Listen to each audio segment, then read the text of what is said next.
I'm gonna attempt this tower again. I have the fairy now, so I have timed how long it takes for the fairy to respawn when you get hit. It takes 5 minutes. So I'm gonna listen to our therapist recommended podcast, System Speak, again, and if I just decide to stand around for 5 minutes, it's probably because I'm waiting for the fairy to respawn. So yeah, I think I'll be a lot more doable now with this fairy. We'll see how this goes tonight. Let me start the podcast.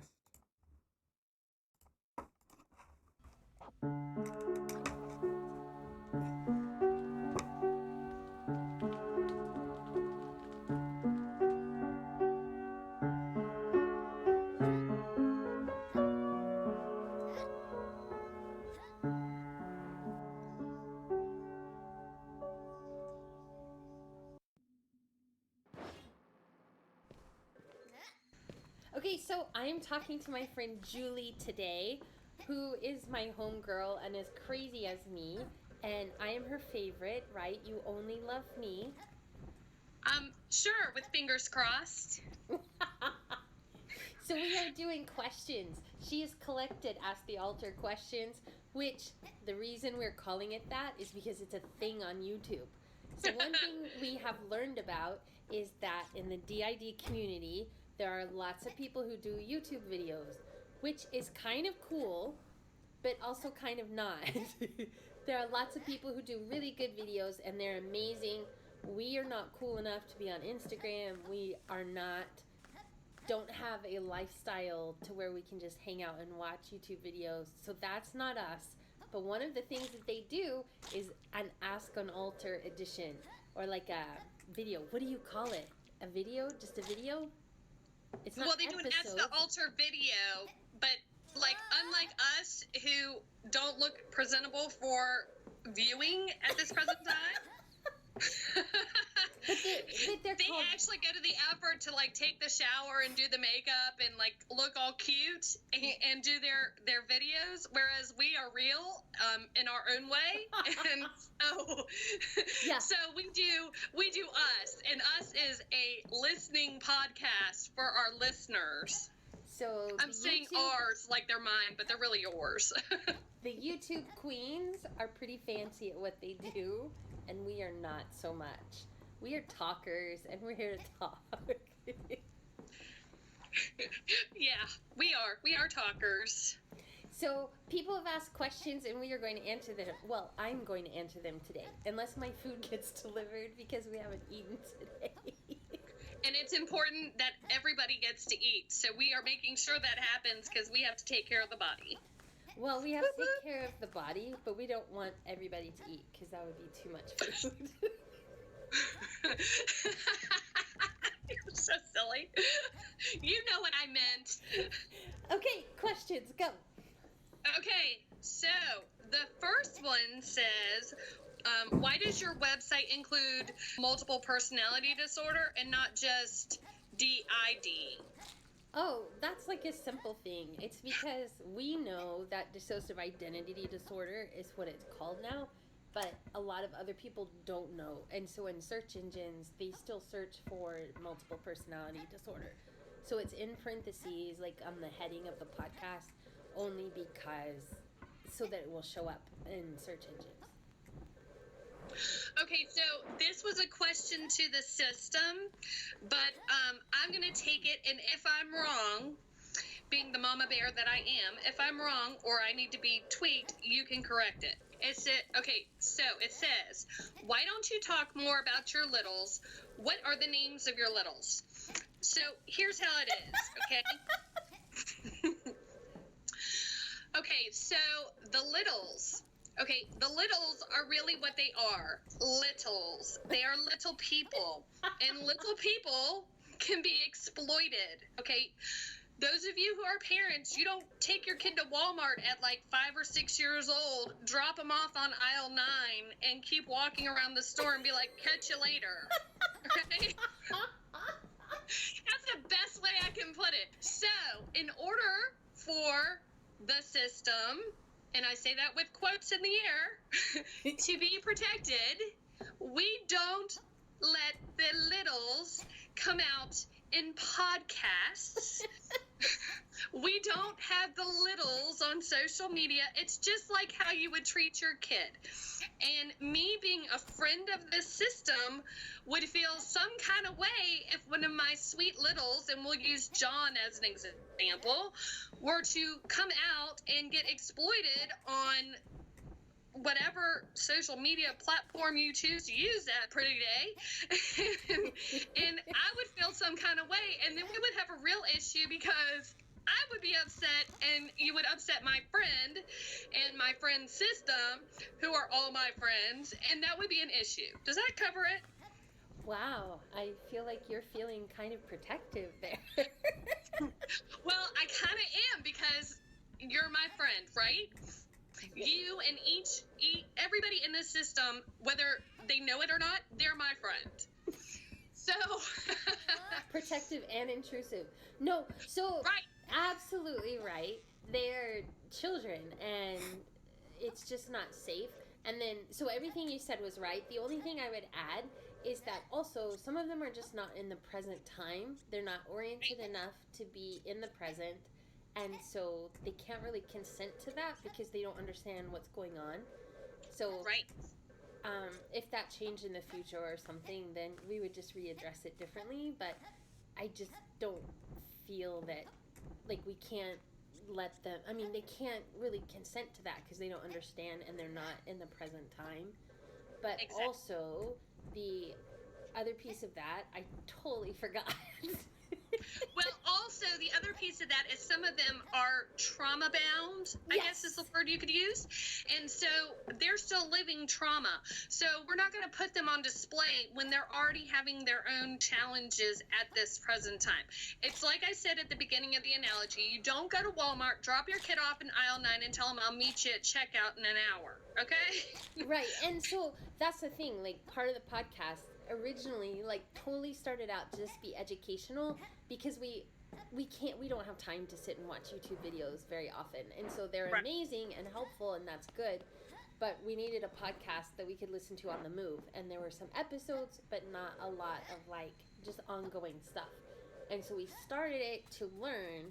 And it's supposed to be all nerdy in the beginning, but it very quickly became a way to communicate with each other and to learn from each other. And so we have opened it up a lot more than what we thought.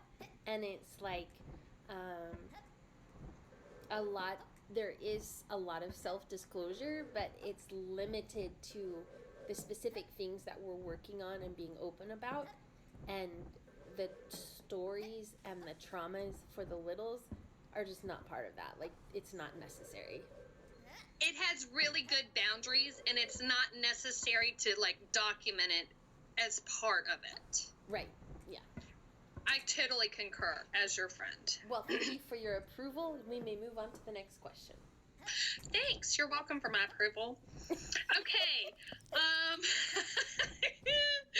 What are some of your food dramas? Different preferences, different whatevers, peeps they put?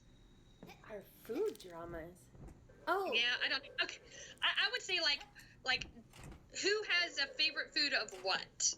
Like Dr. E, I can't speak for her, but obviously she's a vegetarian. Yeah, gross. Yeah, I'm right there with you, girlfriend. Yeah. You can serve that broccoli with my steak, but go ahead. I think I'm pretty picky on what I like to eat.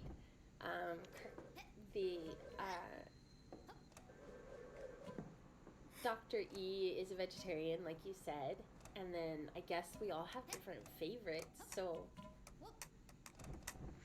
I mean, I don't feel like it's a very complicated question, just like different people.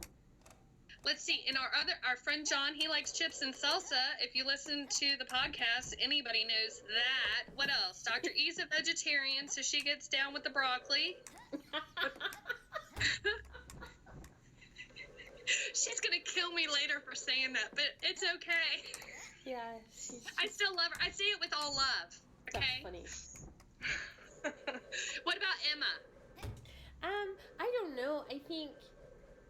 she makes like healthy food for the kids, but not vegetarian stuff like Dr. E.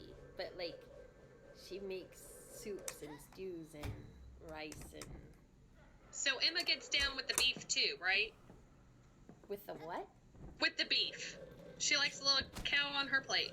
She makes like chicken and salmon and things like that. Oh, so okay, so she's healthy, but she's just not me. We're going to be in so much trouble.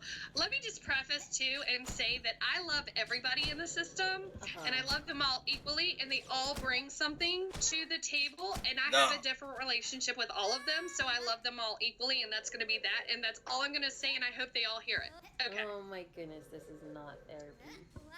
I know, but I feel obligated to say that crap because I don't want to like offend my other friends. You can't be snarky about Dr. E and then try to make up for it. Whatever, queen of snark. Okay, next question. There's a question here about conference. Do you want to tell them about the conference in case they haven't listened before I ask this question? About what conference?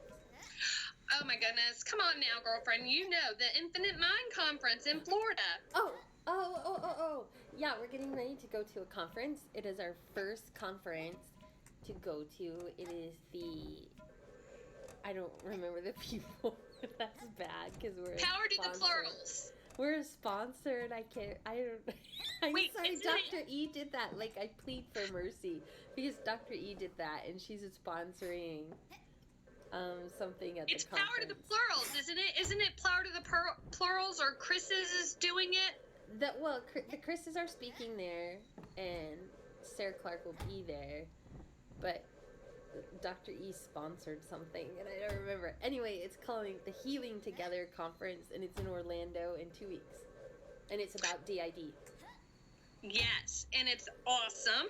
Okay, so they wanted to know, this listener wanted to know, when you go to conference, will you be going to any of the character dinners? No, we will not. It's because they're in Disney.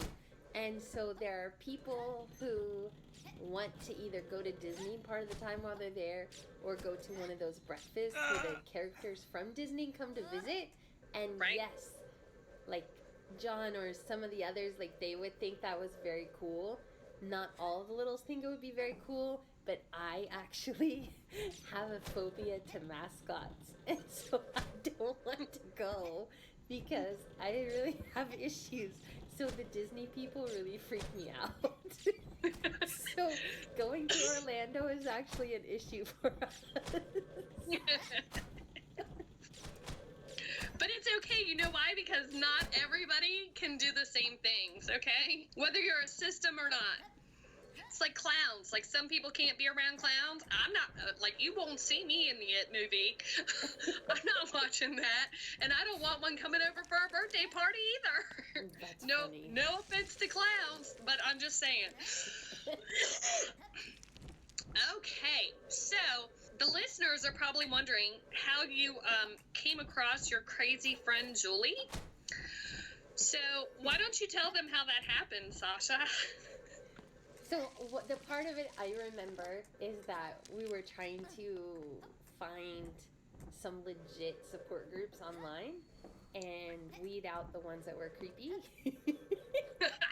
I appreciated some of the comments that you left. So we talked back and forth a little bit and I messaged you and you were really authentic and I appreciated that because I am pretty blunt and pretty just out there, and so you were fun and we had a good time, but also you were legit. Like, you weren't fake people, you weren't drama people, you were just you, and I appreciated that. Oh, God, I love you every day more and more. Okay, I'm not allowed to talk about love anymore and how I love my friend because it creeps her out. But just know going forward that I adore her. She's like one of my favorite people to talk to. Oh my goodness. So like I am so glad she's my friend and all of them are my friend. Although there may be one or two that deny it. Because they're just my people. Every single one of them. I like them all for different reasons. Oh my goodness, stop. And I have to tell you this. Listen, Okay. This guy who delivered the food was like 12.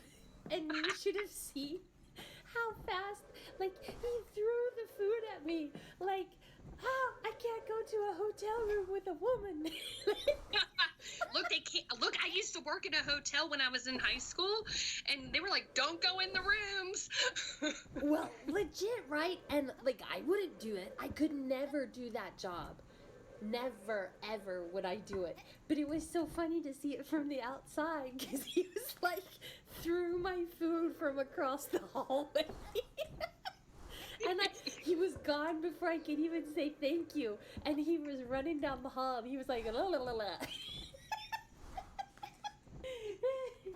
That was funny. Okay, sorry. Next question. Okay, so last week, my friend John and John Mark did a podcast.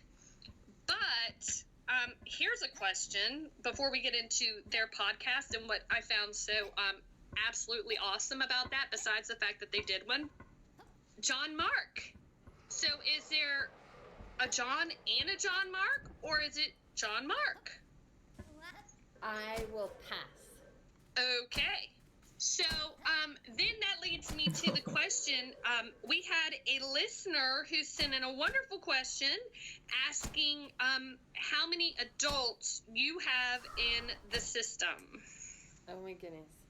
Okay, we tried to figure this out before, right?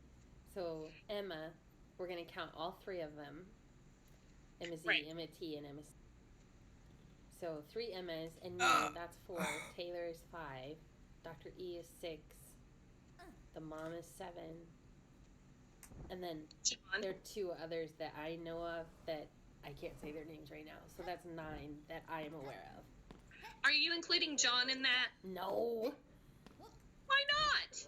he's not a grown up. But he's been in the system longer than you, right? Don't be hating just because he came first. You didn't say number of years they were around. You said grown-ups. Okay, all right. Well, technically grown-ups, then we've got, what, 9? That I am aware of. Okay. There's another one that I know of that I try to ignore, but actually there's some stuff going down there. So I think she's going to be on the podcast soon, actually. Oh, really? Do I know her? No. Oh, well, that'll be exciting. Can't wait. Whoop, whoop, more friends. Okay. But I'm like, oh, I get more friends. This is great. Okay. But it's really not, but it really is. Because I'm like, okay, one more friend I can hang out with. If Sasha doesn't want to deal with me one day, she can pass me off to another one, and we get along just fine, too. And that right, girl? Okay, next question. Okay, so let's see. Oh, somebody, a listener, wanted to know, how do you take turns fronting? We don't. Okay, so it's kind of hard in some ways because we're like not always able to do it on purpose. Like some people can do that really well because they're co-conscious and all that stuff that we're learning about. We're not that advanced. Part of it is that we are still very, I don't know the right words. Like Dr. E could tell you the words, but like when something happens on the outside, then we know who needs to deal with that, and that just gets triggered. Like I don't know how it works, but other It's things. just a trigger response. Right. Oh, fancy pants. So the other thing is that, like, Dr. E can do her work in the morning, and I don't care because I'm still sleeping late, which I appreciate. But then when it's time for her work to be done, then I can go hang out and play. But I get, like, antsy or whatever when she's working too long or going on too much, and I don't get out in time. Because then the kids come home, and I don't want to take care of the kids after school. Ugh. I mean, they're cool and everything, and I can, like, mess with them and stuff, but I don't want to, like, take care of them. I don't know what to do. You don't want to do mom duty. You don't want to do, like, the mom duties, like cooking the lunch, There's cleaning the so face. many of them, and they're so loud, and they need so much, and I just can't do it. And so then I just can go hang out, and the mom can do that. So how that works, I don't really know the answer to that. Well, and I think, too, though, just to put on my Dr. E cap for just a second, minus the good words, would be would be to say, too, that everybody in the system has a job. Yeah. And that isn't under your description. So, so we let mom handle the mom job because that's under her description and that's what she does. Yeah, and if there's someone who's like in charge of making that happen, I don't know about it. If there is, then that's fine. Like you told me about some systems that have someone who does that. That's a different thing, though. Okay, see, I don't know, because I just learned about it today from you. Someone who, like, specifically, that's their job, is, like, push a switch or a lever or a button and make that person take care of it, then I don't know who that is. If there's not, then I still don't know how it works. We were talking about, in regards to fronting, what happens in regards to the littles when a situation comes up that we can't have them out and about, coming fronting. And I was telling you about how various systems have described it like they have a gatekeeper. Oh, we were talking about Taylor and that she went to therapy and I didn't know about it till I heard on the podcast. How did she do that? Because I didn't even know it happened. And I don't think she's ever been before. So it was like a big deal, but she did it all sneaky like. She was a rock star. I am so proud of that girl. If I could hand out my own badges, as a matter of fact, I have already started handing out badges to y'all on my own because I love that idea so much. And so when I heard that she was out on the podcast, out with the therapist, doing therapy and being like involved and engaged and putting in her 2 cents, I was like, you go on, girlfriend, rock star, rock on. Like, I almost couldn't stand myself. I was so happy. But what got us talking about it was because John got nosy, and he's not really nosy. He's just mischievous. He's a spy. He's a spy. He's a little spy. I love him too. Okay, so anyway, don't get me started because, like, if you start on them, I'm going to have to start telling you that I love them. I don't want to do that. Always saying that. I love all of you. Yeah, snooze, whatever. I'm here now. You love me. And that's right. I do. I love you. Okay, so anyway, so we were talking about gatekeepers because you were like, well, I didn't know she did that, and so on and so forth. And I was telling you because the podcast was up, and I don't know if it was you I was talking to that night or if it was Emma, and you told me that, or one of you told me you were scared to go listen to the podcast. That would be Emma. She's okay, no, it was Emma, who I love and adore too. Big old chicken. Yeah, well, but once I broke her down, because I always listen to the podcast, regardless, even if I want to, like, grab a pillow and go to sleep, because there's only been one that I was like, oh, I'm tired. I can sleep now. Only one, but we won't say who did that one, and we won't say which one it was, but I still listened to it. But I was like, oh, I'm ready for bed now. So that's funny. I know which one it was. I bet you do.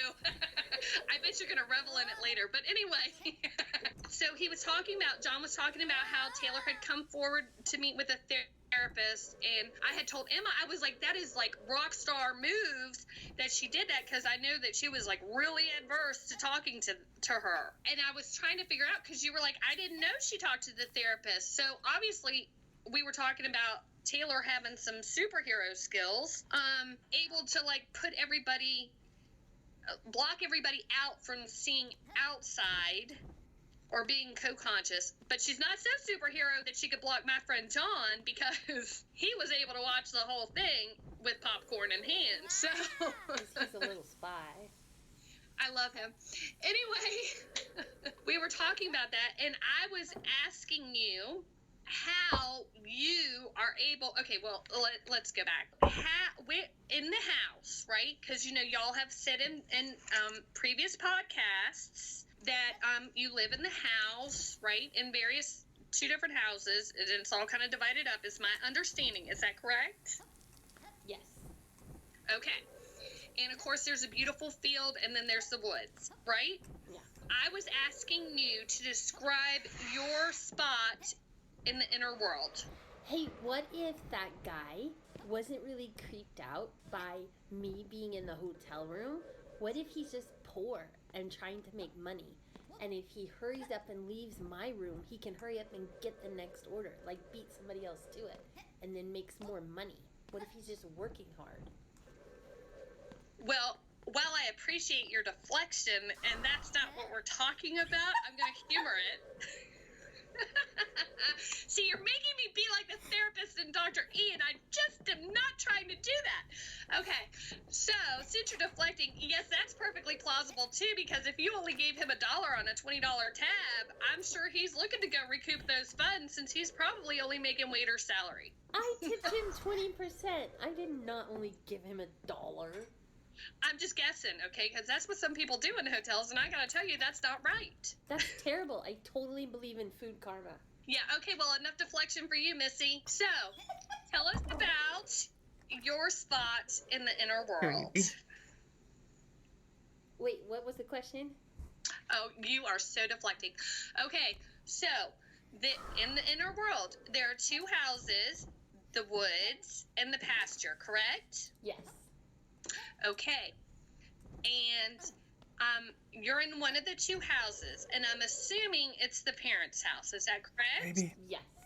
And like Dr. E is at the neighbor's house in the office. The library. Boring. Whatever. So Same difference. boring. Boring. Like, it's not like we're going to put a disco ball in it. Anyway. Can we please? Please, can we? Oh my goodness, please can we do that? I am doing that for April Fools. Oh, I would die if I could, like, be Ant-Man and crawl into the body, into the inner world, just so I could see the disco ball in the middle of the room. I am so down for that. Anyway, so we were talking about, you're going to tell us about your spot in the inner world, like your room. Oh, my room is in the attic. Is that what you mean? Maybe. My room is in the attic. God, you got a lot of people living up in that damn attic. Okay, go ahead. It's a big attic. Apparently. Don't make fun of my attic, man. I'm not making fun of it. I'm just make fun of my attic. It's like, I'm like, I love it, and I don't mind, and I'm not judging, but the sarcastic humor side of me is like, it's like sardines in a sardine can. How many people can we fit in the attic? Is there somebody with a room in the chimney? It's bigger on the inside. I know. Okay. Oh, I'm gonna get in such trouble with the listeners. Next question. Okay, so anyway, tell us about your room in the inner world in the attic. Pass. Whatever, that is an easy one. Like, you got a bed, right? Or are you rocking a couch? Pass. Okay, fine. Now, let's see. So we talked about the inner world. So, where do you like to go in the inner world? Oh, wait, I know what you were asking. You were asking, I remember now, I'm sorry. We were talking about it before about fronting, and I can see what is happening outside the body if I look out the attic windows. Oh, you want to talk about that now? Okay, so yes, I was talking again because we had somebody ask too about, like, how do you get to the front? And I had kind of said, well, you know, if you're co-conscious, like some people talk about their systems, right? And how their systems, like I know one that says that they have a viewing room, right? So they can go in the room and it's like looking at like a huge, like a IMAX movie screen, right? And they can see what's going on back outside world, right? That's like their definition of co-con. So I was asking you, like, how do you facilitate that? Yeah. I don't know who else can do it. I just know it's always been a thing, and there's like Oh, I already lost the word again. Like a hope chest or a cedar chest or something. Right, That right. is under these two windows that are slanted up on the slat roof, Uh, and I can. Okay. Oh, like dormers. They're dormer windows. They're what? They're called dormer windows, I think. What? How do you know the words for everything? You freak me out. Because I'm your favorite friend, and that's what I do. I help you be smart. I didn't even know that there was a word for it. Yeah, I think they're called dormers. Well, I can't help it. My dad did real estate for 20 years. So, Wow. Well, yeah. So I can. That's how I can look out. And if I get really close and look out, like, and pay attention, then that's how I can get out front. okay, so like you don't have to like pop the window open and put your head out. No, that would be weird. Okay, so and then like and if you want to come to the front, you get on the hope chest, you look out the dormer window, and you just lean in really close, and then you're out front. Yeah. Just I can hang back and just watch too. Right, which makes you awesome. God, you're a superhero. Okay, so you can just hang back and watch, just look out the window, or you can like put your nose up to it and then you're up front. Yeah. Okay, now what about if you want to come back? Like if you want to go back into the inner world? I just go to sleep. I just like to sleep. I sleep a lot. Okay, so the way that you go back into the inner world is because usually you're out at night, and so when you go to bed, you're back where you need to be. Yeah. So, like, and we had talked about, like Dr. E likes her office time in the library. Boring. Right. Snooze. But hey, she's bringing home the bacon, so we're going to let her do what she's got to do because that's her thing, and she's good at it. It's true. Fuck. Yeah, she's a rock star. God love her. When she's done with her work, do you just know, or do you like set an alarm in the inner world and says, "Okay, your job's over at 5, and it's my turn"? Well, here's what's cool is that she gets up really early and I sleep late. So she works from like 3 or 4 in the morning until around noon. And then I wake up around noon. Like, So, not by an alarm clock. When I wake up, I wake up. So when she wakes up at like 3 or 4 in the morning, does that mean that the body is up too, or is she just sitting in the library doing her thing? The body is up too. Oh my God. So don't you feel... What she can do is, like, in the library, like, her lectures and her research and stuff, like, if she can read it when she's out in the body, like, whatever she has to research or whatever, however that goes, then she can remember what she saw and remember what she read, and she can type it up and organize it and get it all ready inside in her library, and then when it's her turn out again, then she can type it up on the computer. That is a killer skill. That superhero skill is there. Boring. No, but think about what has to happen. That's like photographic memory, right? So she's got to come out. She's got to read all that crap, right?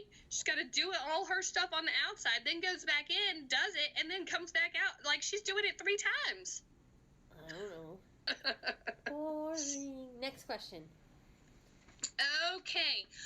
What do you think the biggest misconceptions about DID are as a person who is living with DID?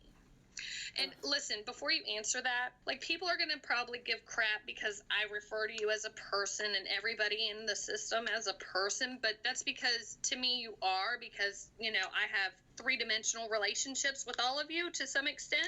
Right. Right? So to me, you're just like a whole bunch of friends in one. Yeah. And which makes you extra awesome. And so like I think of you as people, not like alters or whatever, because I feel like it's more respectful to think of you as people rather than alters. I don't know. Maybe that's wrong. So there are like 3 things I want to say all at the same time, and I don't know if I can. Okay, go ahead. One is something from what you just said, and I don't know the answers, and we can come back to it later and talk about it more if you want, but I need to get all 3 things out or I'll lose them. I know, that's why I'm letting you talk. Go. Okay. The first thing is that it's funny when you say that, because I understand, and not everybody does, but I understand that we share the body. Okay? So I get that, but it's funny when people say to me about other people being in me, because there's no one in me. Right. I know we share the body, but there's no one in me. But there are people in Taylor. So is that a thing? Because I don't know if we should tell the therapist that or how that works. Then, I would definitely tell the therapist that, but, you know. I'm not tattling on Taylor, nothing. So, why are y'all so scared of Taylor? Yeah. So then the other two things, to answer the first question, is that, like, the two things that I think people confuse most about DID are either that we're crazy or that we are bad. Because we're not crazy or bad, but everyone thinks that. And it's really frustrating and it's really shaming. And that's not fair, because we've already been through a bunch of stuff, and we don't need to go through more stuff just because other people are uncomfortable with it. Or don't understand, or have some predisposed stigma to something that they don't understand. Right. I agree with that. Like, I say people, like, you know, people as in, like, when I like, you're my people, John's my people, whatever. Right. Emma's my people. And I understand wholeheartedly and without reservation that, like, you're not actual people. Does that make sense? I'm a people, you're a people. Right, but you're still my people, and you're still a person to me because you have a complete personality and mindset and thought process and whatever, right? And you do people things. Sure, you have to share a body, but that's an inconvenience, I'm sure, for everybody involved. But still, you're still a person to me. Does that make sense, or is that offensive? It makes sense.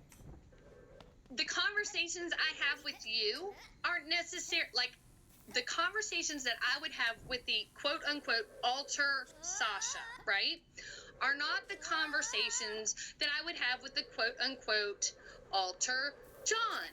You know, John and I are going to talk about macaroni and cheese, because that's what we do. That's how we roll, right? You and I are going to talk crap about everybody. Whatever, right? Whether it be sliding a little shade on to somebody who is still important and very wonderful, to talking smack about something else, because that's what we do, and that's our personality, because we're sassy, right? Okay. And then there's my conversation that I would have with Emma, which would be totally different from a conversation with you or with John, because, like, Emma, I would have conversations, like, on mom things, because that's what she does. Because mom things aren't what you do. You do what I don't do when I'm not being a mom. If you talk to Emma the way you talk to me, I think Emma would pass out. That too. She's really proper, and you're like my people, because we can talk smack. Okay, next question. Okay, yeah, we're on a tangent. That's certainly going to get all edited, I'm sure. Okay, so this question will come eventually if it hasn't come yet. Can you describe what you look like for the listeners? Like, do you look like what the body looks like, or do you look a different way? I am younger than the body, actually. So, how tall are you? I'm cooler. I don't know how tall I am, like 5'2", I think.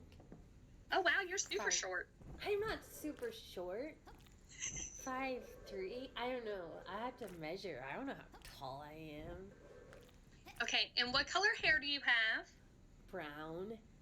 Dark brown, light brown, blonde brown? Light brown. Okay, and what about eye color? Hazel. Oh, that's cool. My son has hazel. Okay, and what about piercings, tattoos? I have 3 tattoos and a lot of piercings. Emma Love it. Has taken all of the piercings out when she got baptized.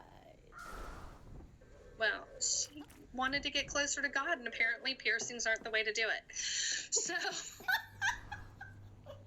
Although I will say that did make you holy. Oh, that was really good. That was really good. You get So a badge. You get a badge for that.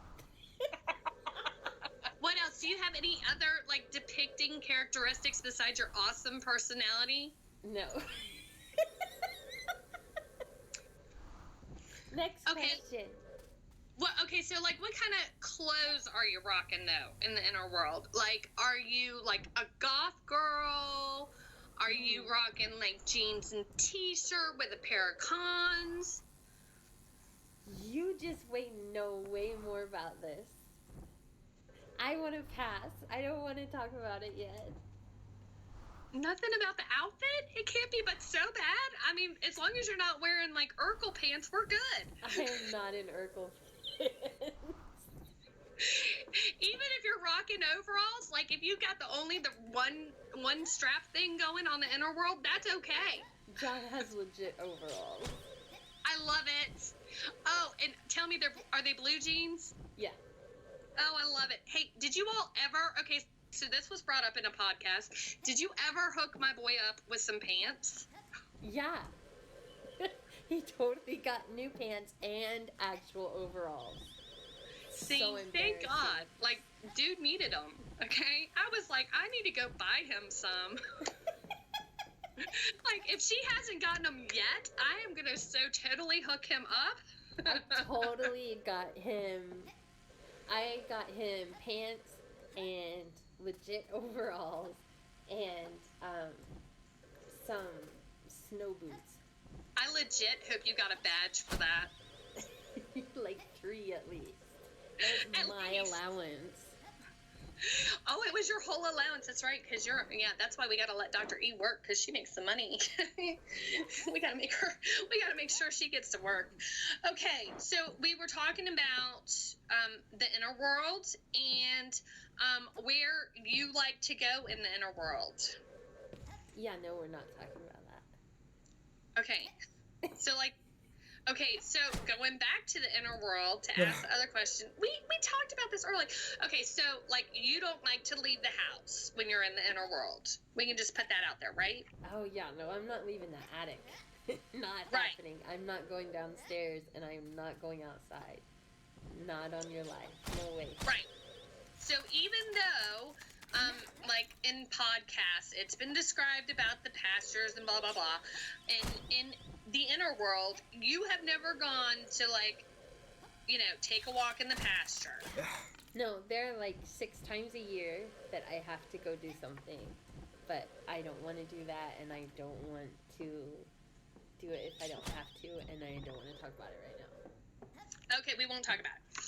Okay, well now you just took out my whole line of questioning. Okay, so like,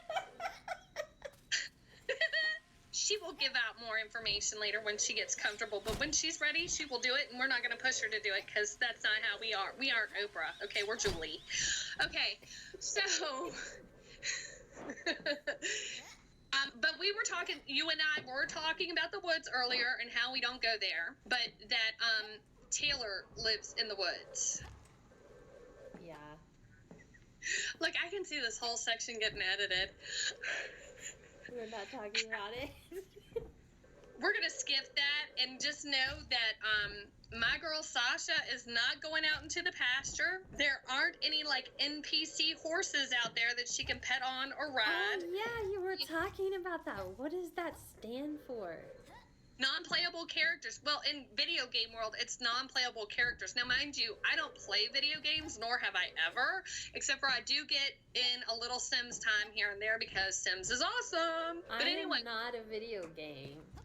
I know. Well, I think my friend John and another friend of ours in the system who shall remain nameless that starts with a K, I think they're going to get Sims with their allowance.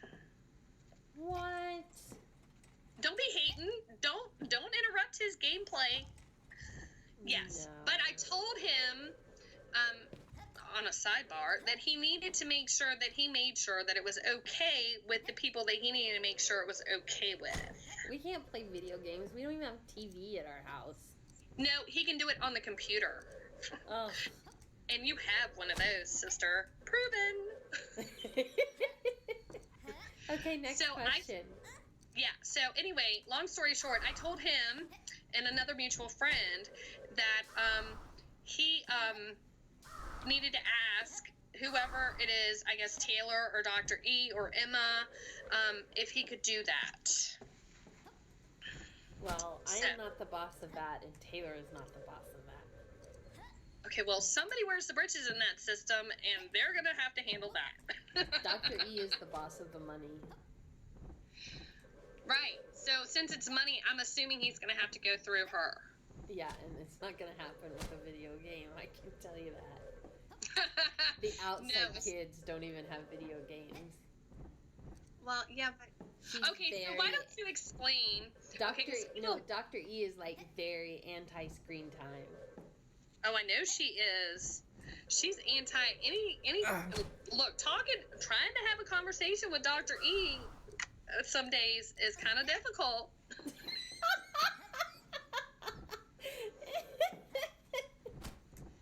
God love her. I love her, but that girl is not going to be texting you if it's during work hours. And depending on her mood that particular day, you might get secretaried. God love her. I love her. Okay, don't get it twisted. Don't be saying I'm giving out hate, because I love her. But she cracks me up because she's like, I'll write a message and have somebody get back to you.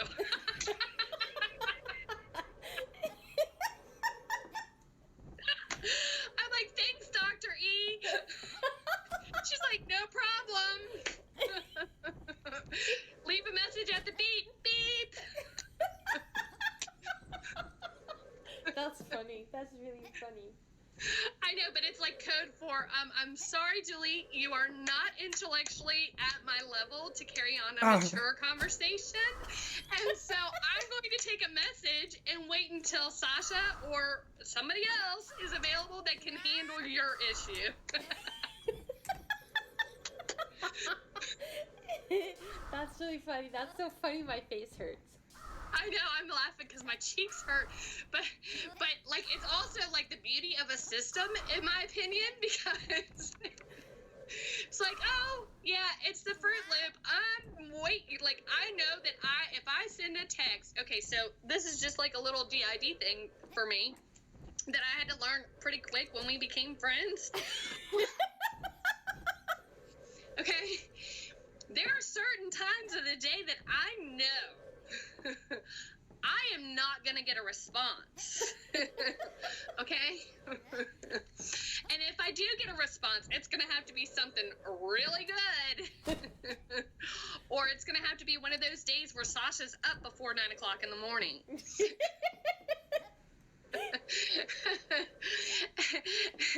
And so I know not to hear anything from my friend the system before 5 o'clock. That's funny. Right. But I also know that my friend gets concerned, my friend the system gets concerned if they haven't heard from me in a day or two. 28. And somebody will take pity on me as their friend and be like, how are you doing? That's funny. And I'm like, thank God somebody in there loves me. It must be my homegirl. But then I'm like, oh my God, I've missed it. It's been 20. Like, these are the problems that a friend of a DID person have. And I'll be like, oh my God, it's been 20 minutes. Who knows what could have happened? I hope they're still there. So they don't think I'm ignoring them. And then starts the ugly cycle again, because you're like texting. Like, I find myself texting you things, and then I'm answering my own questions for myself, just so I can feel better to know that I'm having a conversation. And what's the worst is when I know that one of my friends in the system is reading it. And they're probably laughing hysterically because they're not going to talk to me for whatever reason, right? At that particular instant, whether it be they're working, whether it be like they don't want to talk to me, or, you know, whatever. And so I'm sitting there answering my own texts to make myself feel like I'm having a conversation. No. And I'm watching as the ticker is moving and you're seeing them read it, and I'm like, they are either like totally ignoring me. So this is the fun part of being a DID friend, is they're either totally ignoring you or an altar that does not want to talk to you at all because of whatever reason, you're too crazy, which could be the case in my situation. Or because they just don't want to talk because of shyness, whatever. And whatever the reason is, they just whatever. And you're sitting there and you're watching and you're like, oh my God, like, will somebody please let me know that you don't hate me? That sounds like a personal problem. It's a problem. No. I had to, I truly, it was my own thing. I, truly had to, get the clue.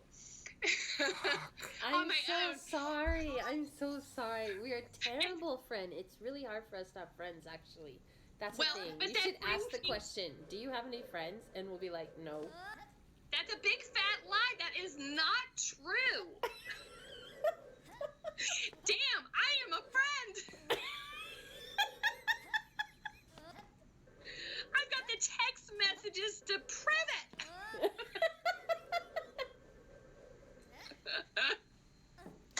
Oh my goodness. I'm sorry. Thank you for teaching us how to be a friend.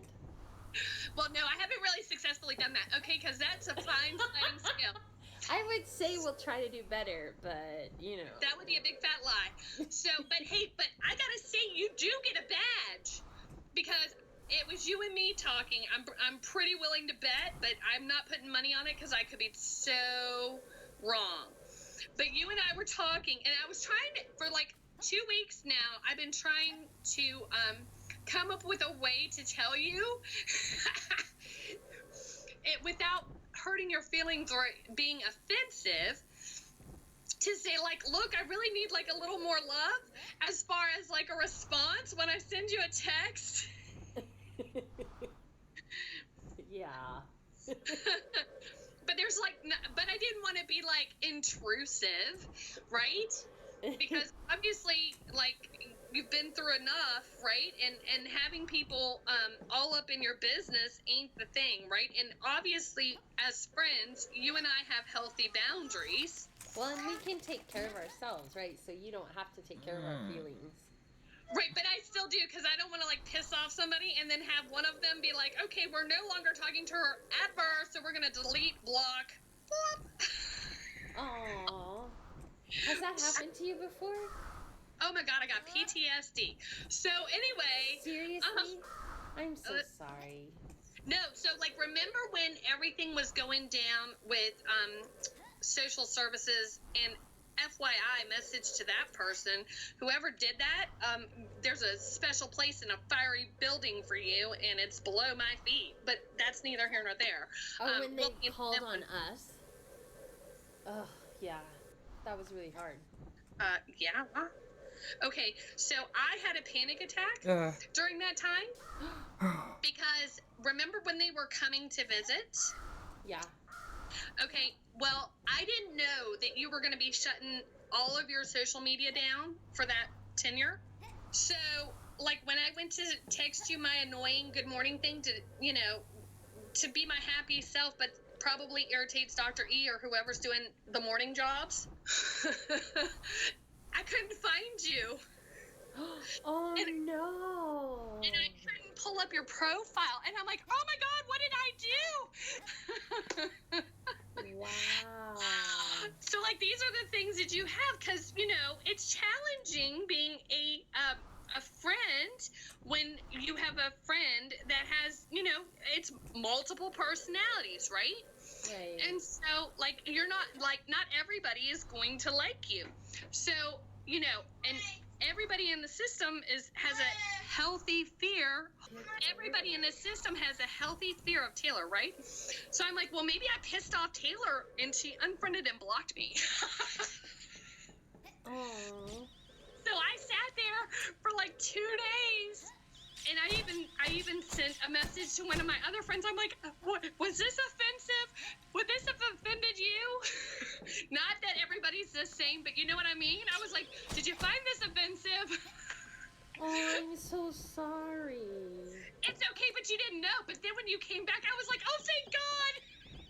Either Sasha figured out who blocked me, and then you were like, no, we didn't block you. We just shut everything down in case, our phone was taken. So I was like, oh my gosh.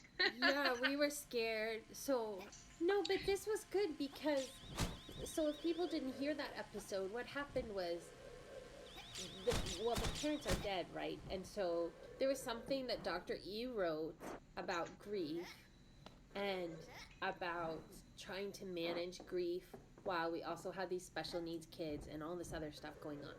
So there's some stuff that she wrote, and someone who does not even know our family, like, I don't want to say things because I don't want it to happen again.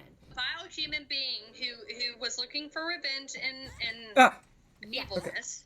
Mm-hmm. So basically, there was the Reader's Digest version is because we had special needs kids, they have IEPs, and there was someone who was not doing a good job at one particular thing, and so we said, we will do that ourselves. You don't need to do that. And we had it taken out of the IEP. And so that person got in trouble because it was documented and we had evidence that they weren't doing what they needed to do. And so that person took some of what Dr. E wrote and used that to turn it around and reported us that we were not mentally stable to parent. And it was entirely false. And we had evidence from they interviewed all the children, they interviewed all the teachers, all the doctors, all the hospitals, like everybody supported that we were doing just fine. They didn't even actually talk to the therapist because no one even asked about that because it was so obvious. So it was dropped immediately, except that it happened over Christmas. Which was awful. It was horrible. And, it was terrible, and it happened right at Christmas and New Year's, and so it was terrible timing for us for such a negative experience when there were already triggers, and it was supposed to be time focused on the children. And then it was also terrible because of the holidays. It took them forever to get back to us, but we did find out it was dropped. There was nothing we had done wrong, but it was a terrible experience. And this actually happens to DID people, or people with DID. Sorry, it actually happens to people with DID a lot. So, yes, it was a terrible experience. But here, and so because we didn't want to make it worse, we took down everything that was DID related. And we are not on any social media, which I know seems ironic because we have a podcast. But we're not on any social media except for Facebook for the groups.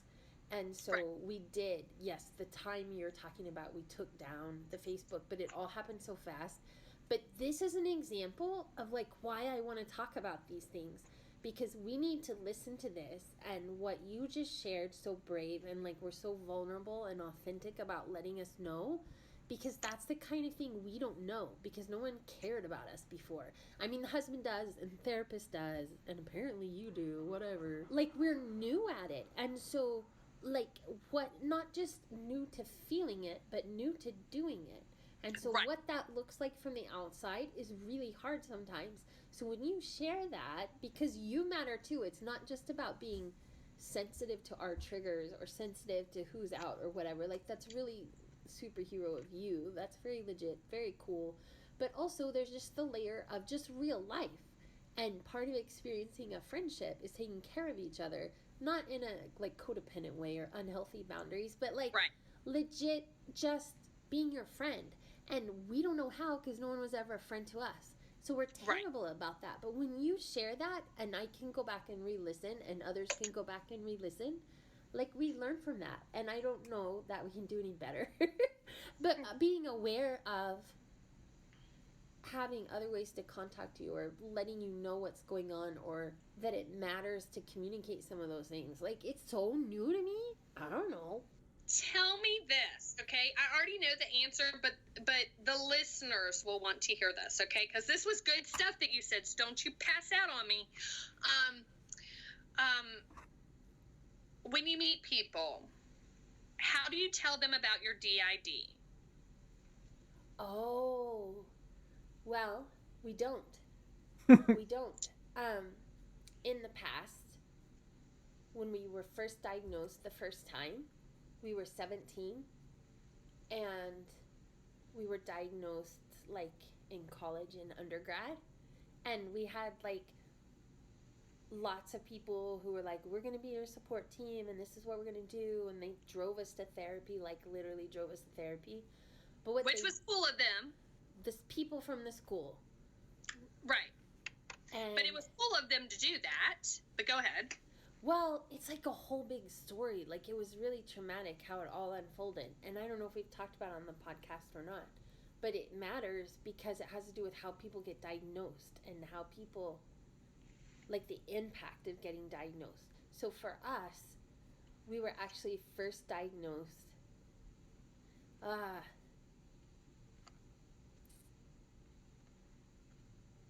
I think we should do it as its own thing.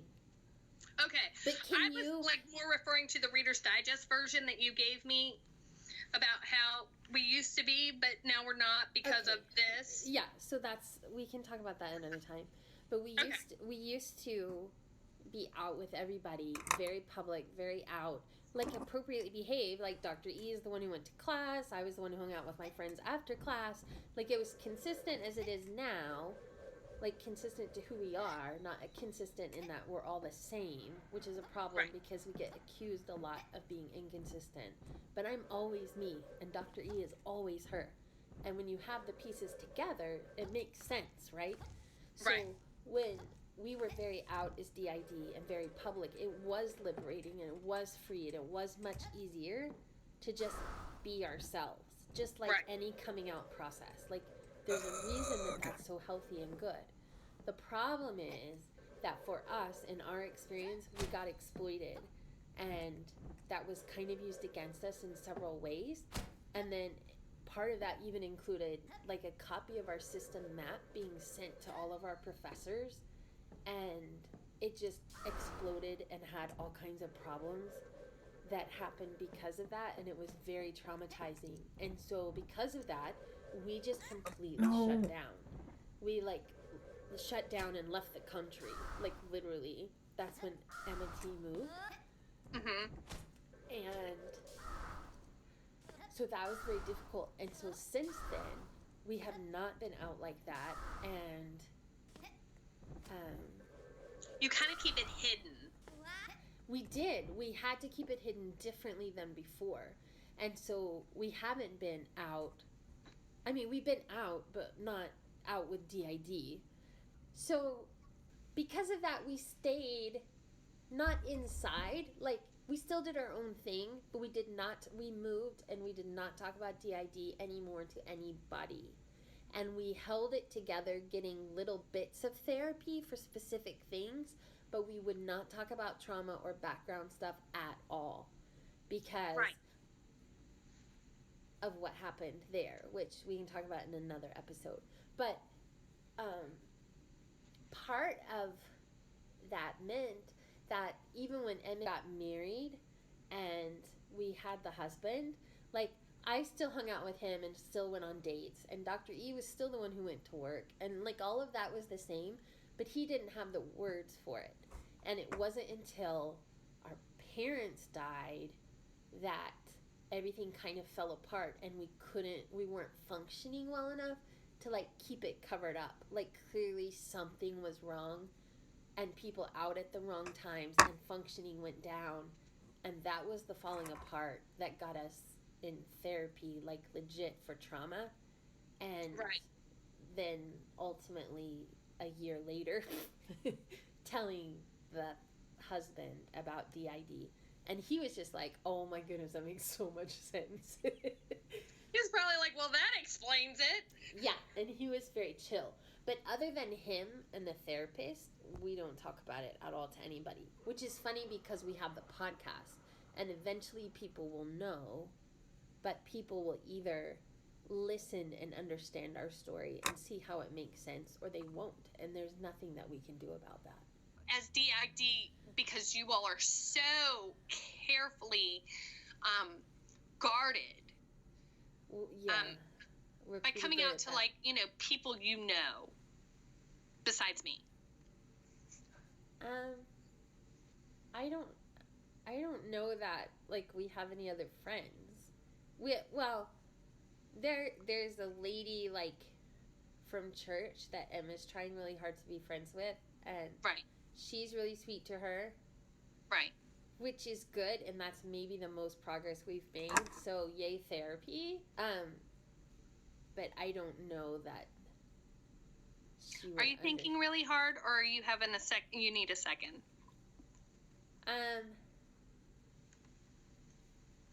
I think it's a question that scares me enough that it's even hard to answer. Like, just thinking about it makes me panic. Okay, well, let's talk about poker. Yeah, look, we talked about this. Okay, so, like, we talked about how Sasha's going to the the conference, and I keep calling it Infinite Mind, but I feel like that's the wrong thing. No, that's And right.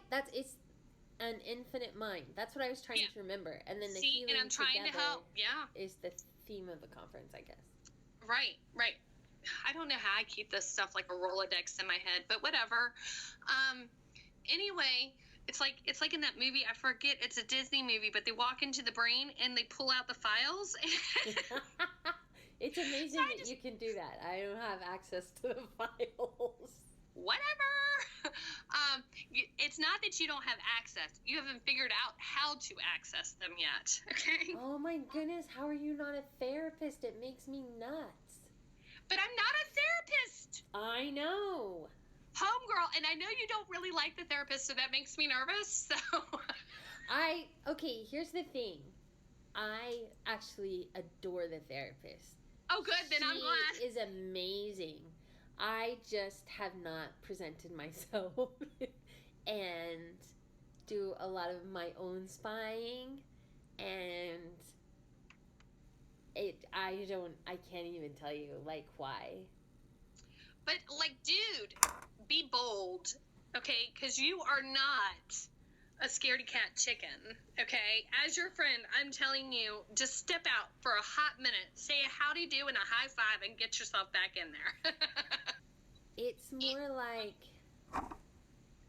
you don't want to be psychoanalyzed. no, it's not even that. It's that she is so legit and real Mm-hmm. that I don't know. I feel like what if it's just a dream and I get my hopes up that this is really helpful, and then I wake up and she's just gone. Like, it's too good to believe in. It's too good to be true. But that would be like you saying that I'm too good to be true to be your friend. Well, you are.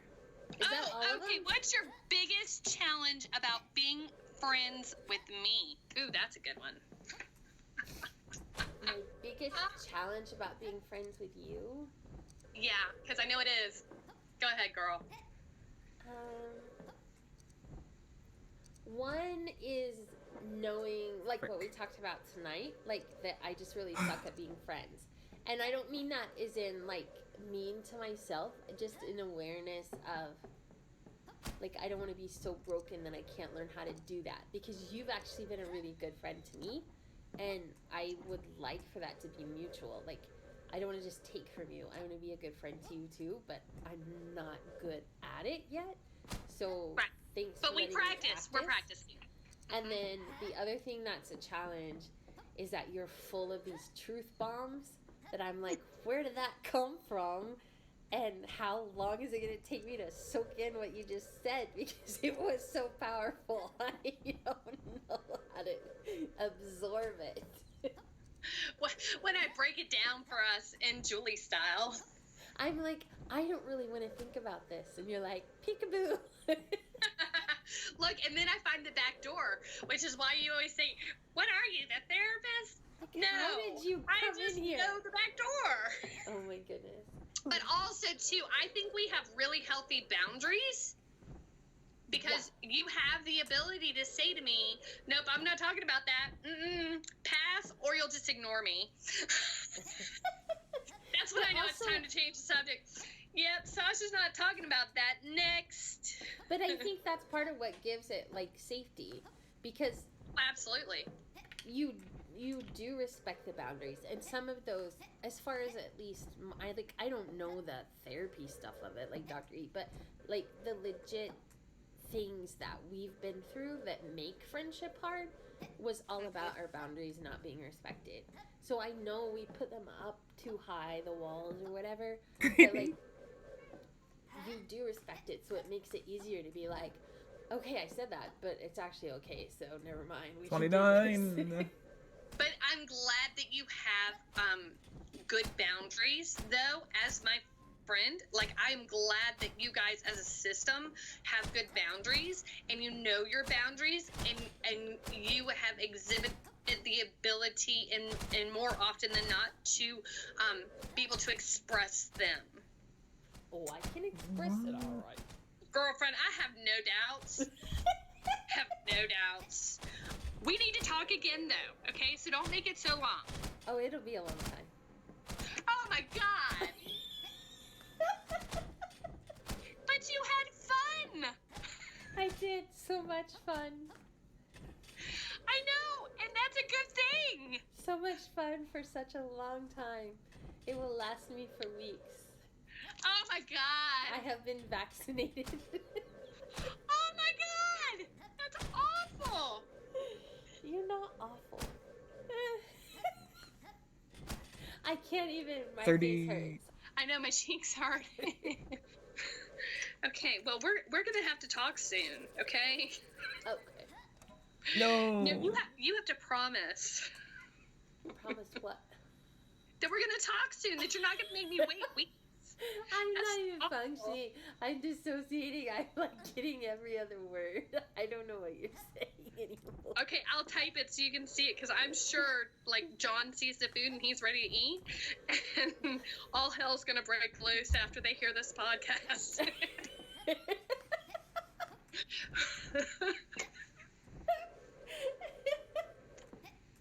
Okay, thank you. Bye. Love you, bye!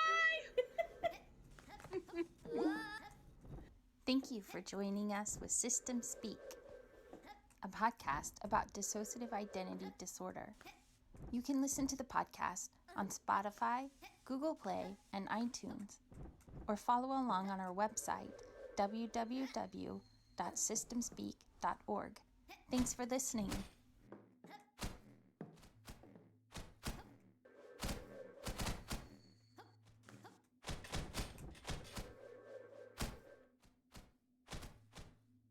I need to change it to the next one, but I want to get through this floor first because of all the red balls spitting at me.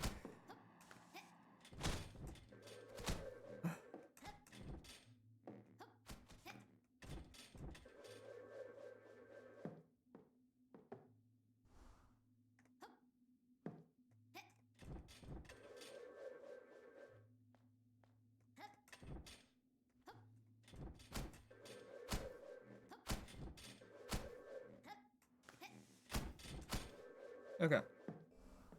Also, I think I'm gonna go to the bathroom. I'll be right back.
Yeah.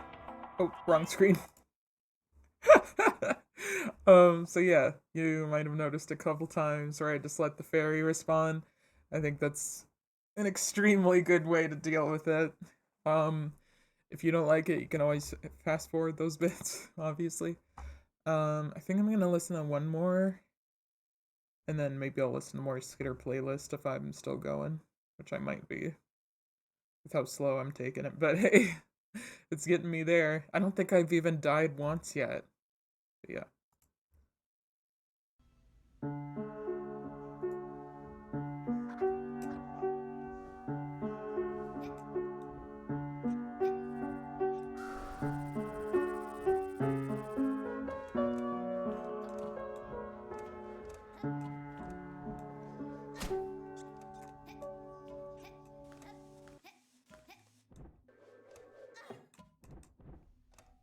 Oh, this is different. Okay, so we've just come out of therapy. Well, I thought, but now I'm at a different No. town. And I've just been staring at a tree. Oh, I got hit.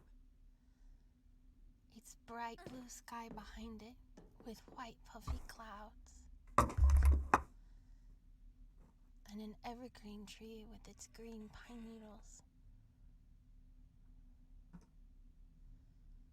And I'm just watching it blow in the wind and thinking, I don't know how long I've been watching the tree.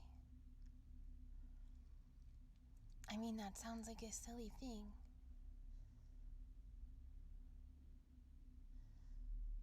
But I don't know where I am or how long I've been here. Or why I think the tree is so beautiful. But I'm okay. And I think we had therapy this morning. But it's been 2 hours since then. And I can't stop staring at the tree.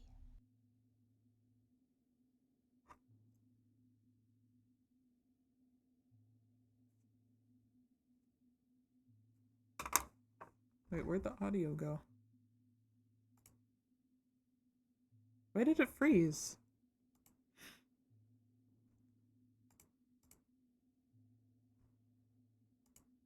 Hello? It's just frozen. It's so weird. Maybe I need to refresh the screen. The page, I mean.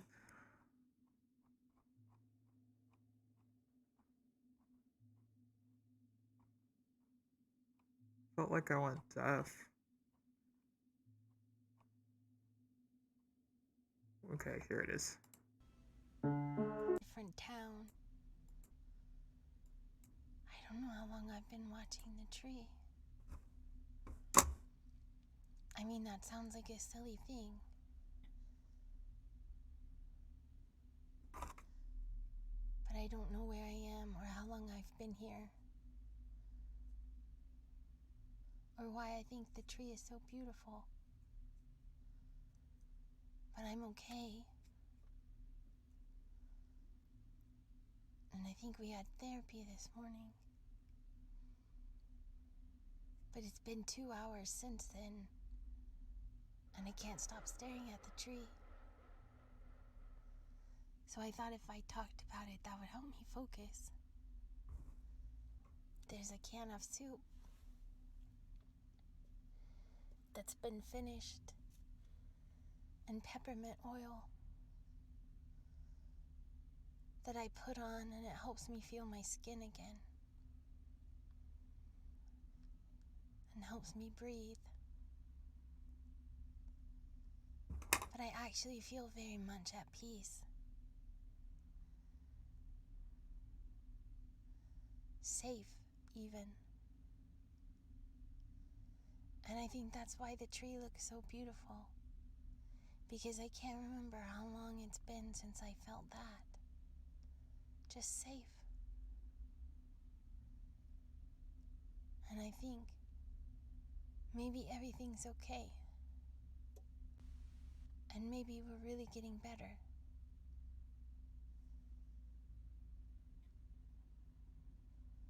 And maybe I really am just safe.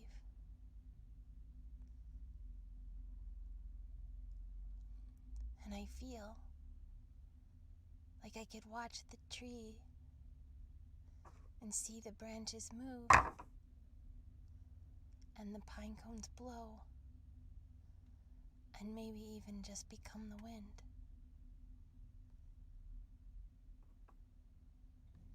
What was pulled up on the phone was an email we sent to the therapist.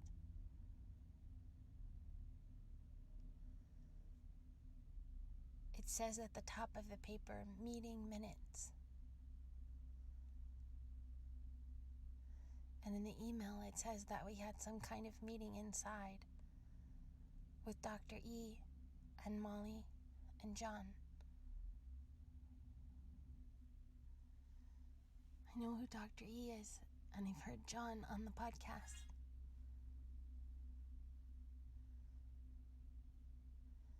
But Molly, I don't know as well.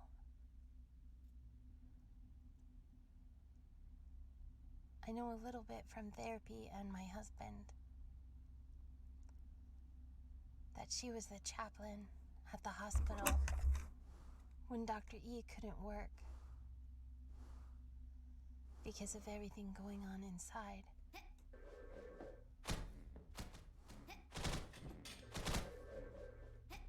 And I remember Oh, one time come on. my husband told me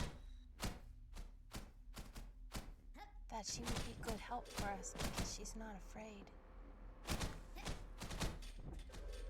And one time in the notebook,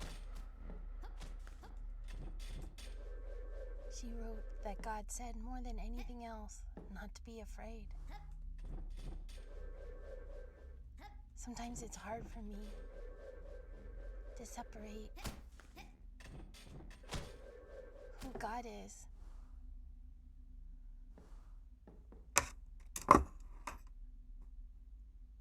Did and it? who they said Oh. God was.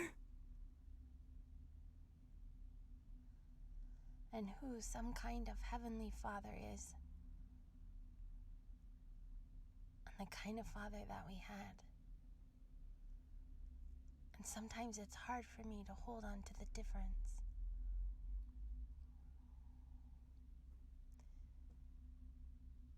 But I guess she can. And she knows a lot about different kinds of faiths, like faith traditions and backgrounds. Because she learned about that in learning to be a chaplain and in training and in residency. About people of different faith backgrounds or no faith backgrounds or interfaith, all of those things. And so I know some of those things have really helped. But who she is just as a person, I don't really know. I found this paper of the minutes from the meeting, and she's the one who typed them. I don't have it printed on paper, so I'm not sure if I can read it. It's on my phone. There are notes, like who said what. Like a transcript, I guess, of the meeting. Dr. E said, one thing we talked about in group was the need to communicate, even meet together regularly. I remember the other therapists saying we would learn how, but we had so much crisis and so many safety issues that we never got that far. Our therapist now has encouraged us to gather and to work together, and this may be a good start. We can talk about it with her. Molly has run meetings at work, so I've asked her if she can take notes. She's agreed but requested to type, as she can do that more quickly and easily than writing. She asked about formatting, and I agreed she can format it any way she likes, and what she needs may change over time. Be sure to note that we can still write in the journals. John has volunteered to make a newsletter of the meeting minutes and get it to everyone. as well as trying to help us come up with a way of delivering messages to everyone until they are able to attend meetings or come and go as they please. Molly has made herself available to accompany him as necessary, and the therapist can also help. Molly said, I worked on a format as we started, and I am typing, so I think I can keep up if everyone takes turns. And John said, the therapist always tells me to take turns. Dr. E said, good teamwork. I guess this is a meeting about a meeting, because we don't really know much yet about how this works or what we need, or even how to get people here. I do know that in group they said it's really important that everyone knows they are invited, even if they cannot come or choose not to come. So we need to make sure that happens. John said, want me to put it in the newsletter? Molly said, good idea. How do we find people? I'm willing to help, but don't know how to do it. I'm just sitting in a hotel room and I can hear you and type, but I don't really know how to see you or to get to you or move around. John said, that's kind of weird. Also, you type fast. Dr. E said, hush. Molly, you can hear us all right? Molly said, yes, I can hear you both. I don't hear the others. Sometimes it's really loud and I can't really understand anything, but right now I can just hear you two. John said, that's because we're in Dr. E's office. Don't you know how to get to the library? Molly said, what library? Dr. E said, my office is in the library. I work from here, and it's where I live. I'm not in the house with the rest of them. I'm in the other house across the pasture. Molly said, I'm sorry that you've lost me. It's kind of overwhelming and confusing. John said, you don't know how to get to the library? Dr. E said, be respectful. John said, telling me to hush is not being respectful. Dr. E said, my apologies. Listen, I think it's because she was newer. She didn't grow up on the farm, so she hasn't been there. Add it to our list because that's exactly the kind creepy. of thing we need to talk about. Stepped on The therapist the can glide help. button. We need to be able to orient Sorry. everyone like how we have been practicing NTIS. We also So need to know funny. where we live and who the therapist is, but also how to get around inside.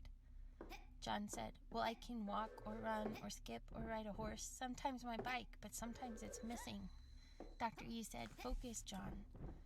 Molly, if you close your eyes, can you see us? Molly, no, I don't see anything if I close my eyes, but I feel dizzy.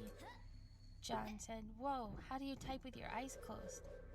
Dr. E said, focus, please. Molly, if you can hear us, we'll work that out for now. But we will come back to it later, or maybe you and I can talk about it later. Molly said, thank you. I want to help. I don't mind escorting John wherever he needs to go to find the others, but I don't know how to do it, so I will definitely need help.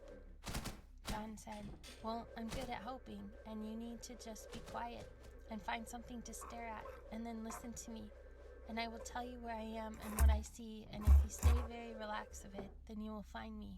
It's easy, you just gotta fall back and you're there. Molly, okay, maybe we could practice a bit before we actually go and try and find anyone. Creepy. I mean, just so I can learn my way around a bit and how it works. I don't want to promise to be helpful and then not be able to function. And if there is a house, I need to have a bit of an orientation to that too. John said, we can practice, and I'm so good, and I will help, and it will be so fun, and we will do so great, and you and me will get a badge. Oh. Molly said, I would love a badge, buddy. Dr. E said, okay, so we need to get the mail out to everyone, that they know about the meeting, that they are invited, and how to get there. John said, oh, we need a map. Molly said, that's a good idea, actually. I could use one for sure until I learn my way around. John said, me and Katie and the Littles made maps in the notebook. We need to copy it and give it to Molly, and then also put it in the newsletter. Dr. E said, the therapist can help us get a copy of the maps we've drawn already. I had the same idea about some of the pictures Katie has drawn of some of us. I think it would be useful to copy those and put them in the new circle notebook to help with the orientation for everybody. John said, but what if we see creepy stuff? Molly said, "What creepy stuff?" John said, "In the notebook." Molly said, "I can help you, and the therapist can help you. NTIS, right?" John said, "NTIS. Now time is safe." Dr. E said, "So talk to the therapist about that too, because that might take some time for us to get organized, and for any triggers that happen while we're trying to do it." Okay. John said, "But I can, like a mission. The therapist said I can do the mission." Molly said, "Good work, buddy." Dr. E said, "They also said in group that we need to be sure that we pace ourselves and go slowly and be sure that everyone is okay with the changes we make. So it's a bit delicate. I don't mean hard or impossible, but we need to be sensitive to what people need and the space they are in while trying to do the rescuing." Molly said, "Okay, so we have a plan for mail, maps to copy, and we need to be cautious that people feel safe while..." John said, "Oh guys, what if Katie drew a new map, like a real one?" Dr. E said, "You can ask her if you want to, or we can copy the other ones. Whatever you want to do is fine. Talk to her about it." John said, "Okay, I will. I'm on it." Dr. E said, "I didn't mean right now." Molly said, "Did he go? Where did he go? Who is No. Katie? How does he know where to find her?" Dr. E said, "He left. He went back to the other house to find Katie, I guess, because he wants her to paint a new map. She's good at drawing and painting, though her impressions often come from memories of others or seeing what they see. It hurts her, too. I'm not sure how it works, but she can do all kinds of things, I think. She lives in the attic with him, so he knows where her room is there." Molly, "They live in the attic?" Dr. E, "Yes, it's unpleasant and cold. I've been there twice trying to help, but it's too much. I couldn't do it and function enough to work. They need you. We may need you to stay there with them until we can get the others, like the therapist said, and gather them there, and then move the lot of them over to the house so they are safe. It will be better for them here, but it's going to take some time. The therapist has been trying to help them, and I think we're going to need your help too." Molly, "I'm glad to help for sure. What can I do? Are they all younger like he is?" Dr. E, "John and Katie are close to the same age, I think. I'm not sure. I know there are a couple of other girls around their age that are still pretty trauma-bound and not oriented at all to the present, so we've been working on that too. There's also several really little ones there. Cassie is sometimes in the attic, but I know Sasha lives there." "Who is Sasha?" "She hangs out with Cassie, sometimes hides behind her, sometimes pretends to be her, but she's younger. She's the one doing the podcast mostly." "Is that a good thing? Is it helpful?" "It's not at all what I thought it was going to be, so that makes me uneasy, but it's been helpful as far as her having an outlet for the first time and actually learning and participating. The others too. Even Emma is making progress. And I think that's how we got the 3 Emmas so close, at least part of it, because it helped her remember. So I'm trying to tolerate it and let things go and focus on my own interviews and let it be a communication tool, because I've learned a lot about where they are and what's going on that I didn't know before, but it's definitely outside my comfort zone. Molly, I guess as far as my comfort zone, is there anything I need to know before I start helping John with finding people? I mean, if he's afraid or pretending not to be afraid, I'm sure there's a good reason. I don't at all mind helping, but what do I need to know for safety for him or the others or myself? Is there anything I need to know? And why doesn't he want to go into the woods?" Dr. E, "Just remember that no matter how they present, even like difficult patients at work, everyone is here for a reason and a purpose. Find that and you will know." His concerns about the woods and about Taylor, I have some ideas, but I don't want to assume anything, and a few things I know from Cassie in the past. But I really need to draw the line there because I have to be able to work, so I will let that be your job.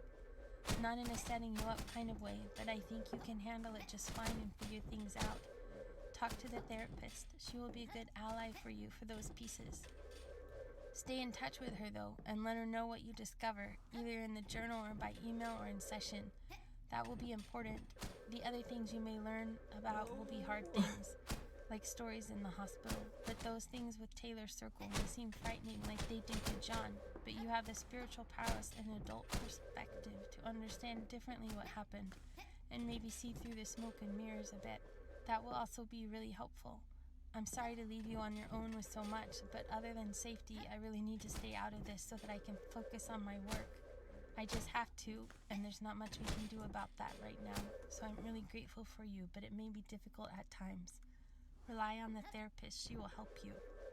Molly, sure, I can do that. I like the therapist a lot. Can I ask what you mean by Taylor Circle? What does that mean? Dr. E, I mean the others in the woods, and another layer too that I can't put my finger on. It's almost like Taylor has DID too, but I don't know how that's possible. I really don't know exactly or understand entirely, but with a therapist and your spiritual strength, you will be fine. Molly, anything else I need to know? There's another one, Dawn, who hides in the chicken coops.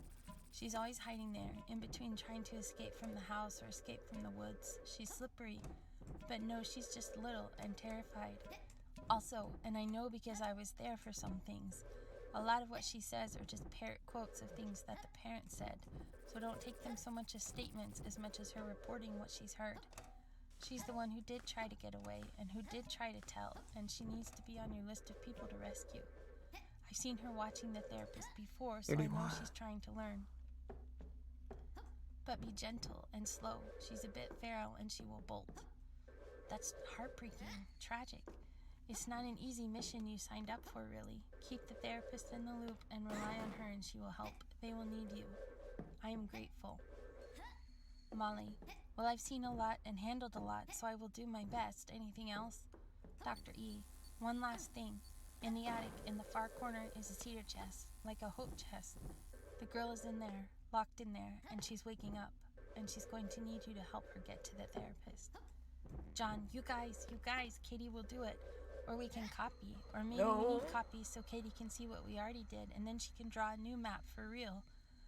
Like real ones, and we put on it the circles with both houses and the pasture and the woods and also the therapist's office.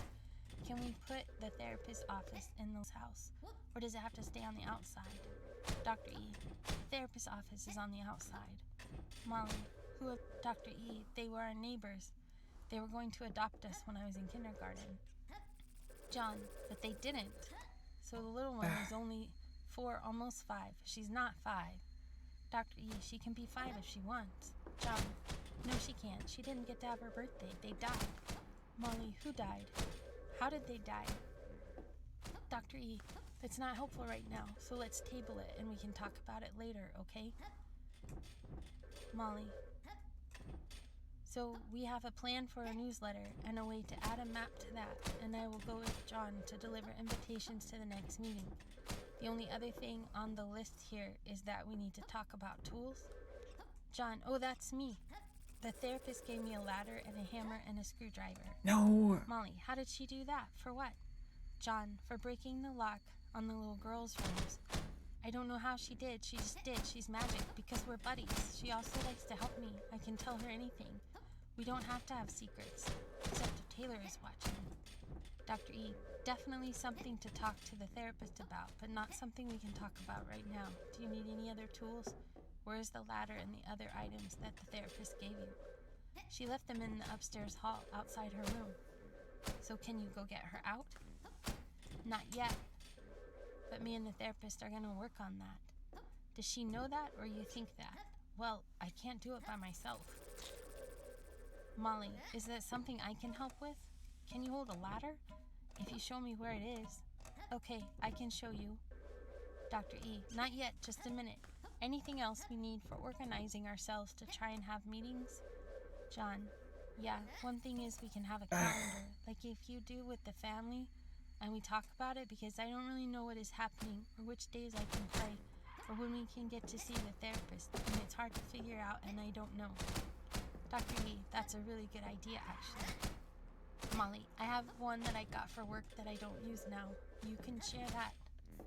Dr. E, thank you, Molly. Dr. E, thank you, Molly. John, the only other thing I know right away is that we see the therapist on Monday, which is the day after tomorrow, and then we go back home. I work those mornings, but on Friday we fly to Orlando for the DID conference. It's all paid for and there's a car waiting for us. I will give you a gift card to use for food each day in the envelopes like we always do. Save the receipts in the envelopes like always.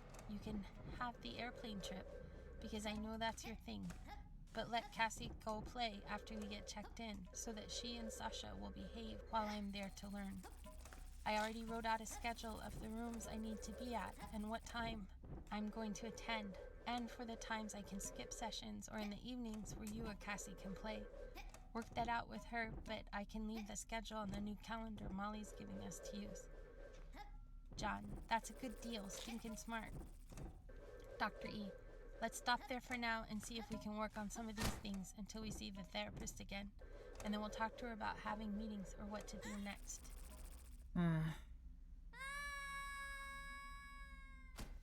And then there's a list of things to do with who's going to do it. So it says Dr. E's going to do the calendar. John and the therapist are going to do the rescue mission. Who's doing what at the conference? And who's sending out the mail about this memo so that everyone gets it? Like I just got it, except I was just sitting here watching the tree. And then it says at the very end, discussion topics for our next meeting. Meeting rules, orientation, preferences and needs, collaborations, Christmas lights, rescue mission, moving drawings to the notebook, walking, and it lists who can work on those things.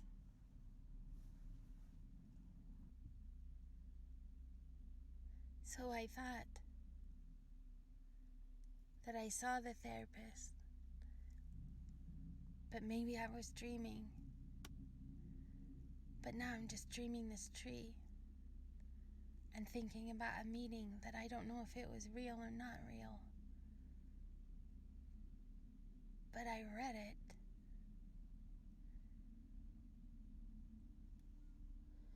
And also here is the notebook.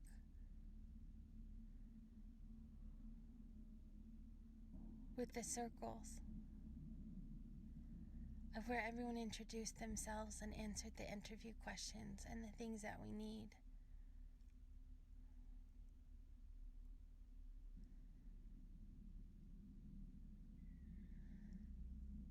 And so I guess if there's going to be meetings, I need to learn better who they are.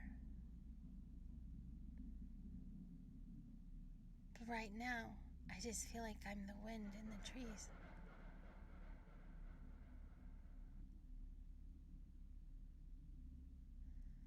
Or maybe I'm the tree and the wind is in me.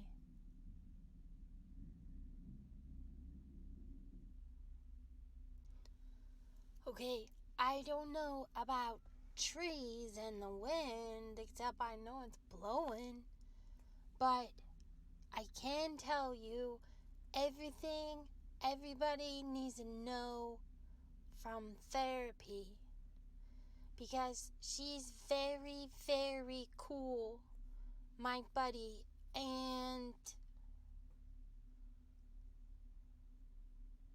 also, I didn't mean to be scared, and I was not a lot scared, but I was a little bit scared. But the therapist was not scared. Not even a little bit scared. But I'm dizzy as a spinner. And I can't drive right now, so I just stopped, take a break. 'Cause I'm very, very busy. But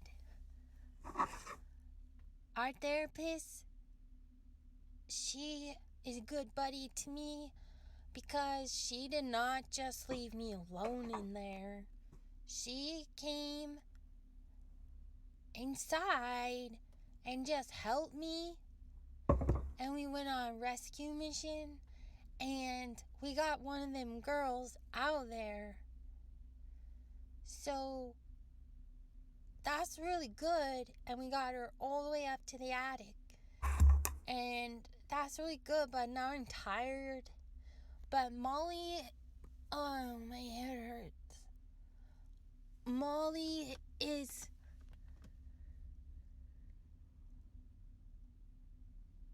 Molly is helping her, that girl.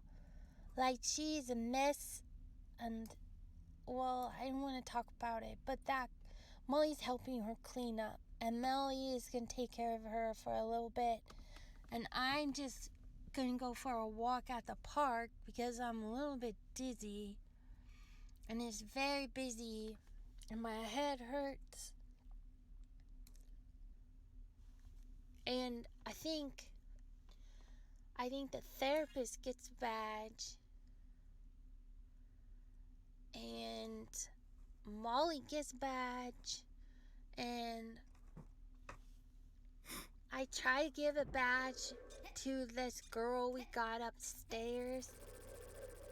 I don't want to say her name for I don't have permission of it, but I try to give her a badge, so she did a good job to go with the therapist upstairs. But No. Molly said she will hold it for her because she's not ready yet, but she promised not to throw it away and save it for when she is ready.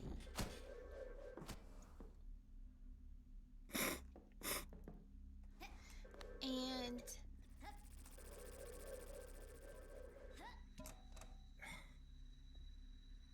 well, today was really good therapy and we did a lot, and I'm kind of busy and I'm kind of tired, and I don't want to talk about it on the podcast, but I think we'll go write about it in the notebooks for some privacy, for we only talk about it for safe people, and I just mean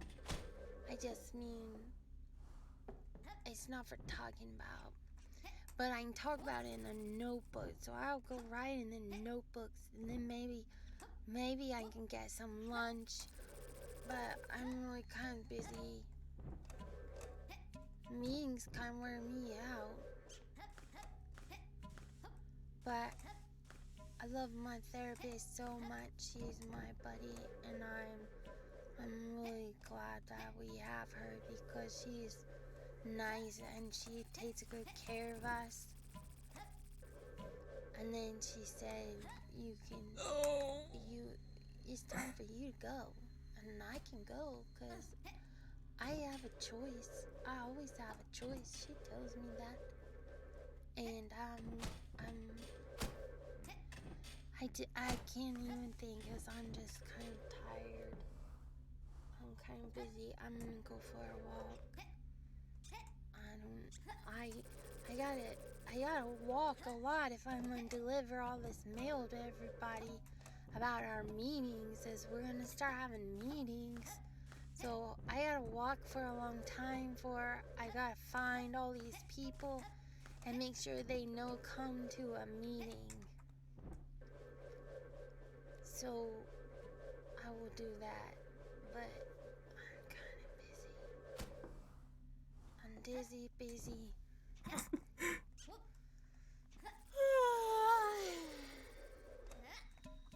No. Also, I really hope we can just go home today. I'm finally ready to just go home. I want to go home and I want to just be safe. Everybody's going to be safe. Do you know what else the therapist did? She gave us a heater in the attic. How do you know how to do that? I said. And she said, because we take care of people. That's what it is. We take good care of people, and so if it's cold up there, and there's snacks up there, she said, and I said, I like snacks. And she said, nobody is hungry, and nobody is cold, and nobody is alone. What do you think of that? That sounds like No. a good deal, does it? I'm just thinking about it. I got a lot of thinking to do today. I'm gonna go do some thinking work. I'm gonna walk and think, like Winnie the Pooh, just walking and thinking. That's what we gotta do. Also, maybe take a nap. and maybe eat some lunch. Or just take a nap and then walk. Maybe I can walk and then take a nap and then walk some more. And then take another nap and then walk some more. I didn't mean to be scared. My therapist, she was not scared, not even a little bit. She said they're dead.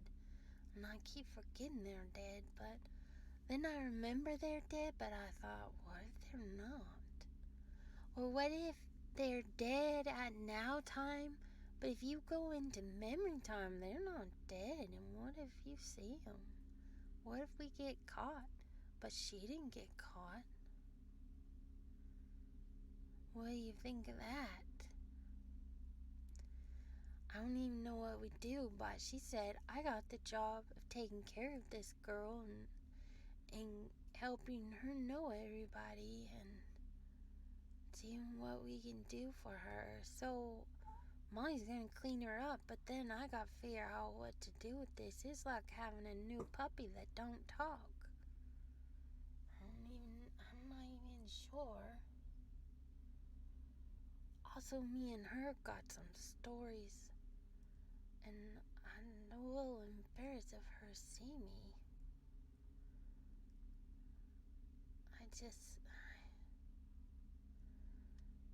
I got some thinking to do. I gotta walk and think. I'm gonna go do that.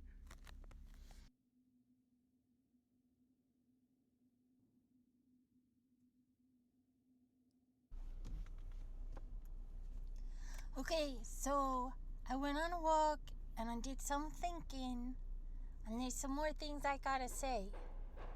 Number one, here's something I just noticed. I just noticed it, and I want everybody to know it. So I'm gonna put it in the newsletter, like the newspaper inside, or mail it or something. I gotta tell everybody two things. Number one, all of the notebooks we write for a whole year, all of those papers, do you know what? Our therapist still has them. I got to see them today.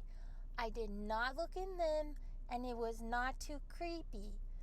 But I did not look at them a lot, but she has them. And they're in big notebooks. She put holes in everything, put it in the notebooks, and everything is still in order. Can you believe that? Because she cares about us, so she cares about our stuff, and she cares about our stories. And I said, why do you care about our stories? And she said, because she would like to get to know us, and she likes to hear from us, and she wants to help us, and knowing our stories does help us, and she's taking good care of everything. So I think that's good evidence. Everybody needs to know it's okay to write in the notebooks and say things in the notebooks, because she's keeping it safe and she's keeping it in there and together, and that's called being a good steward. And if you're a good steward, it's like being a guard of something and taking care of something. And I'm really proud of her. So I think the therapist is going to get a badge for that. The other thing that I want to tell you is, not only does she take a good care of all of those papers, when I said, hey, we need the map that we drew of the houses and the woods and the pastures and all of this, she not only when I said I need that, do you know what? She knew. That lady knew right exactly where that was. She said, I think it's in this notebook, and I'm pretty sure it's right around here. And she flipped some pages, and bam, there it was. What do you think of that? because that means not only have a good steward, it means she pay attention and she really knows what I'm talking about. So if she knows what I'm talking about and I know what she's talking about, then that's a good team and we can work together on it.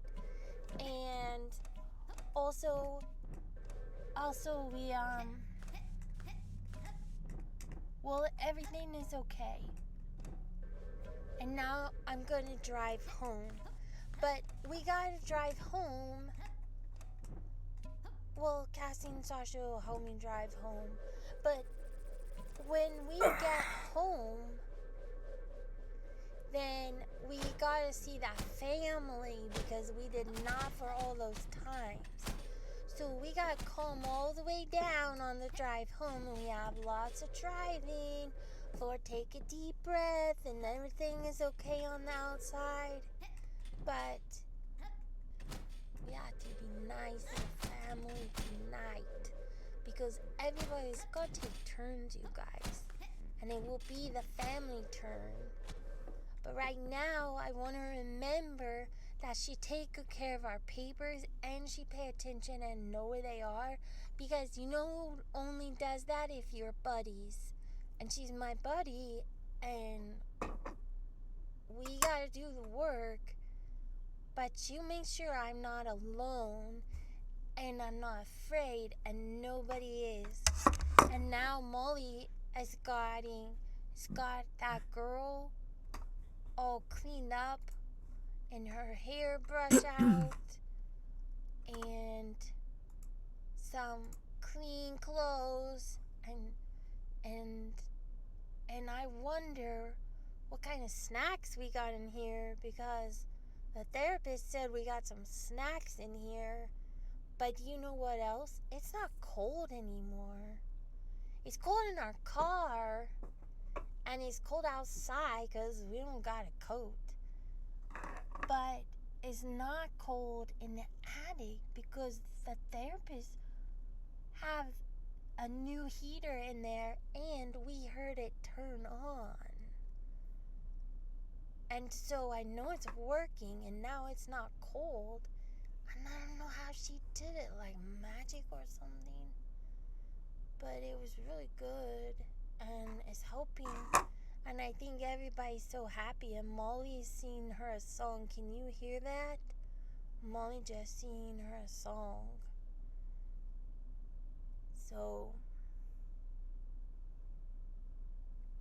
So we rescue her.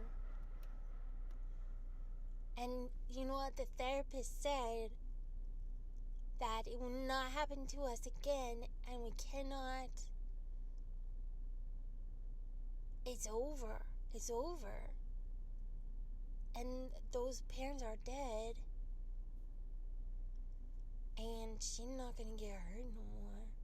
That's what I gotta think about when we were walking and thinking. But now she's all cleaned up.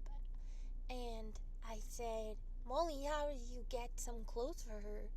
And she said, well, I can sew them. And when I got done thinking and walking, and I went to look, and she had new clothes that Molly just made them. She sewed them. So now the therapist told her Molly will stay with her, and Molly is just staying with her. And I said, Molly, do you need something? And she said, not yet. I'm okay. I'm just going to stay here a while. And she's just helping that girl, and that girl's not talking. And she's kind of shaking. I said, she probably needs a snack. But she doesn't want to eat, and she doesn't want a badge, and I don't know how to help. Except for take care of them, make sure everything's okay. So we'll just go home and Molly can take care of it. But we're a team. And I can rescue too. So I kind of like it when Molly sings to us. I didn't know she can do that.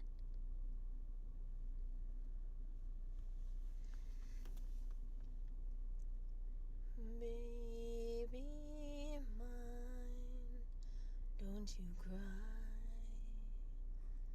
baby mine. Dry your eyes. Rest your head close to my heart, never to part, baby, you're mine. Little one, when you play, don't you mind what they say. Let those eyes sparkle and shine.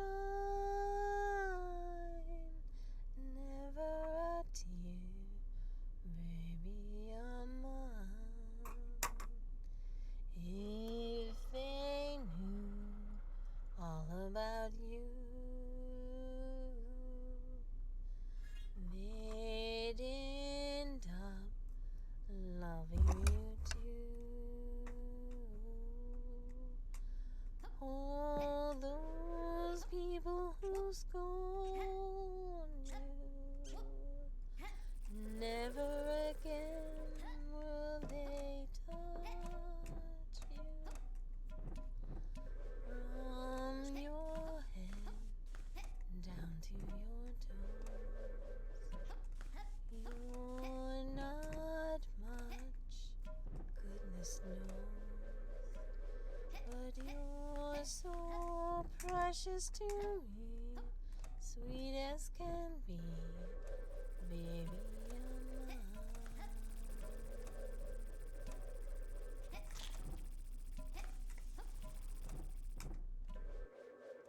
No. Thank you for joining us with System Speak, a podcast about dissociative identity disorder. You can listen to the podcast on Spotify, Google Play, and iTunes, or follow along on our website, www.systemspeak.org. Thanks for listening.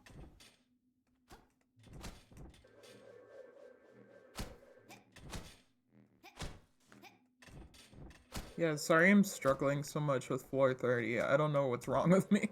These jumps are just so far, I'm not used to them. I think I was trying to super jump, but really... Ah! Oh, nice. Really, the play is to, triple jump.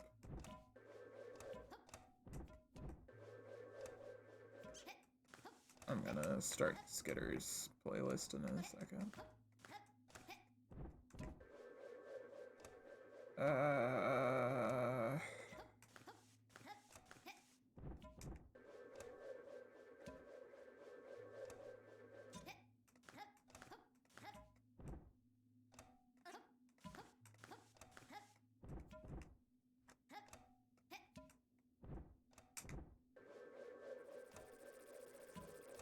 Yes!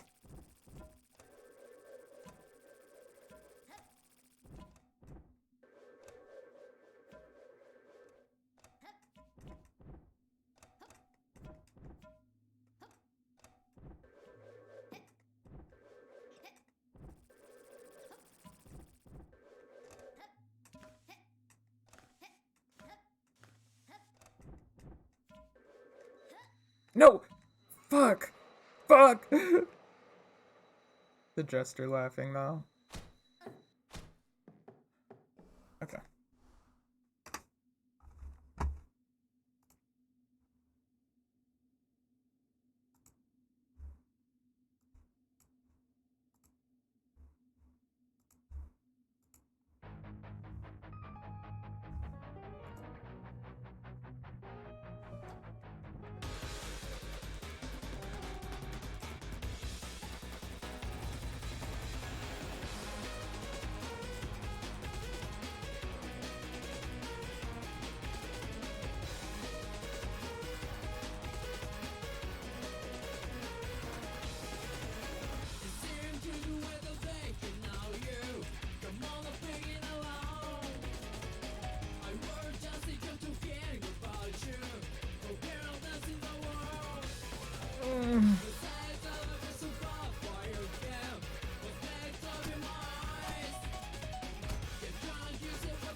No, no, no, no, no, no, no. Fuck.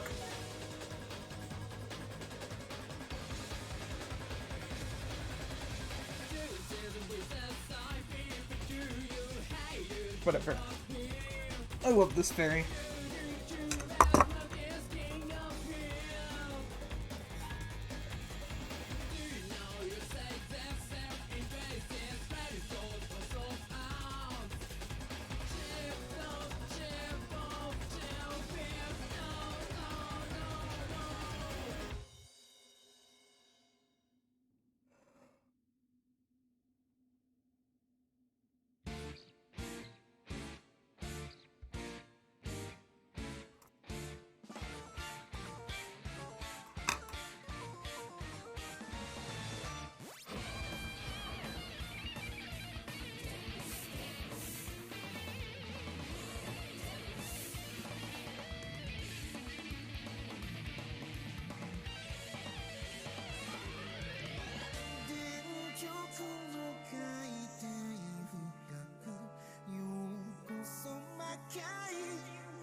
Okay, finally. 31.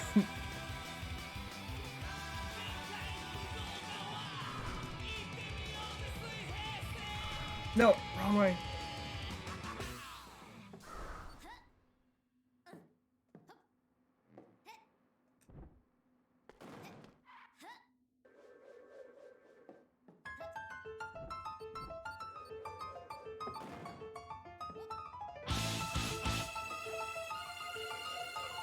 Okay. This song's so loud. No.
No.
you kidding me?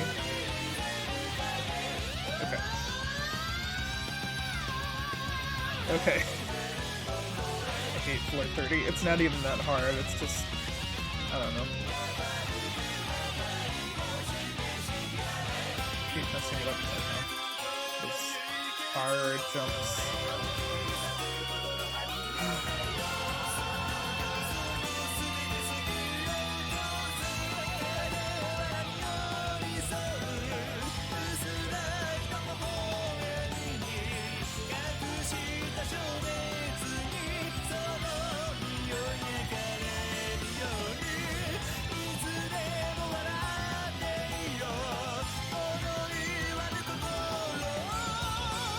No!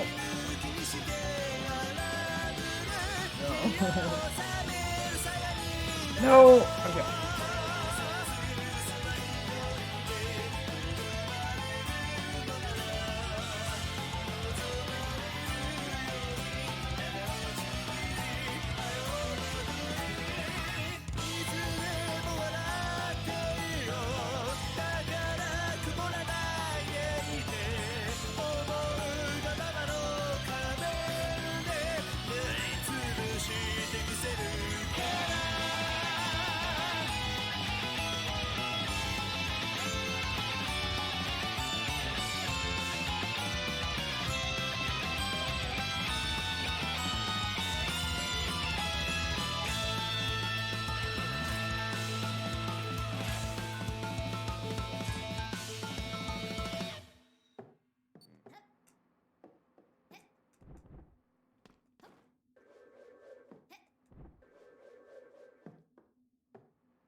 Okay.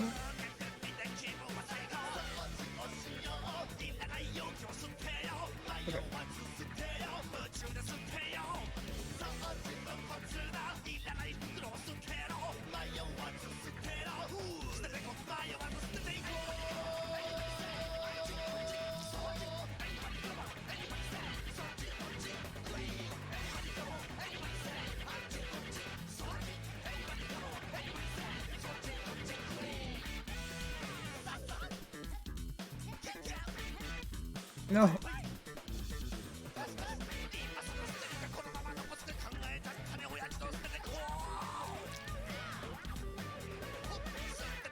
Ah.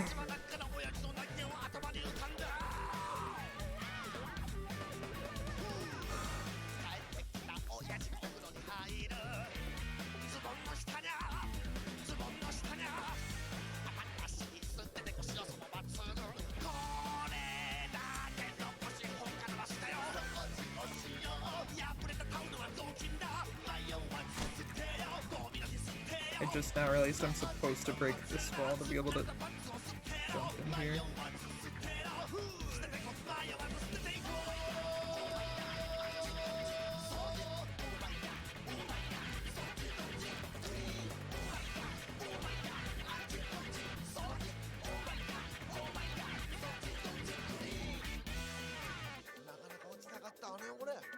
Okay. Right.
Oh, I was... Wait. Ha! Sometimes I forget I can glide. Okay. Heart shape.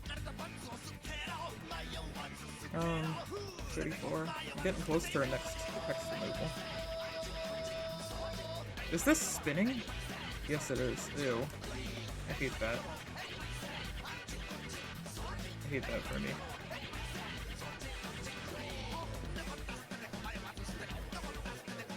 Can't even figure out how to deal with centrifugal force or whatever.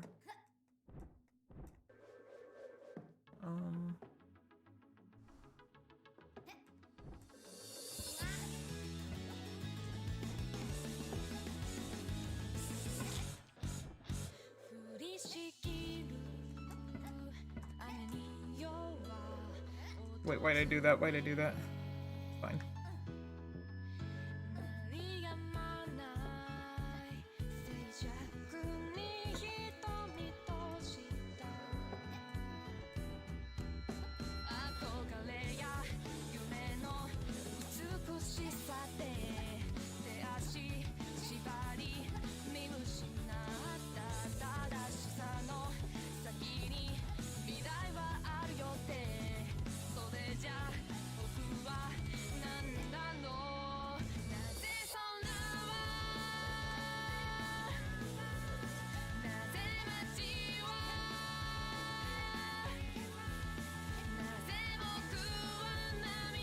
$35.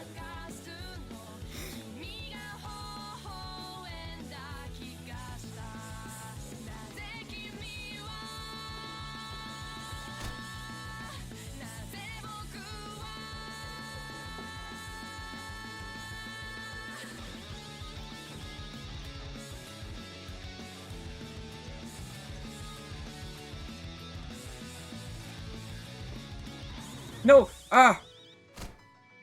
I didn't move fast enough. It's fine. No! I'll just wait down here.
have to be afraid because there's meant to love, or there's meant to love forever, forever.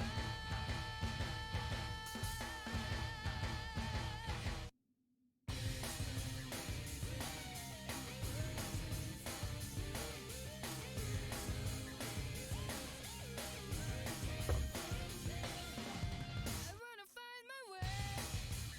You wanna all of me as you make me dreams. With a beautiful life, I'm gonna step to life. Open up from this place where the story begins. Set like a red display. The life that we should have had instead of illustrations in this blue. It's too late, and don't have to be afraid because there's a little light. Always there's a little light. Forever, forever. It's you with a special you. Don't you let me dream. Always want to get my dream. Forever, forever. You and me.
Oh, it's back.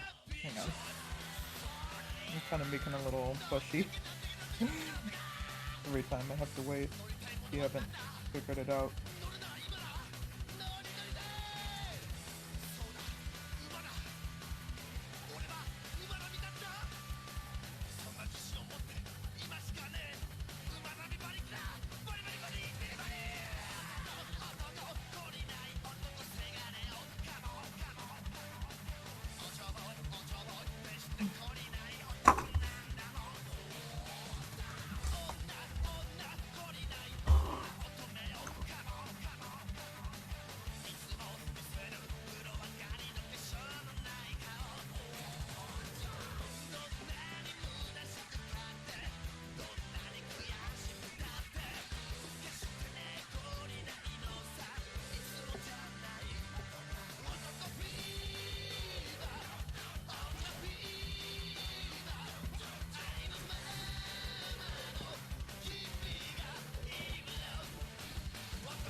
Whoa.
get inside this.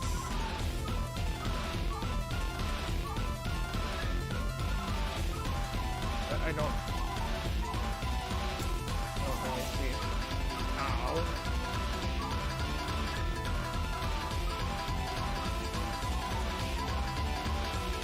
I don't even know how I did it last time.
Oh. I don't know if just standing still was what did it, or if it was a coincidence that that worked.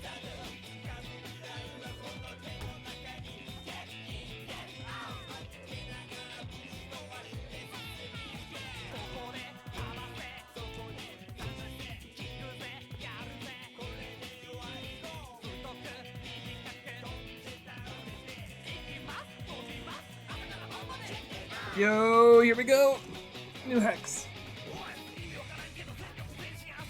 I've been awaiting you, little voice. Yeah, just 1 sec, alright? You have no idea how many times I've climbed this dang tower already. Rest, little voice. This room's under my protective spell. Look, I don't want to be greedy, but got any other spells to help me out? I wish upon the stars, which I haven't gazed upon in eons due to my infernal imprisonment, that I could. Alas, I can do no more than lift more of the Jester's hexes for you. Don't worry about it, that'll do, bud.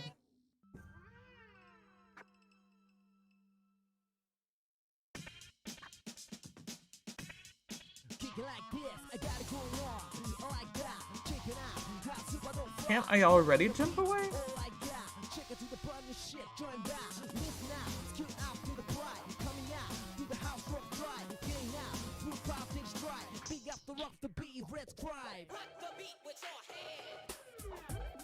I'll go with this because it might be an extra jump, sounds like. And I feel like warping would just make me dizzy. Little one, do you require assistance? Gozen just informed me of your predicament. I am ready to take flight. Oh, I remember when you still called me Little Rat. I'm good, Tomoe, but thank you.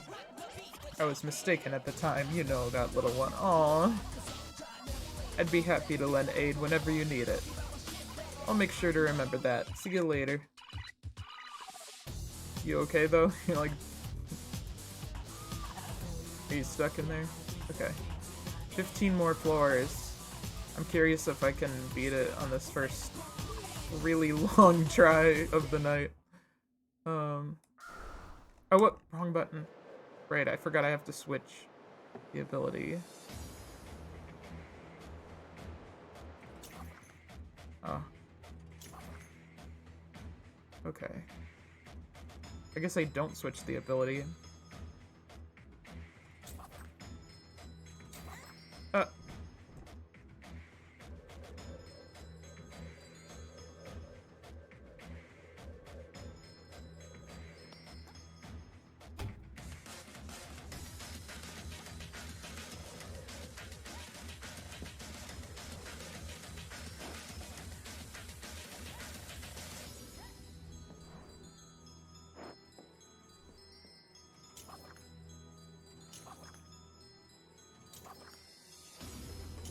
Wait, duh. I have to wait for the timing to be right. I gotta stop doing that.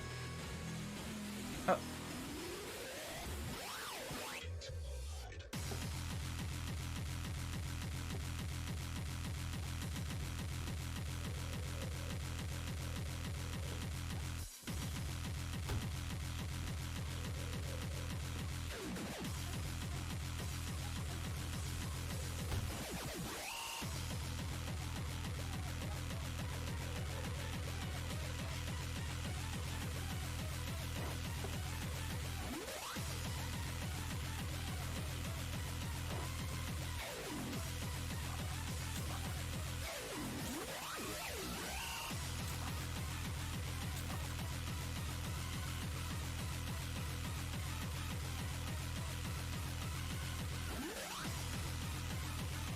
Wait, what?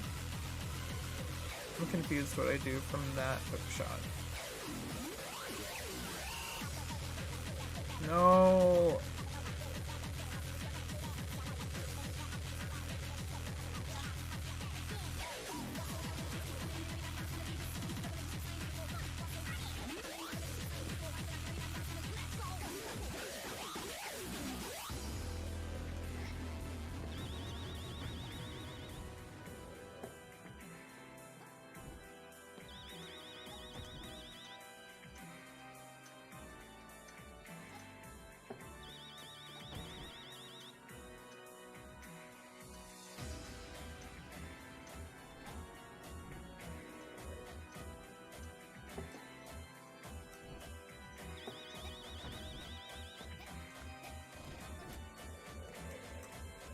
Ah. Fuck.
What happened?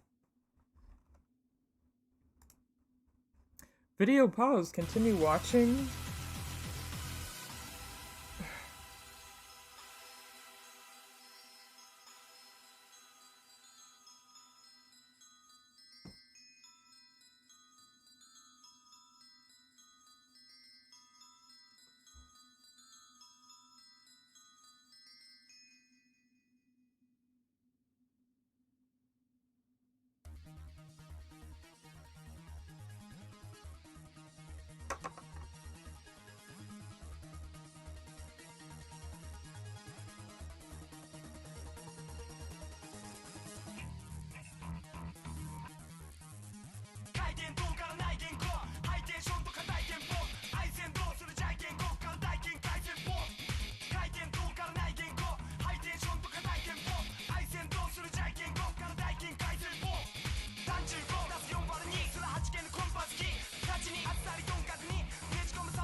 I know it's back. Give me a second.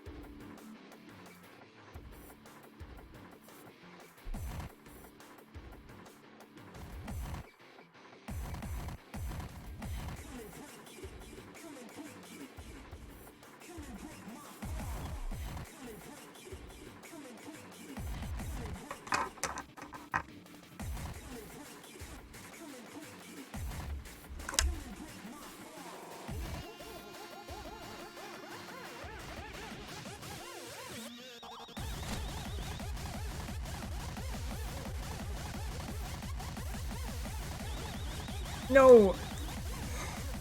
You've gotta be. That was such a rookie mistake. What's this little grass pet? I was like so excited. Whatever.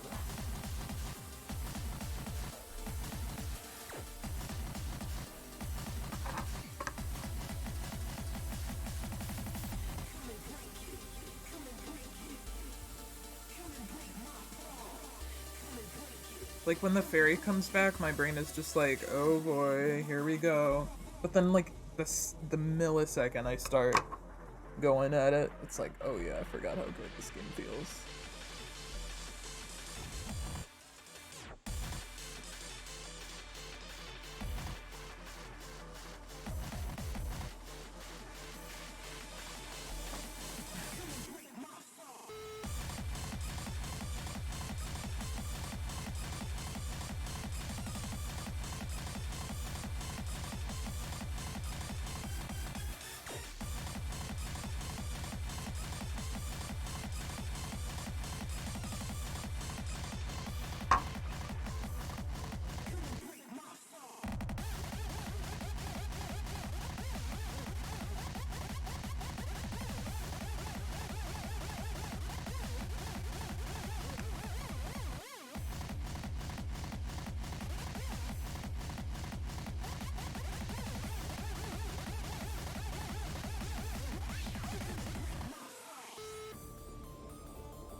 Neat.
Like, from here, I get confused on what to do. That's too far away, I think that's why it's blue. Am I supposed to jump? And then... Oh, maybe once I spin I can't hook shot. There's like a lot of rules that don't make sense to me unless I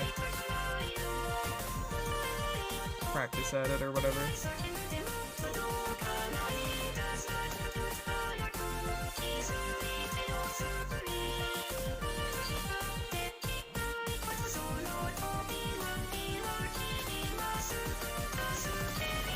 Oh, okay.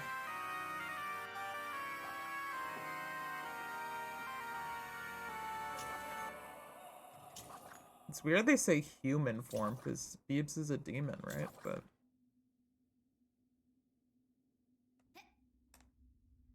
Oh,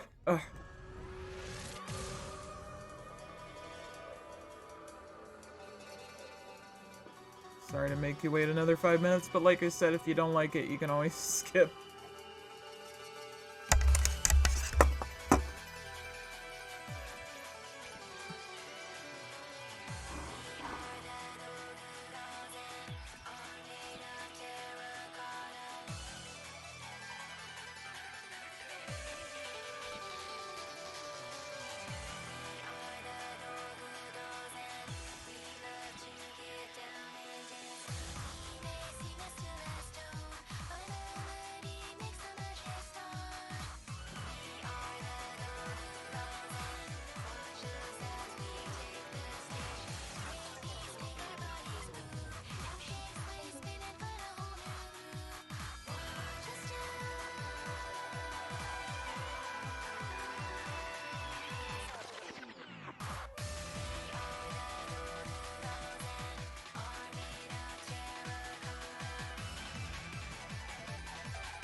Oh yeah, I forgot immediately.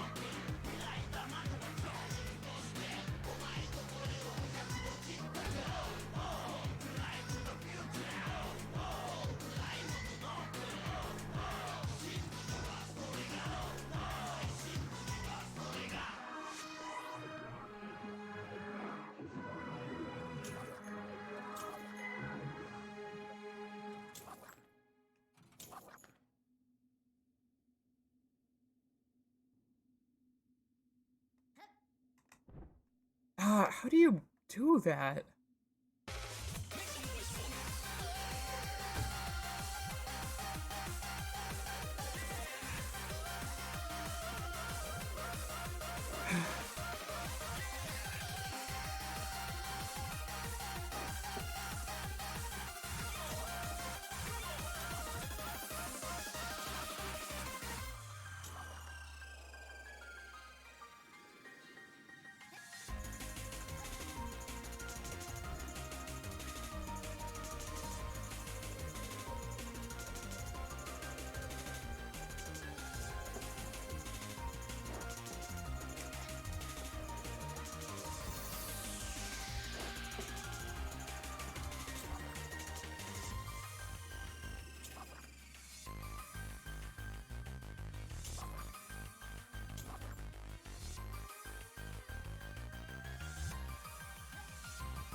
There we go. Oh, this is actually a pretty short floor. 37. Oh. Oh.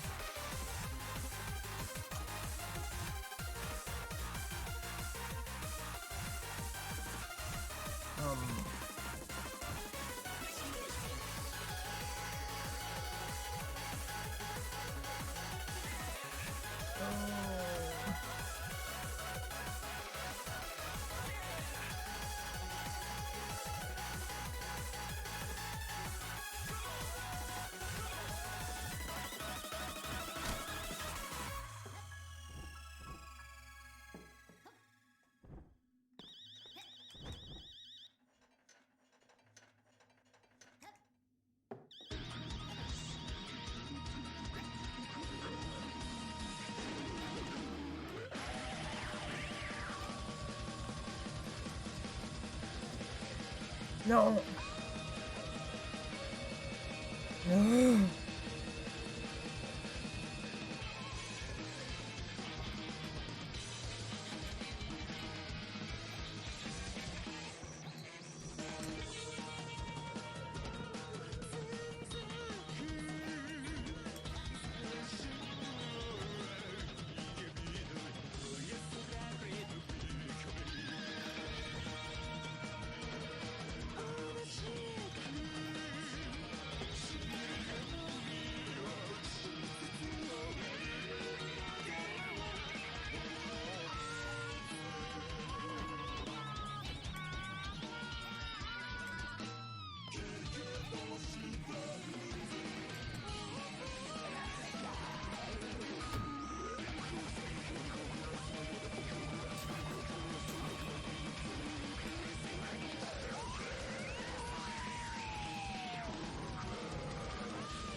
Why'd I do that? Why'd I do that?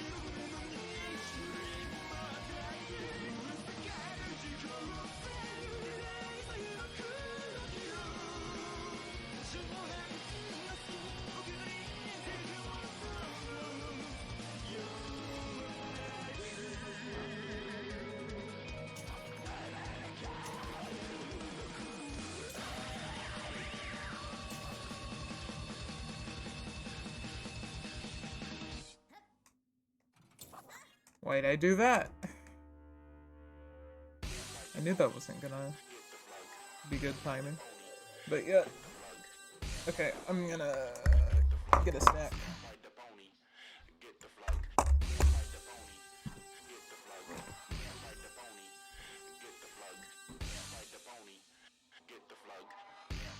phony. Get the funk.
playing one-handed right now. Been having a snack.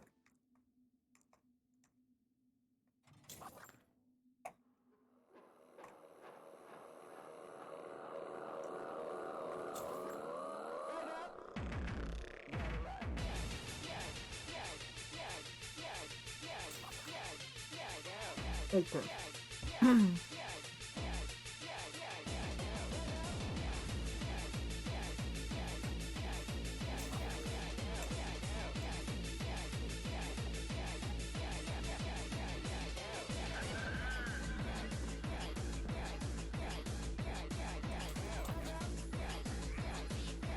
Yeah, where do I go after this?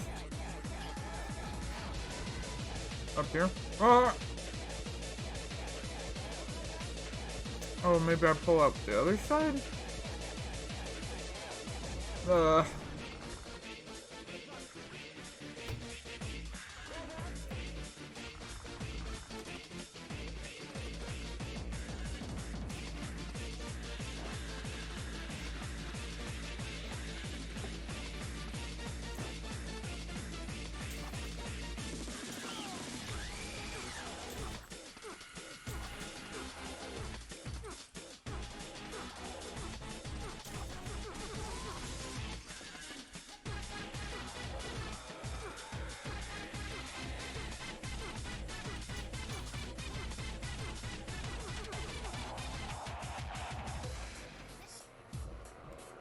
Maybe I just do that. It's literally that simple. Okay. Now what? I go all the way over there?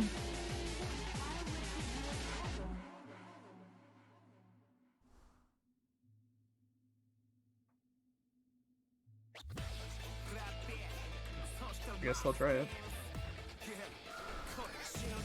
Oh. Sorry, I have like depth perception issues. I've said many times.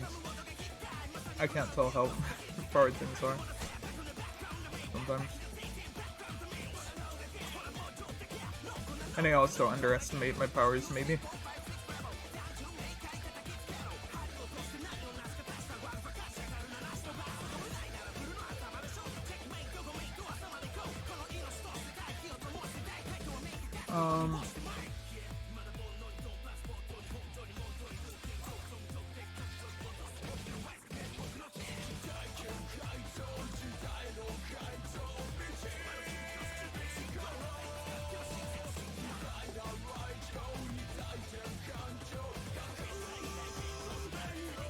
$38.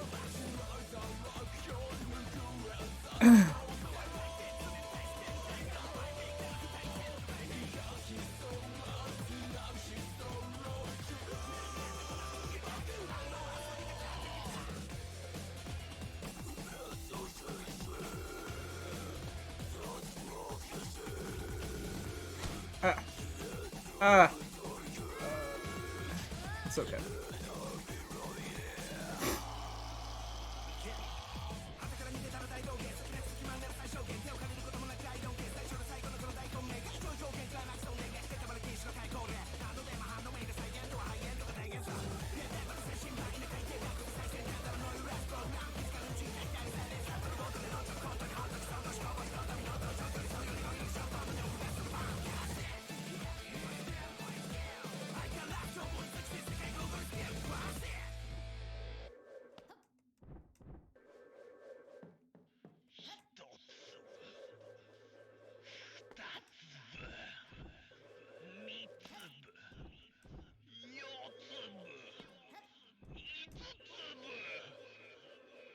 Ah! Fuck! Fuck! Fuck! Get me out! Oh, that was so scary. Can you imagine?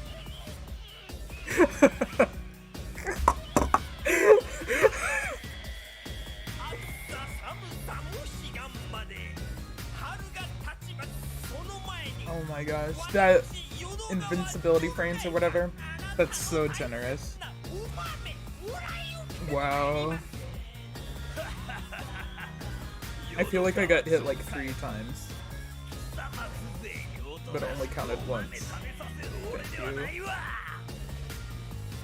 everyone say thank you to Braz or devs, whoever was responsible for the invincibility frames. Thank you.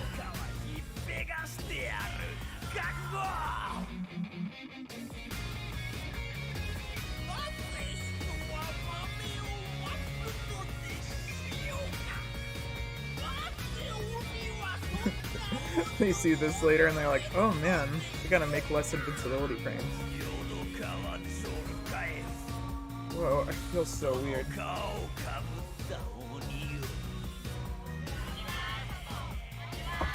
I feel dizzy.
Oh fuck, wait.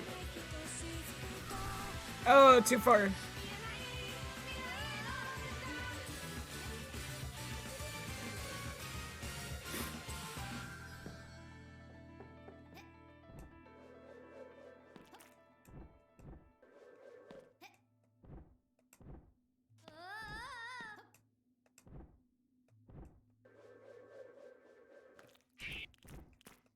What? Did YouTube pause the music like half a note in? That's so funny. I'm so sick of that though. Can I please? They really did. It says 000, but you heard like the tiniest sample. I wonder if there's a way to turn that off. I hate it so much. It's so pointless. Like I'm not gonna accidentally leave YouTube playing, I promise.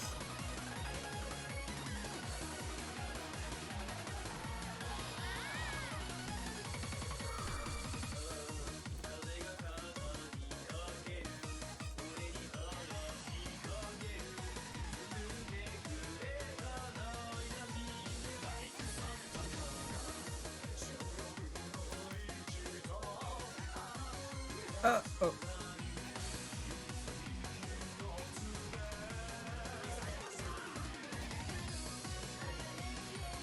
No.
No. Ah.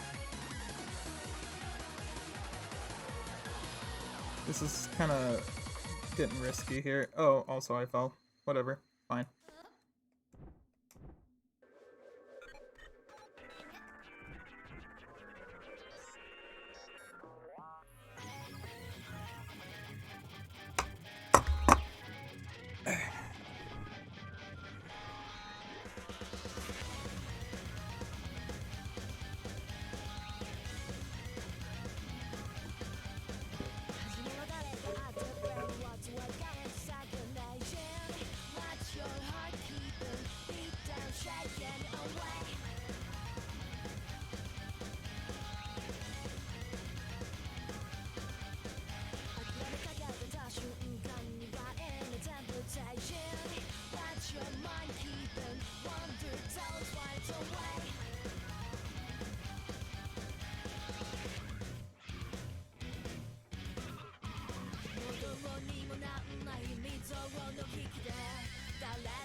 Okay.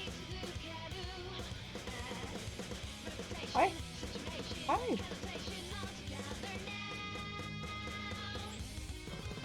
Never give up, break, 'cause as it grows, you can start a new groove and love for who you are. The dreams out there are very few, but to something true, keep for the music's gone. If he turns off the computer, I'll never forgive him. Ugh. One single piece dreams the world. What's up, buddy? Won't you keep this thing in mind?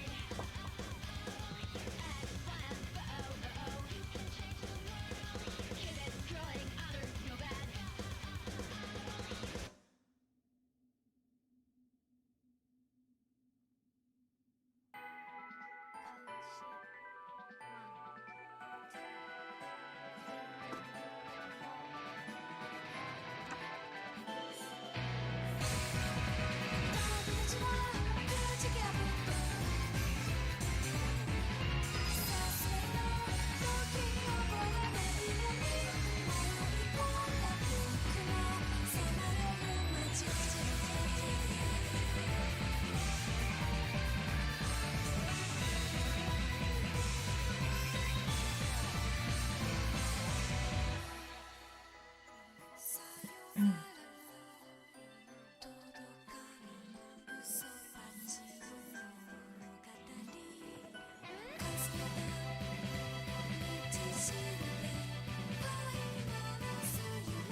Whew.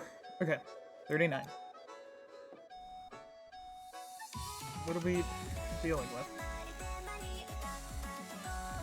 Oh.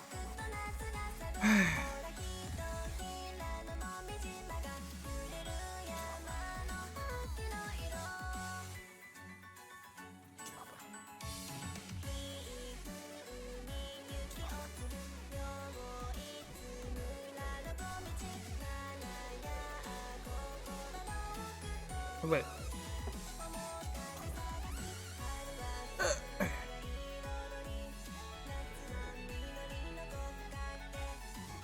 Wait, what? Oh.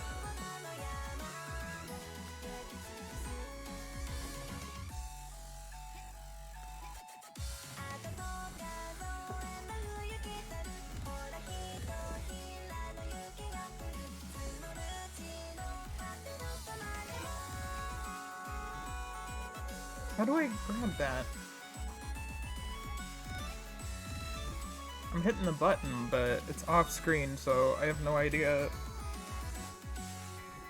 if I'm supposed to have it on screen to be able to... It's so weird. But there's probably an easy solution to this.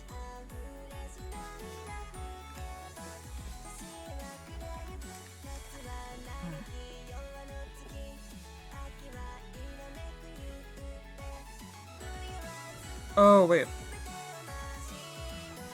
There we go. Wait, what?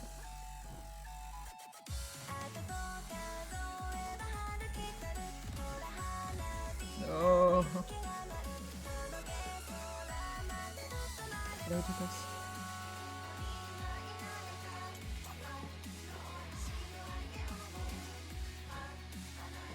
Oh, I see what you're...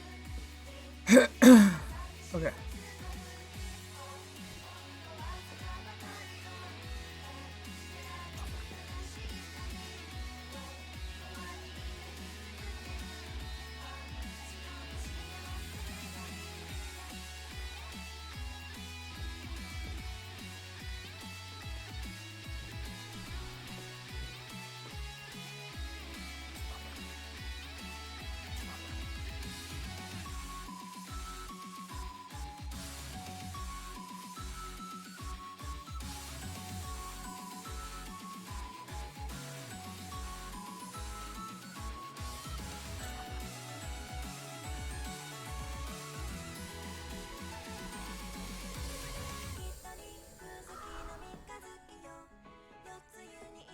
$40.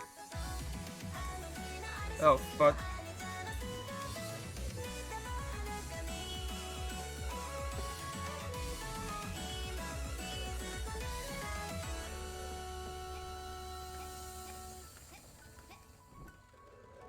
Oh, is that... Are they okay. I thought there were, like, patches of red on top, but... That might be another wheel! Oh! Wow! I'm gonna wait here. Scooper? Okay, he's laying down. I was gonna say...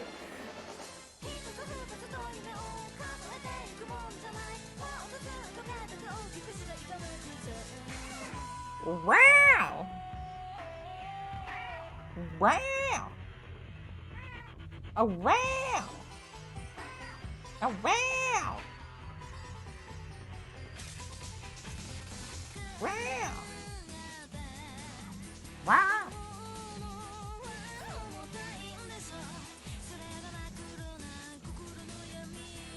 Wow! He's got his tongue out.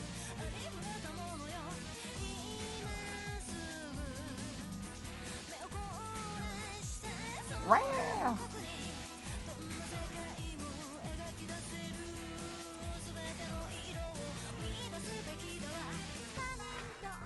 You know, my arms feel limp. Is it from poppin' music last night? Or is it from the the stress of the tower? I don't know why that would affect my arms.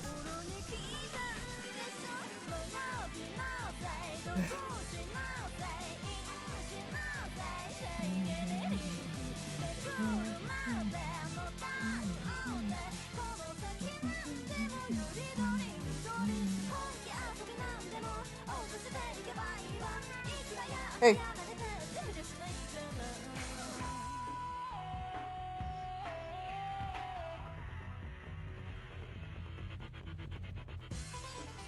I might sound extra snappy at him, because, for those who don't know, he has a habit of turning off our computer.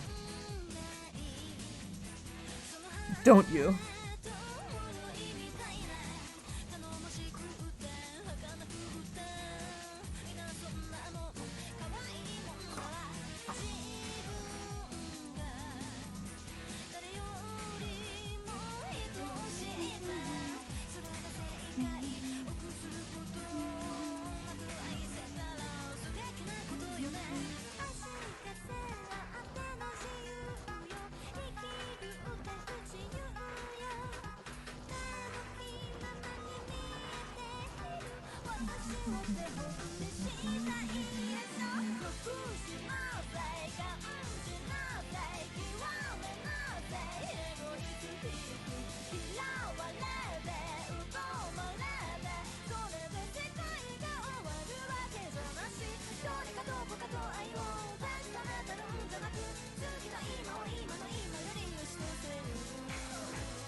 Scooper.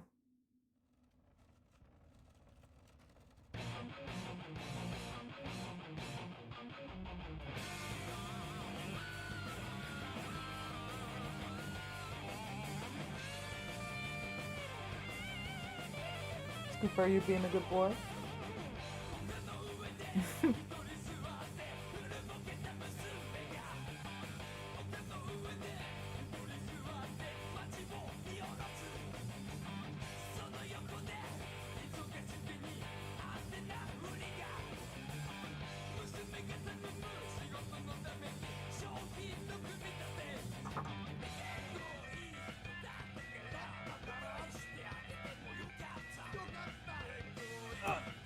I think come on.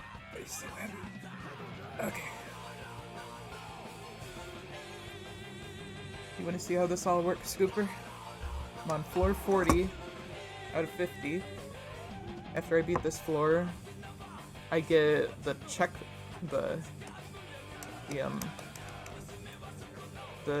the flag,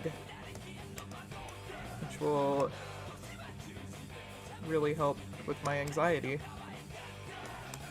in case I get hit twice in a row, or maybe don't realize that I got hit.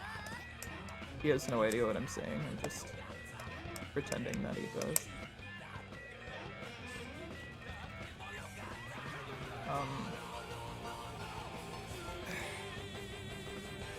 What? Do you want down? Hang on. Make up your mind, boy. Lay down. I'm sorry, I'm just like... If you turn off my computer, I will be so distraught, so...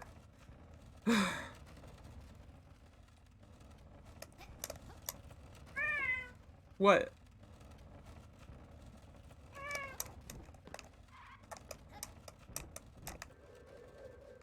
Are you upset that I am rightfully accusing you of turning off the computer? Did YouTube pause the thing again, or is there just a... fuck! No! I wish you could get out of this when this happens. It's so annoying that you can't. You just... Okay, finally. What is going on with YouTube? It just stopped at the end of the video. Why did it do that?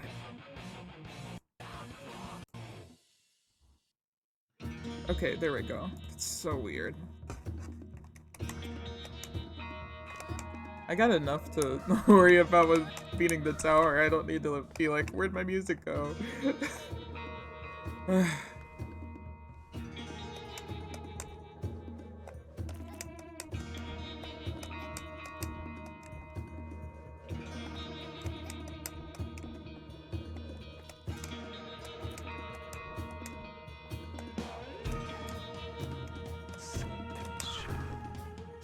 No, okay.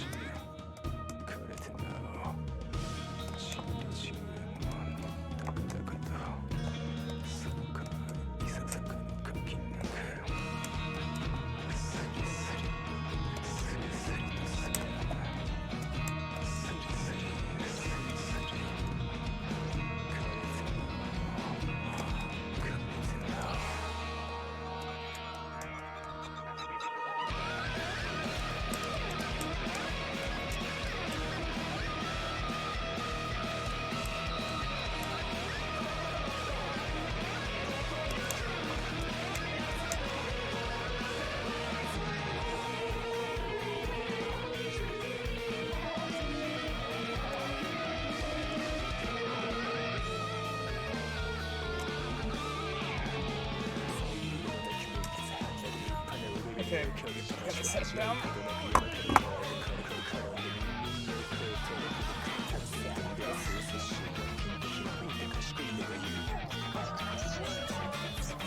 Also, I think if I get to floor 50, like right as I'm about to beat it, I think I'm gonna like turn on the regular music. I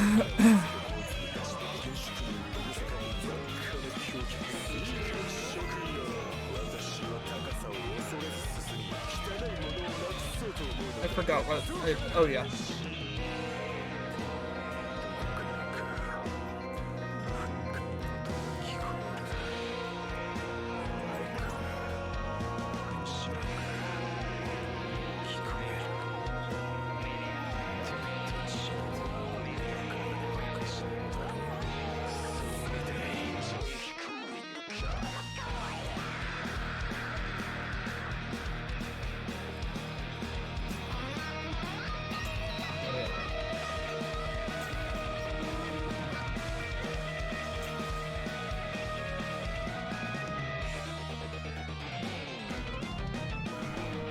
No!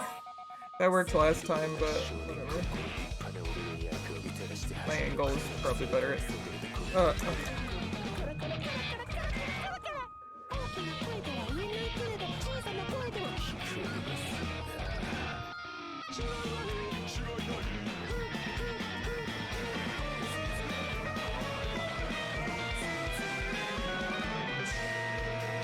No! Ugh. I don't know why that bothers me so much. I guess because I didn't. I made the opposite of progress. I need to refill my water. I'll be right back.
Very tedious, but I think it's for the best for my sanity.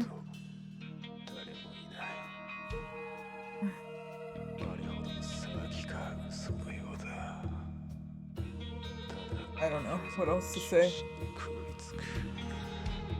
I just wish you could, like, quit the game and come back later, but you probably can't. I have no idea. I don't want to risk it.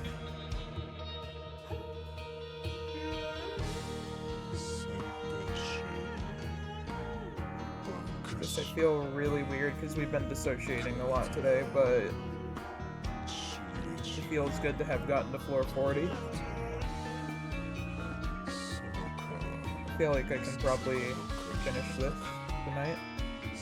I could just theoretically leave the game running, but when you have a cat that likes to turn the power off, usually he pretty much only does that though when I'm at the computer, but I don't want to risk it.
Gravy's coming over.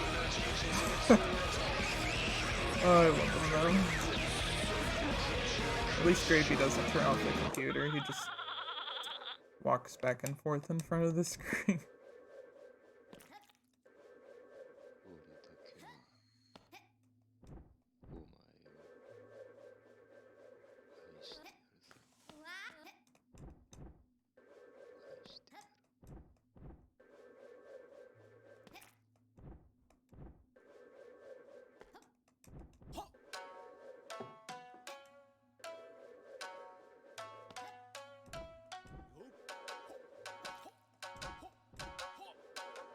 Jumping to the beat of that bit. Ah.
Oh, I can just get to the top of this. That helps a lot.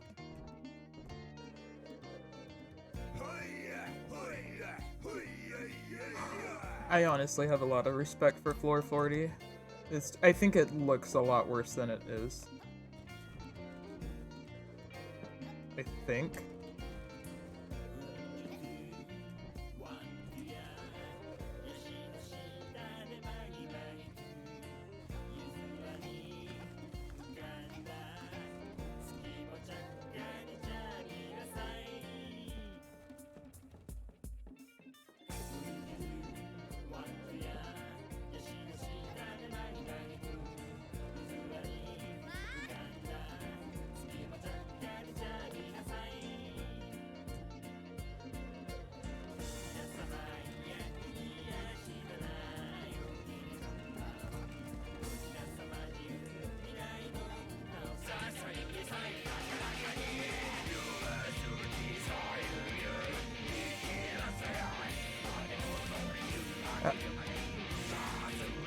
Ah!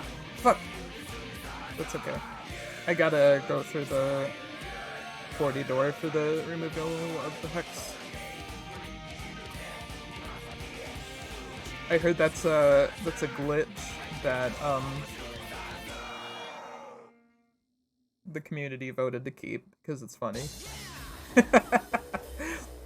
I think it used to put you up a lot higher, maybe. Only a few more floors.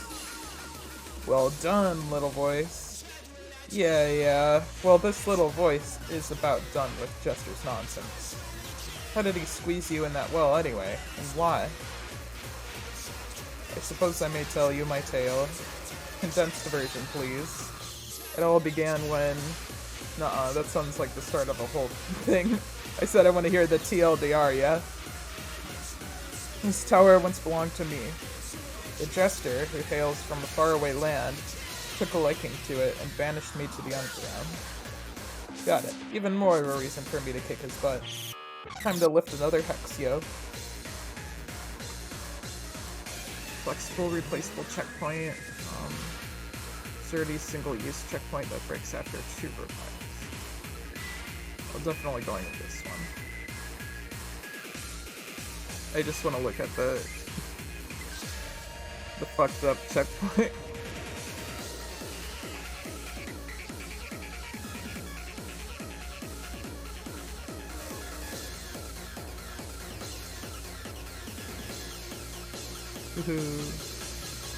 I also do want to wait for my fairy to come back. Oh yeah, TK. So I'm in a portal made by a weird dude in a well, and you're currently fighting a jester to get your powers back. Did I get that right? Pretty much. Dang, how do you always get yourself in these situations, Beebs? Usually because some random guy suddenly starts some beef with me. Know what I mean? Fair enough, I guess.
Can you believe only 10 more floors?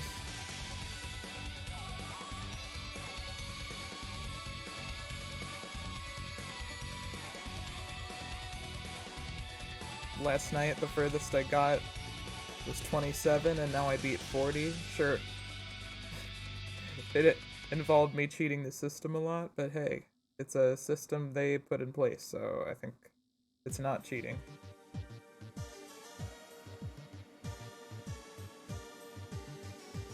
I feel like the reason that it takes 5 whole minutes is to see who has the patience to wait that long, and who's just gonna hope that if they get hit again, it will have been 5 minutes.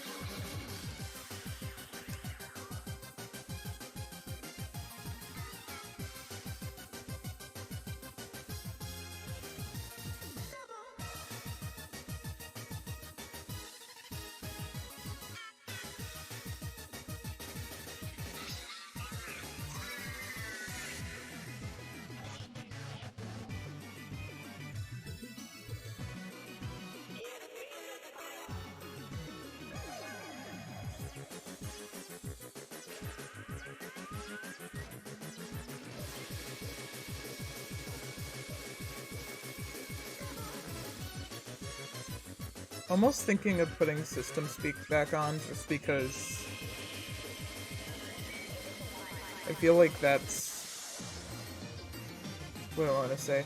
I feel like our brain has to go back and forth between something like chill and something more high energy. It's just the way it is. But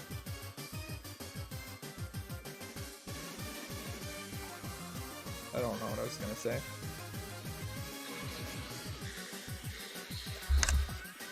Just, I think focusing on, like, listening to the podcast or whatever helps me not worry so much about failing at the game.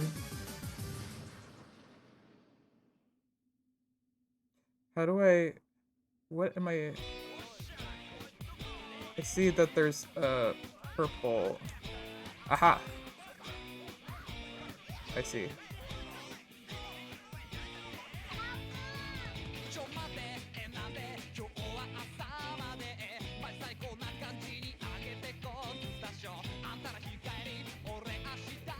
Oh no.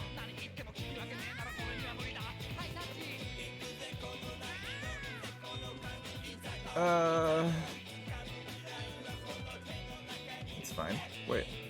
Wrong way. I saw the door, but that was the wrong door. Fuck. Oh, fuck. I'm gonna have to...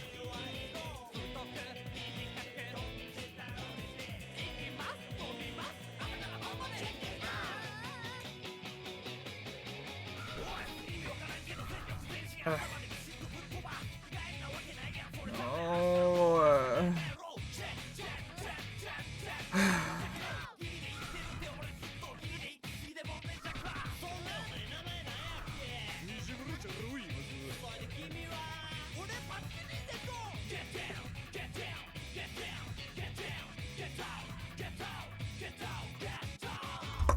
Okay, I'm gonna go to the bathroom. We'll be back in a minute.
Y'all, I immediately forgot about that check flag thing.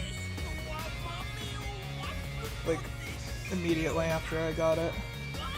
I should have said it at 41. 'Cause I'm pretty sure you can just teleport to it. Oh well.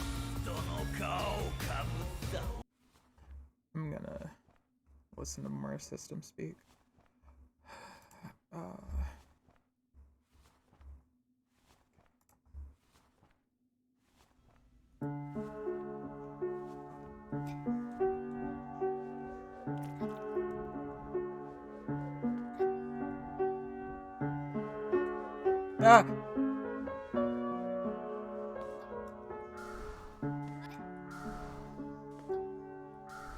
Oh, maybe you can't travel to the flag. Well, that... I guess it will save me if I accidentally die, but...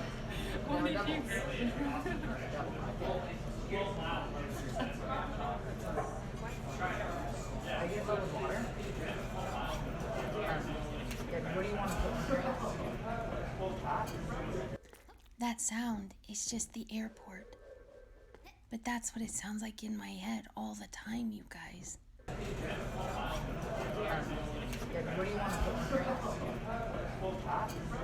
Today was really hard. Sounds like that on the outside, when I already feel like that on the inside, is a huge trigger for me. Like, it's just too overwhelming and it's too confusing, and I was very disoriented. Today was really hard. Here's what happened. Prior boarding, please come see us, gate 84.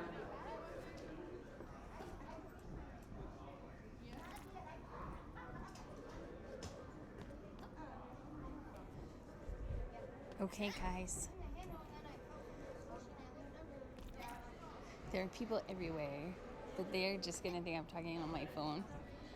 I know it will give a lot of background noise, but welcome to podcasting.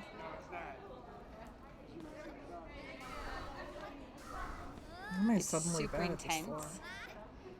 I am completely overwhelmed. We were 1 pound over our baggage weight limit, one whole entire pound. No one would budge. And so we had to pay an extra $20 for our suitcase.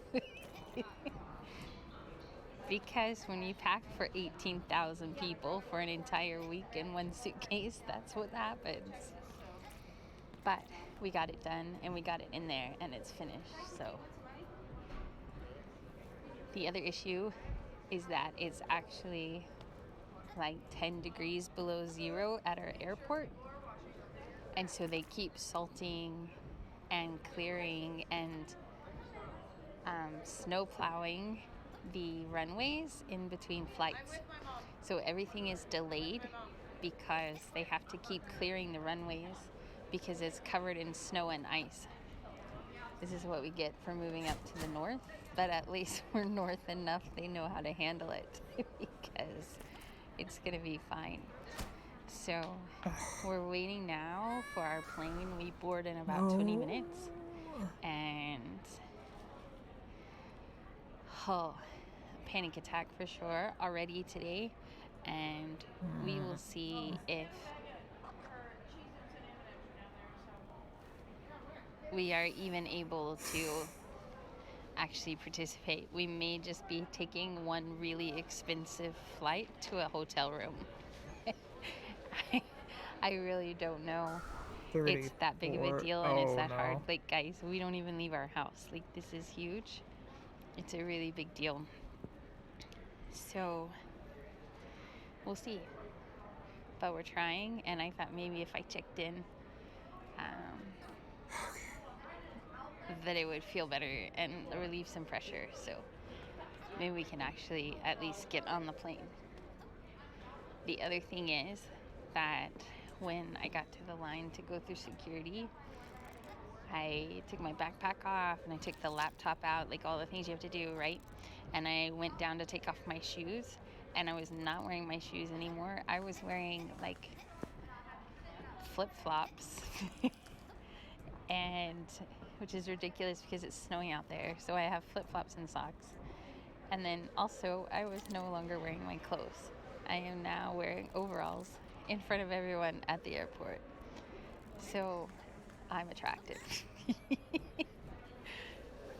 And whatever it takes, I guess. We are trying our best. And I've gotten some gum. Paging Phoenix passengers, Rondell. That scares me to death every time, all the announcements. So over this. Okay, I really don't know how we're gonna survive this, you guys. Like, it's just so bad. Phoenix passenger Anna Marie Sidliver, Myers.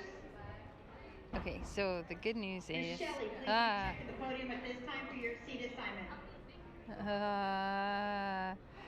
like, I totally can't handle this. It's so bad. It's so bad.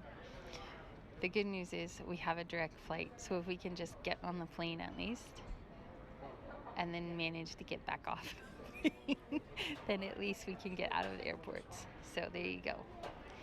We'll check in on the other side.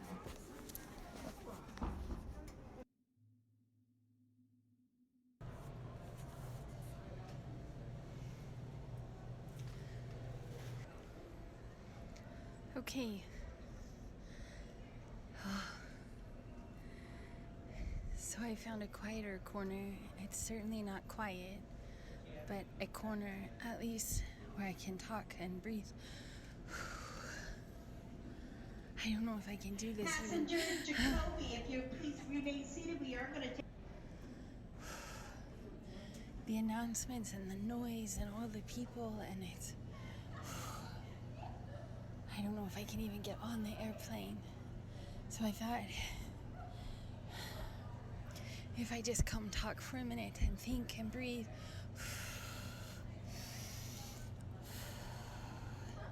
That maybe I can at least get on the airplane. I don't know what I'm afraid of.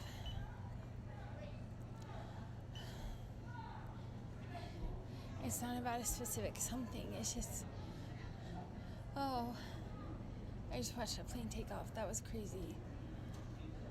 Look it. Shot almost straight up into the air. I mean, it was diagonal, but oh my goodness, I can't do this.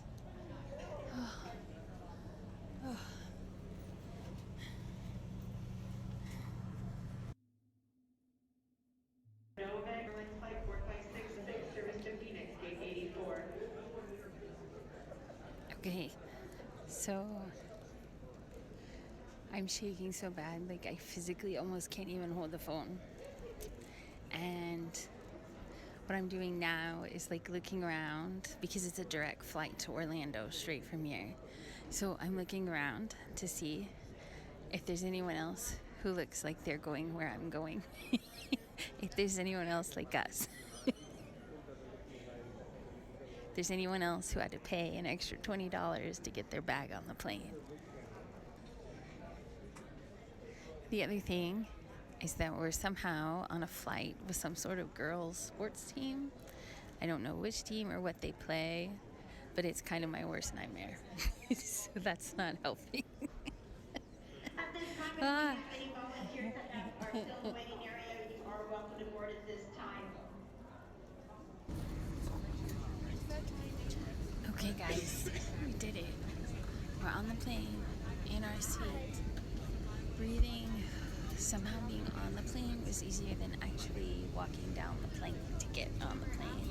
So now that we're here and in our seat, I think everything's okay. So yeah, let's do this. Let's go to Orlando.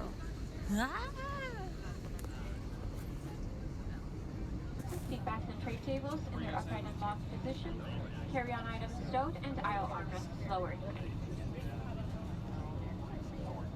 Our 18-minute flight. Relatively decent weather along the route. Anytime you see the seatbelt sign illuminated, please remain seated with the seatbelts fastened. Orlando weather, 67 degrees, light winds out of the north, partly cloudy skies. Welcome aboard. There are safety information cards in the seat back in front of you that illustrate the safety equipment of this. Our flight time today to Orlando is 2 hours and 17 minutes. Thank you for your attention and welcome aboard.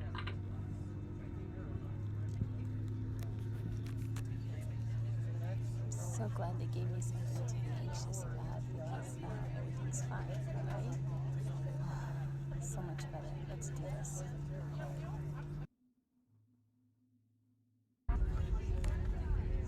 Ladies and gentlemen, welcome to Orlando. Please remain seated with your seatbelt fastened and carry-on items stowed until the aircraft has come to a complete stop at the gate and the captain has turned off the fasten seatbelt sign. Please use Please stand clear of doors and hold onto handrails. When the 8 p.m. stops, please exit and follow the signs to baggage claim B. Okay, guys, I made it to baggage claim and I can get our bags and find our car and everything's gonna be okay because I got this. And we made it to Orlando and everything's okay and I'm gonna get our bags okay. I just gotta watch for them.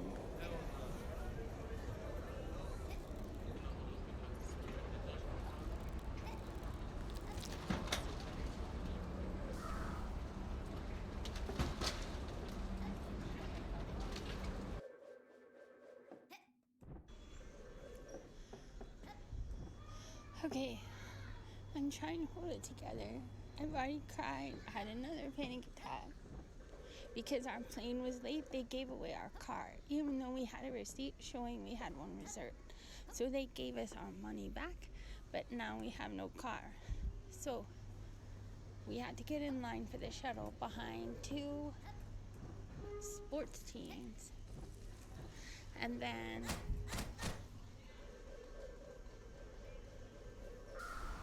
I just can't. And waited in line for an hour for the shuttle. And then went where they told us to go. But then when the shuttle came, they said we had to check in one more time. That we were at the front of the line, but they said there was another desk. The lady didn't tell us. We have to check in there first. So now everyone else behind us. No. So now everyone that got in line behind us got So to get on close. the shuttle. and we had to go back to the desk, and the shuttle left without us, and now we have to wait another hour for the next shuttle. And the sports teams are now in front of us, so we may have to wait another hour after that. And I'm spent. I'm out of spoons. We can't do this. It's too hard. I That's feel you. how I feel right now. I'm overwhelmed. I'm not having fun. It's too much work. I think I might just get I hit to can't go do to the it right, checkpoint. and even when I tried to be prepared, it didn't work. So I'm having like a lot of negative thoughts and a lot of Maybe that's too impatient. false thoughts, and we just need to keep going and get there, and then I'm done. But I'm not going to try to meet anyone tonight. I'm not trying to connect with anyone tonight. I have nothing left in me. We are done for today.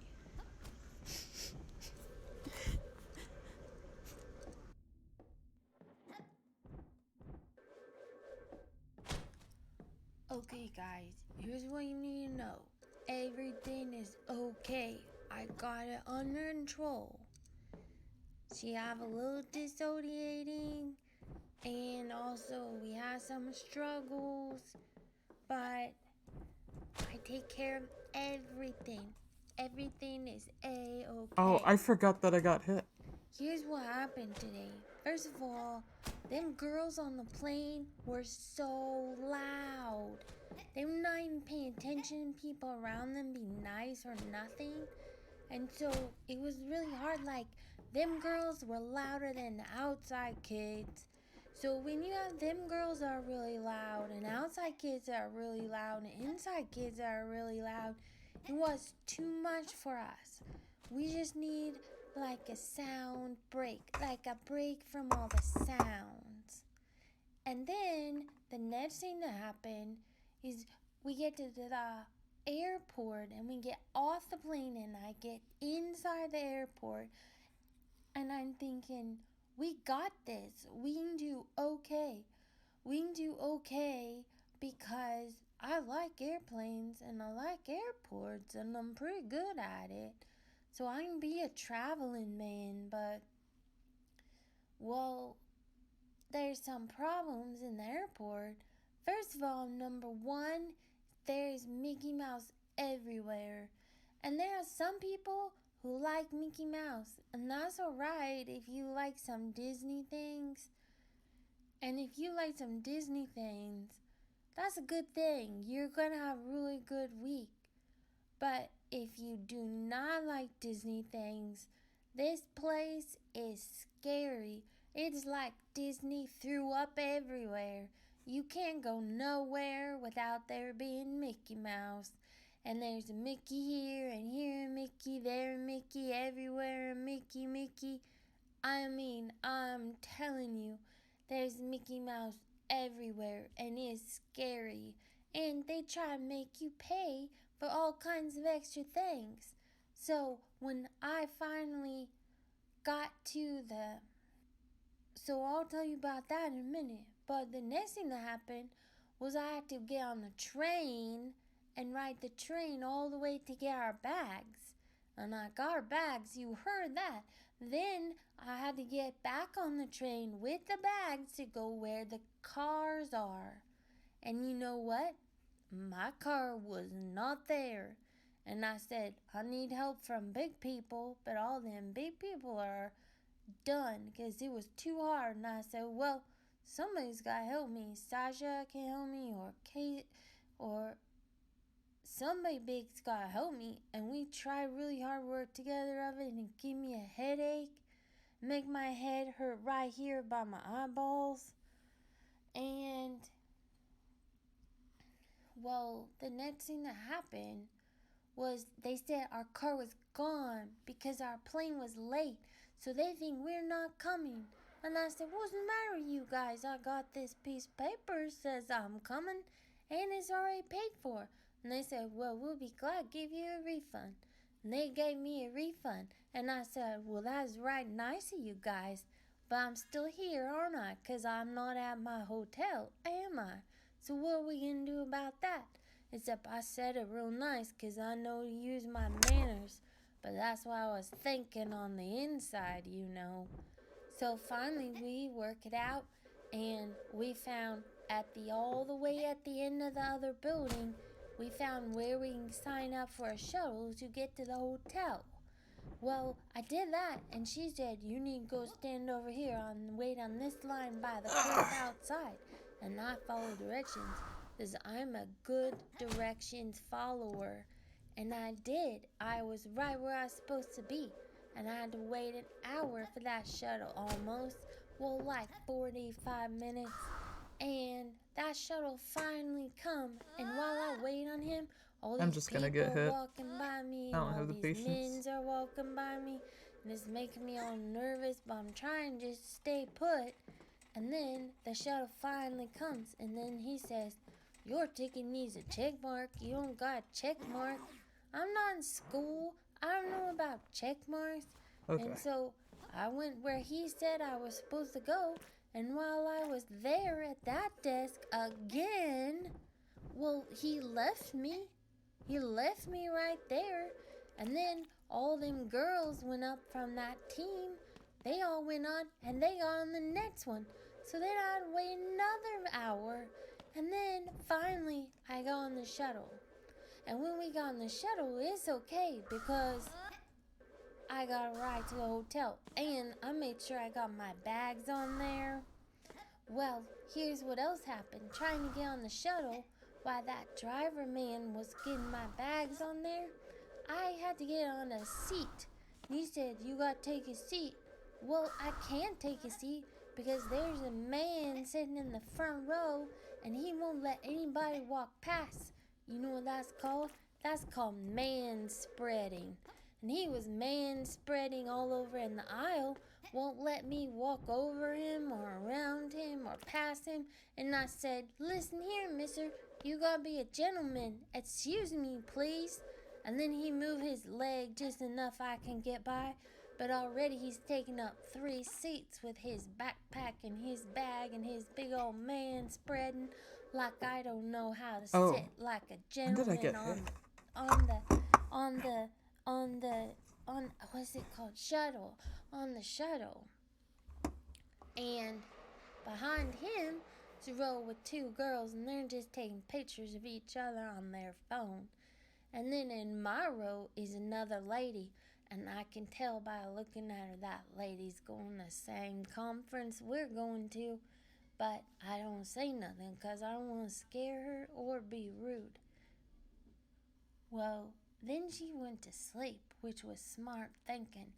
Except I know she's just pretending, but I know that's a good way to keep you safe from having to talk to strangers. So I was polite, and I did not do no manspreading, and I did not try to talk to her when she obviously do not want to have conversation, 'cause that's called respect. Well, so finally we get to the hotel, and that lady gets off same place we do, but, well,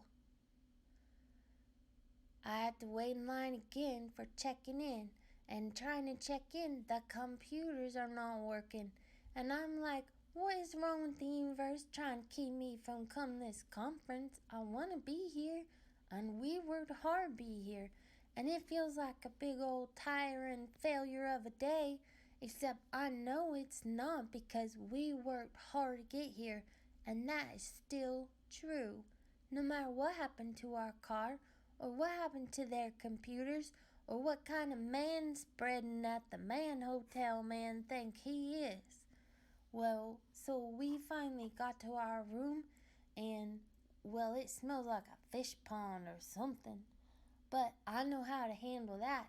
I wet down a wet washcloth, and I put peppermint oil on it, and I unscrewed their vent, and I stuck that washcloth up in there, and now my room smells right pretty like peppermint, thank you very much. So I'm not even creeped out by it. But we were a big old crying mess, and she couldn't even finish a podcast because they were trying, if they talk about it, maybe they can stay grounded. So they were trying along the way, but I just had to help them. But I help them by saying, stop worrying about nothing. we'll take care of it. And what they did was call the husband.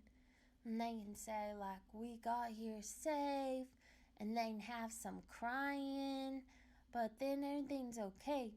And so then I know what we needed some. Then I know what we needed some food. Because we didn't get any food all day. Well, she had some protein at breakfast. But then we had to get on the airplane at lunch, and then our plane was late, and then they have a peanut allergy on the plane, so they cannot pass out our snacks. And I said, well, I'm sorry for the peanut allergy, but I'm still hungry. You can give me something. And you can give me something healthy. Because if you give me something with peanut, and that girl has peanut allergy, she'll be dead. If you don't give me a snack, I'll be dead. And so you gotta give us a snack so nobody is dead. But they did not. So I was real hungry by the time we had all that waiting. All we had was our protein drink this morning. And now it was like 10:30 at night. Except I don't know if it was 10:30 or 11:30 here. But anyway, it was late, and I was hungry, and I was tired, and them girls are just crying and crying. So the husband settled them down, and I got on my phone, and I ordered some Indian food. Because you know what about Indian food? It'll make you full up.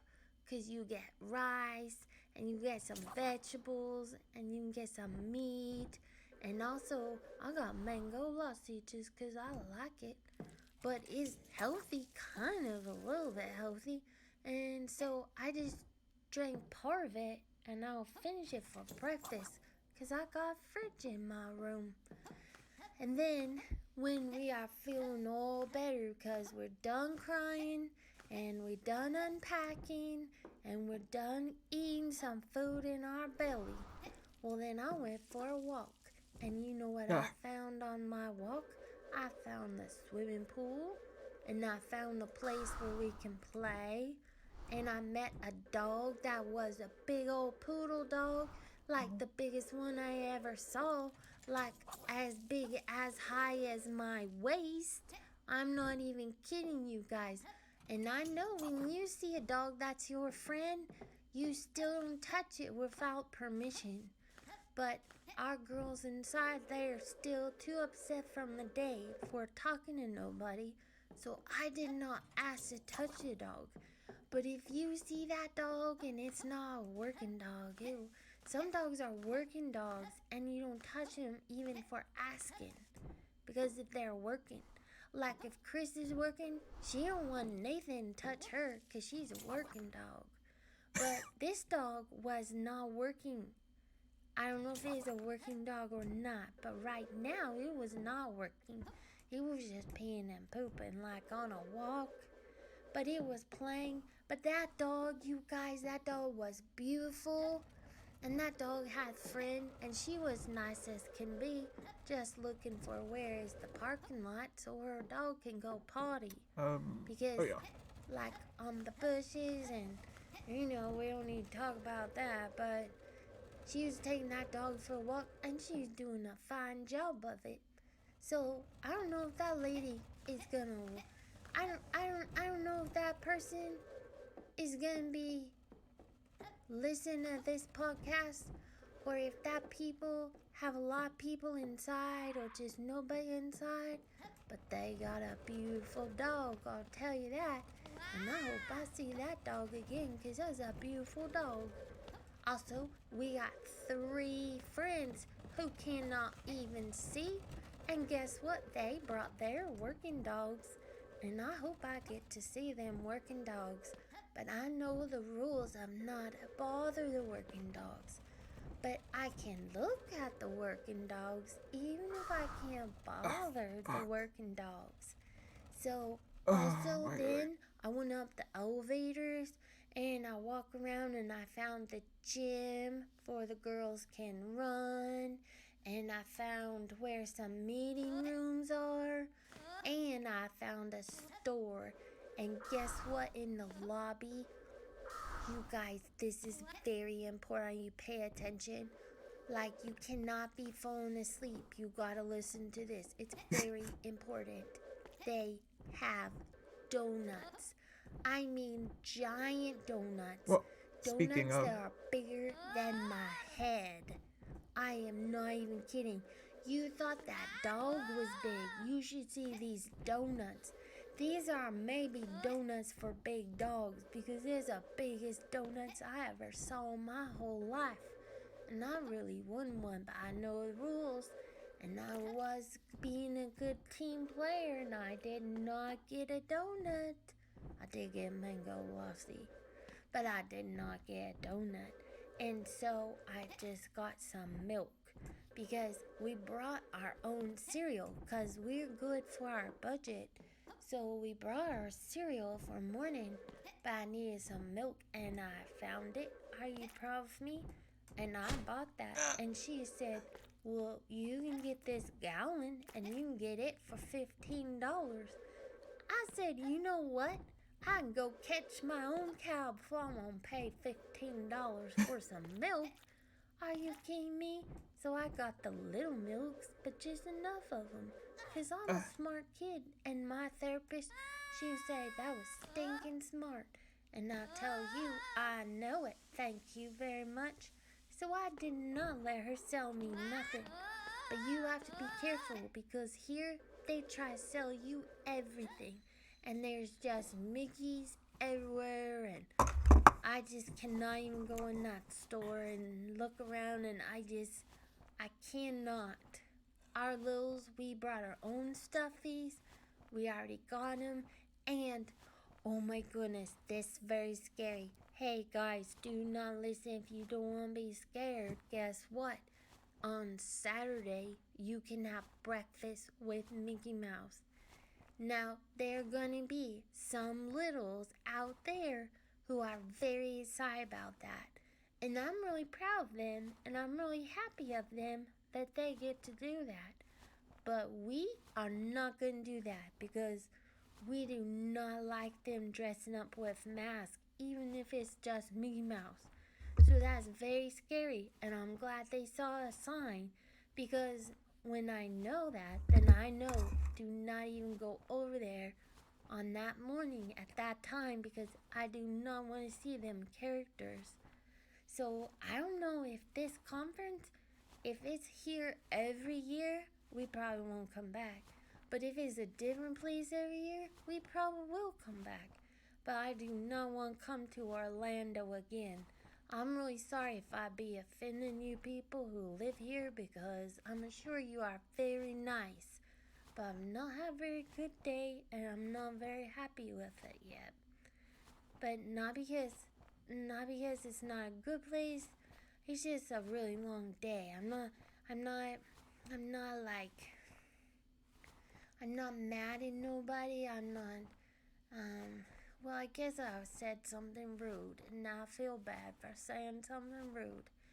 But I just think all them people dressing up like cartoons scares the jeepers out of me, and I just don't want any part of it. But I'll give you all your respect if you like it, and I'll be really proud of you for doing it. So you have fun, all of you guys, in the ways you can. But I brought colors and Uno and games and toys, and we'll just have our own fun, our own way, because it is not my way. But it's like when you're at the table and you go to someone's house for dinner and they say, here, have some of this, and you say, ugh. You just can't say stuff like that out loud. You gotta have manners, and you gotta be polite and be gentlemen and ladies. And so when they do that and you know you don't like it, you just say, no thank you, please. So if anybody asks me even one more time if I want to buy tickets at a discount for Disney World, I'm gonna say, no thank you, please. And I'll just keep on walking.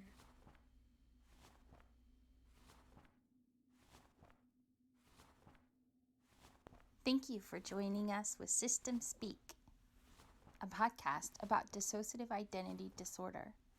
You can listen to the podcast on Spotify, Google Play, and iTunes, or follow along on our website, www.systemspeak.org. Thanks for listening.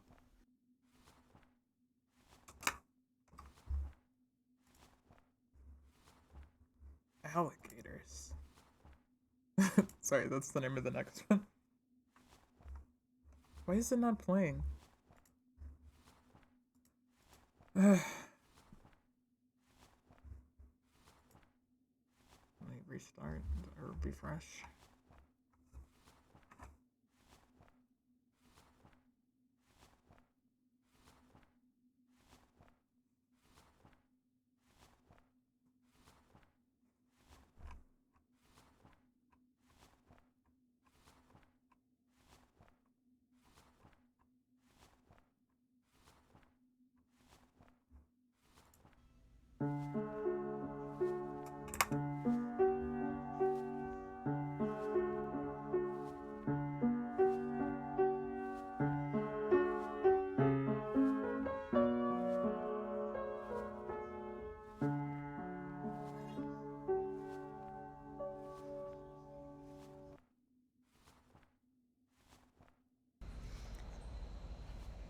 Okay, guys, I know it's not my turn, but I gotta tell you some things because I want to go for a walk. So last night, I was looking around, exploring. I find my hotel around, I find where everything is, and then I went outside because I need some fresh air and I want to know where we can play. And so what I do, I found the swimming pool and the playground and the tennis courts and the lake. And I walked around the lake because when you're from Oklahoma and when you're from Kansas, you need a lake like a camel needs water. And you go there and cool off and play. I love John so much. And you can explore in the river and the lake, and you can have adventures there and play there. So I was really excited because it says Lake Buena Vista, and that means good. So a lake that's good. Well, I'm excited for that, and I want to play there. So I waited, and last night was a hard day, so we had a lot of trouble going to sleep. Like it was after 1 o'clock in the morning before we went to sleep. But Dr. E gets up at like 3 or 4 to do her work. And our hotel room is like right under the stairs. So we can't get our internet in there. So we had to work in the lobby. And that worked because nobody was there. But then everyone started waking up. And that was hard. But then she finished, so it was okay. And I still did not buy no donuts big as my face. I didn't. I did not even get hot chocolate. I didn't buy nothing. I just have my cereal in my room like a good kid. I follow the rules. Even though those donuts are big as my face. But when she finished work, I know it's my turn to play. And we gotta exercise. And them girls can go work on the treadmill or the things, the machines, and I can do some weights and be strong. But we're at a lake, like, and it's a good lake. And we're in an airport all day yesterday, and it was so hard. So I thought maybe we can get some fresh air and have a nice walk and be really happy of it. And it's so green and it's so pretty here because we cannot play outside at home because it is so cold and snowing. And I got some snow boots, but well, I'm excited to have a day off and just playing and resting. So I want to go play outside. And last night I walked all around the lake and the trees, and there's a magnolia tree here. And you know what a magnolia tree here is good for? It's good for climbing. So I climbed up in the tree for a while and I played in the tree. But then there came some workers, and them workers are pulling weeds and they're cleaning up them flower beds because they want that vista to be buena. And so they're working until I didn't want to get in trouble for being in a tree, so I got down from that tree in a hurry. But then I just want to go on a walk. So I walked out the hotel all the way down the street, but then at the end of the street says Disney Springs. Well, it's just right there by the stoplight, and I'm not going there. I don't want to go there because it's loud. Our friend said it's really loud there, so that's the opposite of where I want to go. Also, Disney. No, thank you. Keep walking. So I turned around and I went the other way, and there's just more hotels, but they got palm trees. And you know what palm trees are good for? Dates. I don't mean the kissing kind. I mean the eating kind. I like some dates, but I can't find none, so I tried. I looked and looked for dates, because do you know dates are really healthy? I need dates. Dates have every vitamin things that you need. They can be some nutrition. And I looked, but I don't see no dates. Maybe you can buy them in the Disney store, but I don't want no Disney dates. Well, so then I decided I can't even find no dates, so I'll just go play at the lake and I'll go exploring because it's a beautiful morning. Well, it's a little cloudy, so I wish I can see the sun. That would make me very, very, very happy because we love some sunshine, but it's still warmer than at home, so I don't even have a sweater on because it feels so good. But I'm just walking and I'm playing in the trees and I'm looking under there and exploring because there's all these like little caves at the bottom of the trees.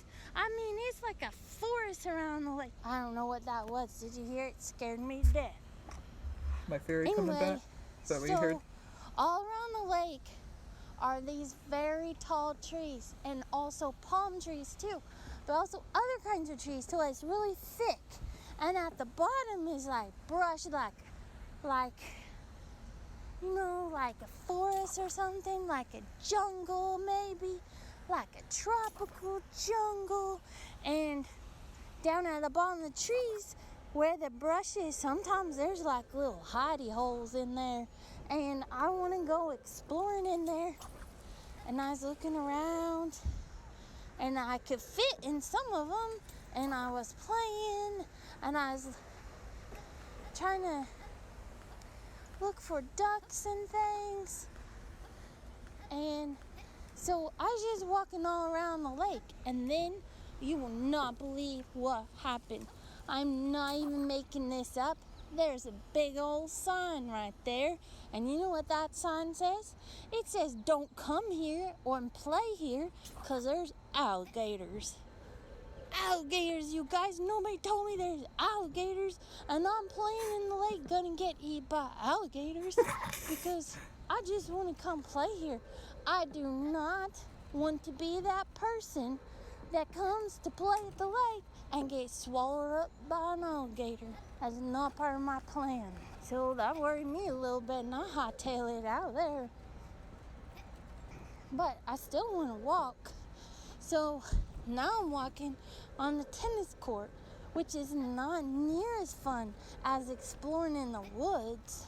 It's not at all, but at least it's outside and it's got fence around it. So now I have a cage protect me from the alligators. Except here's the problem. I'm the one inside the cage. That's not fair. It's not how my days plan at all.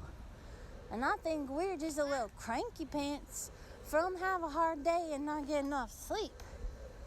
So I'm gonna finish this walk and we need a nap. But then after our nap, we're gonna make some choices. Because here is the thing. There is some people from them groups that those girls like of our friends who are gonna be getting together like a party before Dr. E conference start. Now here's what I'm thinking about that. I'm thinking, well, it sounds like a good idea and pretty fun for making friends. But I got some concerns about it. One thing is that if they find you, they can't unfind you. So some of them I know are safe, but I don't know if all of them are safe. And I don't know how to be just friends with some of them if it's at a party. And also, what if I get scared and that's embarrassing?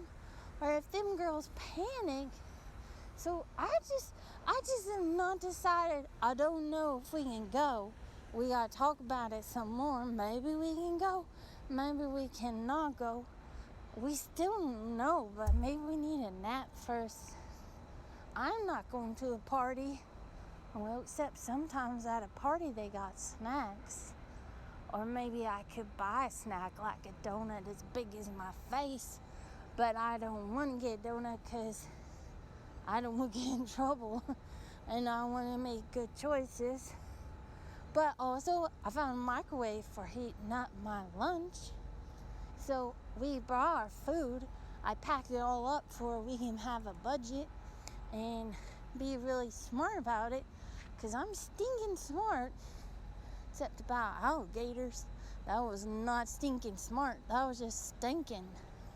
And alligators try to eat me. I'm just here to play. I'm a guest in these parts. They gotta be nice to me. I don't know if I can do a party.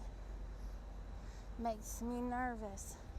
The other thing is, all those people getting together, even though some of them are nice people and safe people, and some of them even work really hard at keeping people safe, which I actually do appreciate. So I should tell them, do not get eaten by the alligators. And the other thing though, can you hear them birds? Oh man, birds make me happy as a jaybird. One second. I want to get a glass to fill up with these plastic beads that I'm trying to use here. This bag is a great for.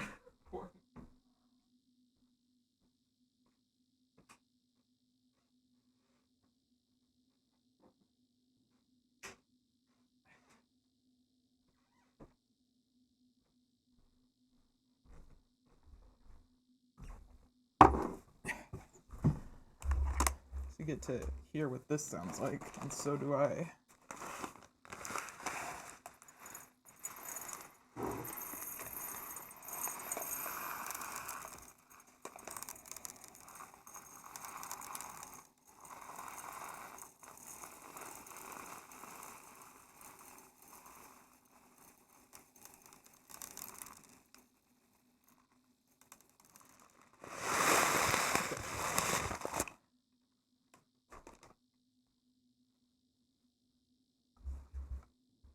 I like it. They're happy. See, I already feel better just going for a walk, even if I am in the tennis court. But here's the thing. Here is the thing. All them people, when they get excited and happy to be together and to get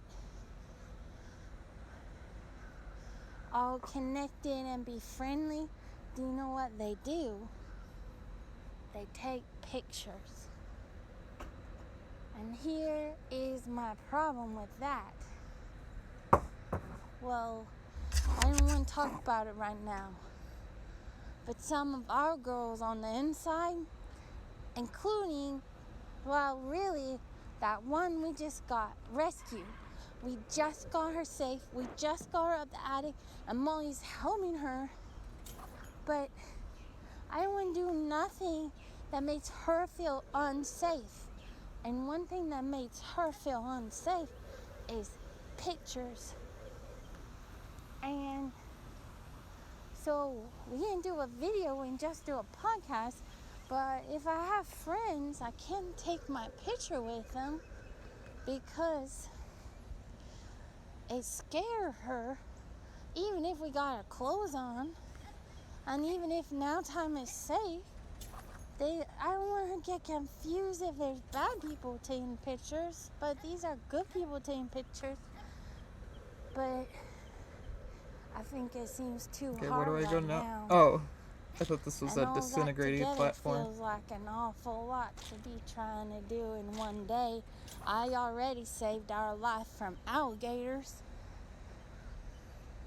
I don't want her to think picture taking is more alligators. Hey, they have a pretty good tennis net here. I wish we had the tennis and you can come play tennis with me. I would like that. Ooh, feel good running around, bouncing some balls, and maybe I could hit a ball on a tennis racket. Whoa, but slow right now down. I'm just walking. You can bounce it, but don't hit it. So it feels like a lot. Getting your picture taken kind of feels like being in a cage with the alligators on the outside. Why aren't the alligators on the inside? And also, I think I don't like being in a cage, even if it's a tennis court. So I know somebody who does not like being in cages. So I'm just gonna have to walk out of here, which means I can't talk no more because there's people over there. So I gotta turn this off. Oh, shit. And go finish my walk, and then maybe we can take a nap, and then we won't be such a cranky pants even if there are alligators. So far, Okay. Orlando is not the happiest place on earth, and it is not being very nice. Not even letting you play at the lake, but I don't want to get chomped up by an alligator. Like some lady walking her dog who don't read the signs. I didn't read the signs, so I gotta get out of here. And that's what it feels like trying to make friends, or trying to get your picture taken, or being in a tennis court that feels like a big old cage, because it feels like the same thing. If I know the signs and this don't feel good, and it gets confusing, even if you know now time is safe, because what if it's not?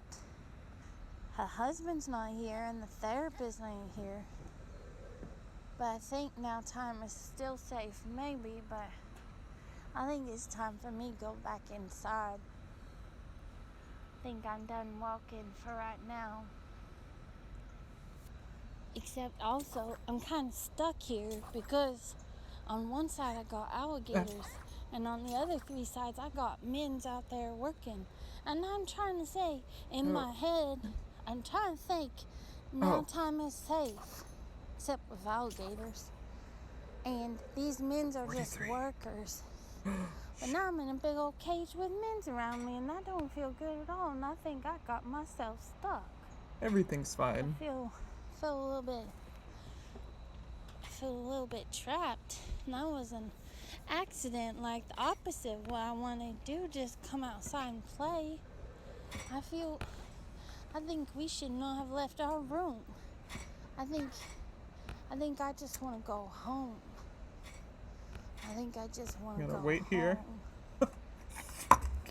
That's what Beebs is saying. We got our bear in our room. If I can get to our room, we got a bear in there.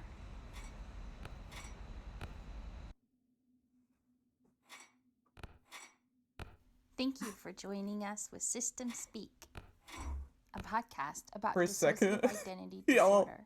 for a second, I listen to thought the podcast the glass on of poly Spotify, pellets I poured Google was a Play, glass of and milk. iTunes, or follow along on our website, Can you imagine if I just decided to have a drink? www.systemspeak.org. Thanks for listening. World's messiest spit take. World's driest spit take, too. Oh yeah, I gotta play the next one.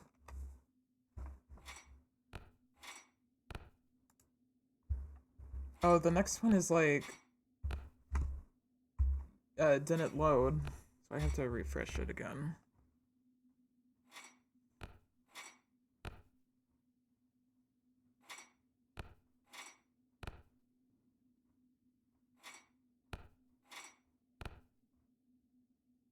It's still not loading. What is going on? It says share.transistor.fm refused to connect.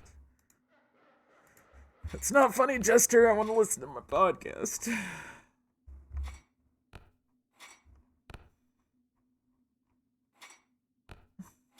It's weird how... Maybe I'm just gonna have to skip a couple. I wonder if they got taken down or something. Yeah, oh well. I'm skipping 2 of them. This is making me nervous, being in the middle of this. I like the soft, like, clap sound, though. It's funny. It's like they're high-fiving each other.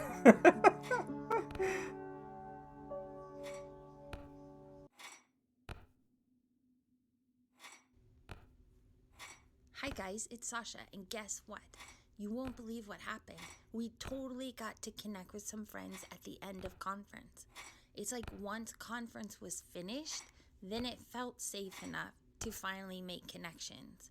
So I did not get to talk to the Susan Peace Bannon lady that we really liked, and I did not get to talk to everybody or hang out all weekend, and that's really frustrating. But I did get to meet with a few friends and meet with them for just a few moments, not a long time and not a lot, both because it was the end of conference and because we were totally freaking out inside and had several issues of trying to prevent, just trying to stay safe.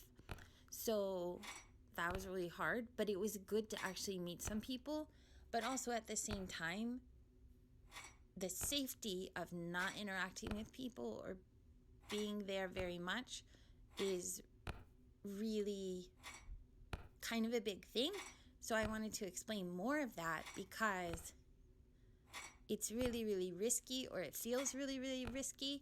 So either I did a good job and we held out as long as we could and then it just fell apart because we couldn't do it anymore, or we did an okay job and just trusted a few select people to get to connect with after the stress of conference was over. I'm honestly not even sure which is true. But you have to remember, like, the whole context, right? So we have been stalked in the past. We have been followed in the past. We have had lots of violations. Like, she talked about some of what we've been through just with therapy. That doesn't even count real life and stuff we've been through there. And then also someone just reported us to family services at Christmas time. And we talked about all that and how it was closed and all of that was over with very quickly because we hadn't actually done anything wrong.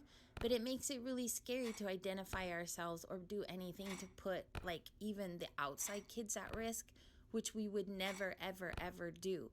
So if that means not being out and about at conference, then that's what it looks like.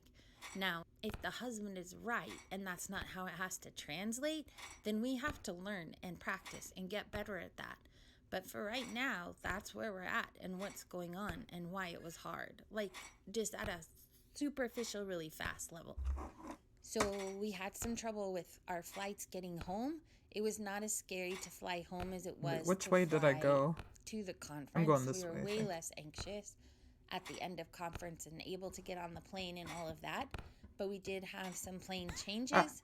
And because we do have a runner, stuff like that's really hard for us. And so we had some issues, but the plane waited for us and we made it onto our second plane and made it home safely. So I just want to let everyone know that we did get home safely, even though it was hard.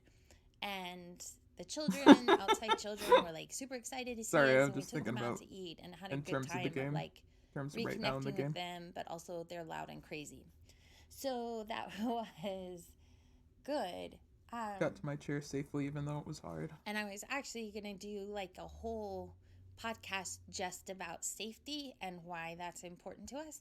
And I wrote out like a list of some of the reasons that we didn't want to just hang out at conference all the time, even though it was super fun. But when I came to the phone to do the podcast, here is what I found.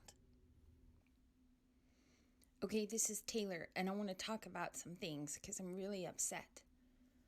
First of all, I'm not okay with going to a conference all about DID and being with other people who are exactly like us and not getting to see them all weekend.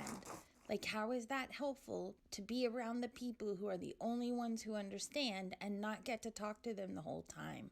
I'm really angry about that. In the end, we did get to see a few people who are safe for just a few minutes.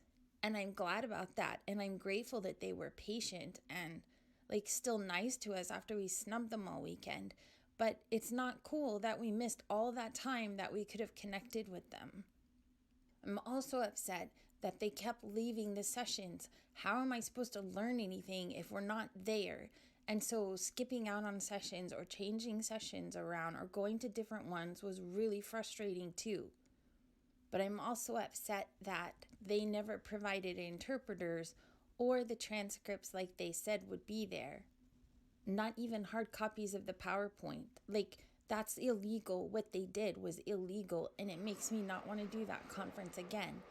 How can people participate and not be able to hear it? Or like our friends who had the drama with their seeing eye dogs, which is an ADA thing. Like, that's a legal issue. That's not a preference thing or even a support thing, and not at all disrespecting support dogs. But these were seeing eye dogs, like legal ADA approved, compliant. Like, oh, I'm so frustrated about that. And now I'm also upset because they've told the therapist about the podcast. I mean, they've mentioned it before, but like she gave her the link to it and the information about it. And that makes me mad for two reasons. One, if she knows about the podcast, then she's not going to believe either the podcast or anything we say in her office. So that just ruined everything on both counts. And two, it wasn't fair for her to out us about the podcast or the rest of us that haven't gone to therapy yet and haven't talked about things. That's not cool, and that's against her own rules that she set. So I'm irritated about that. And then the other thing is that they keep texting the therapist. They don't need to text the therapist. They need to leave her alone, because if she is good and really is going to stick around, then we need to keep her. And so I need them to not wear her out and make her all irritated where she hates us even more while we're stuck dealing with each other because there's nowhere else to go. And then also, it's just embarrassing. Feeling connected to the therapist does not help me. It makes things harder and it makes things scarier. It makes things more confusing. I just wish they wouldn't at all. Like, I'm really, really upset. And when I am upset, it's much harder for me to do the things I'm supposed to do inside because I'm having to go around and put out fires and clean up messes instead of just doing my job. So it was really hard to get us home. It was really hard to stay on the correct flights and actually land in the place we were supposed to land instead of flying off to who knows where, which I am trying to take care of. We almost went to Africa, and now we have to use these tickets to Africa because they won't refund them. And so now we have to go to Africa. What am I supposed to do in Africa? I mean, I'm not a hater of Africa. I just mean, what am I supposed to do about that? So we had to move those tickets and transfer that and figure it out because it's just out there, and it was like $3,000. So I have to find a way to resolve that. Like, I can't prevent the things I'm supposed to prevent and take care of the things I'm supposed to take care of if they're not working together as a team. And they can't think that they know so much about what's going on in here that they can just start making changes or establishing rules about how everything works when they don't know how everything works. So we got home late last night, picked up by the family, brought home, stayed here last night. But now, because the roads are going to be bad again tomorrow, we have to leave again to another hotel so that we can go to therapy tomorrow. And we have to stay in a hotel again tonight because I'm not staying with his parents. So we don't even get to unpack and we have to leave again. So the children are upset. And the husband is worn out because we've been gone. We can go to therapy tomorrow if we don't get fired because she told her about the podcast and they won't leave her alone. But I'm just mad and I don't want anything to do with it. I don't want them in therapy. I don't want them talking about things. And I don't want them exposing everything when we do make progress on some kind of connection. It's not okay. So according to the conference and everything we've learned at the conference, then what I am right now is dysregulated. And I'm about to dysregulate the hell out of all this place and all these people. I don't feel connected. And what connection I do feel feels dangerous to me. And I think too much is changing too fast and everybody needs to back off and slow down. Not all of us are so cute and tiny and so easily rescued. I can't even.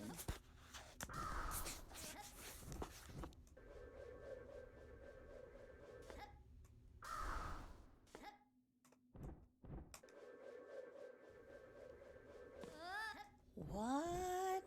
So this is Sasha again. So what do I do about that? Like, I can't just take it to the therapist and be like, hey, we got a message on the podcast, because that doesn't make any sense. Also, I didn't know she was mad about it. Is she really mad about it? Or we just are afraid she's mad about it? I don't even know. Okay. But also, I can't just put that in a podcast, except it sounds like that's where she wanted, so I leave it there to like honor that. But how do we talk back to her? And everything's kind of going crazy because we have the notebooks, but now we have this journal that has like the interview questions we did with the Unboxing Ourselves episode. And so everybody's learning about each other, and so it's a lot easier to talk to each other actually over the last month or two, which is maybe progress, but also makes things weird in new ways. And I think we're having trouble adjusting to that. And it's so hard to get connected to our therapist, not because the therapist is bad, but just because we only see her once a week and stuff is happening so fast. And so there's like, I think some of the disconnect she's talking about is that. It's not really about the therapist, it's about a lot is happening inside. So she's kind of right about that. Like, a lot is going down in a very short amount of time.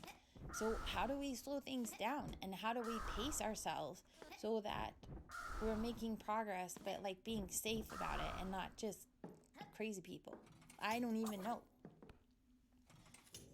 But dude, she sounds mad. Oh, and there's also now an app. Did you know there's an app? It's like called, what is it called?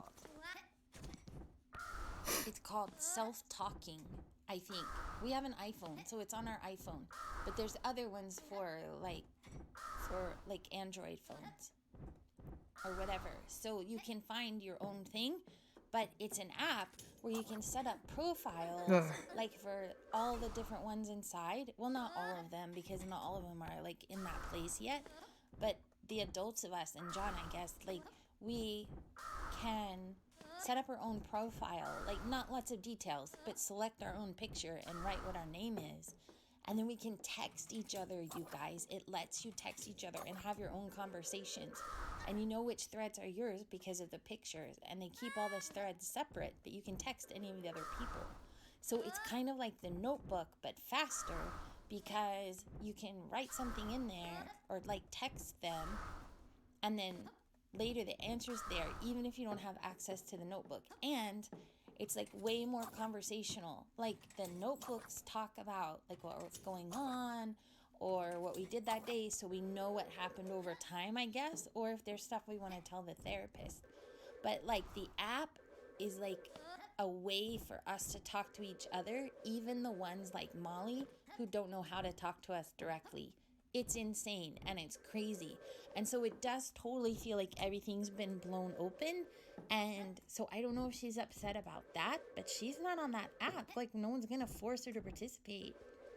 But I also get the not getting outed thing, because I got outed because I wasn't going to therapy or talking to the therapist yet. Although I did watch I didn't her and realize talk what was about going her. on with that I last. was Fuck. learning, but I wasn't ready just to show myself. And so obviously That's funny, I though. kind of took over the podcast, and now if she knows about that and knows about me, and they put it in those meetings, then what the what? So I kind of get that, and this is part of the deal. Like, this is part of why things stay hidden, because there's so much more there, and it's so darker than what they realize sometimes. Or what if we do something wrong and all the safety that we built isn't real or isn't actually there? Like, what if the therapist changes her mind or the husband changes his mind? So all this now time is safe stuff all of a sudden doesn't feel very safe if it's not real or if it's not staying, right? So I get what she's saying and I get why it's a concern, but I also thought we were doing a really good job and making like legit progress and that all of it was good.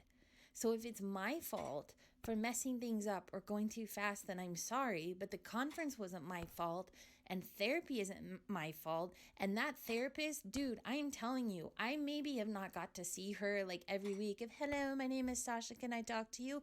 Like, it's not been like that, but I've seen some things and I know she means business. Like, when we get there, we don't waste any time. Like, she is all about it. Like, she rolls up her sleeves and we are on it. So that's not my fault either. She doesn't let us get away with anything. And also, I know the husband is trying to help.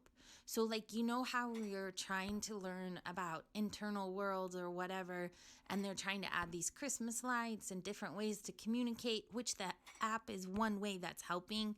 And like the newsletter that he's doing or whatever is trying to help, at least till we can get all gathered. And you know how last week, was it even last week? I don't know. It feels like 10 years ago. Like when we had the thing in therapy where like she went in there and rescued that girl with Molly. So we haven't even got to talk about that yet or process what's happened since then.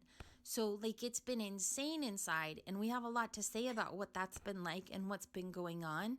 But in the meantime, the husband was like, whoa, wait. The therapist can get in there. If the therapist can get in there, can't I get in there? And I'm like, wait, what? Like, hold on to your horses there, buddy. Like, what? What? And so now he's gone off on this whole tangent about how he can help.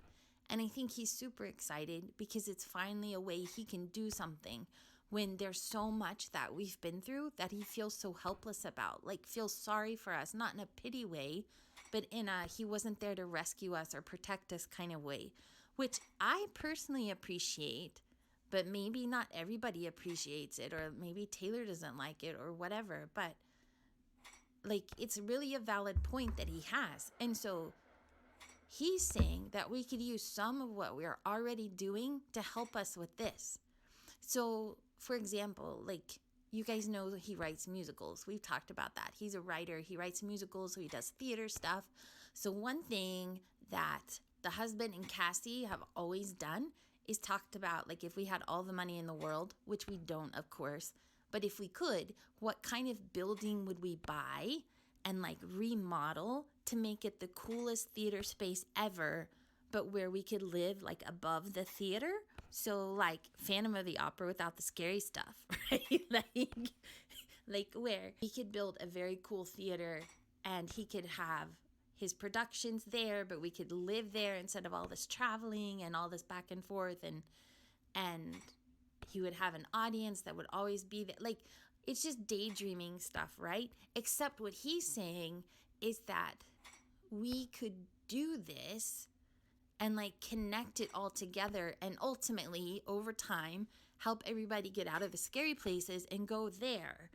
Except that He said he figured it out when he realized that Molly lives in a chapel, but that there's no chapel on the map. Like when you look at the map of where the houses are and the pasture is and the woods are and the grandparents' house, like all these things, there's no chapel there. So where's Molly? And if she can't see us because she's not in the same place, then that makes sense. So how do we get everybody else from there to like a safe place where Molly is? Except, I don't know about you, I don't want to live in a chapel. I mean, like, all due respect, just no.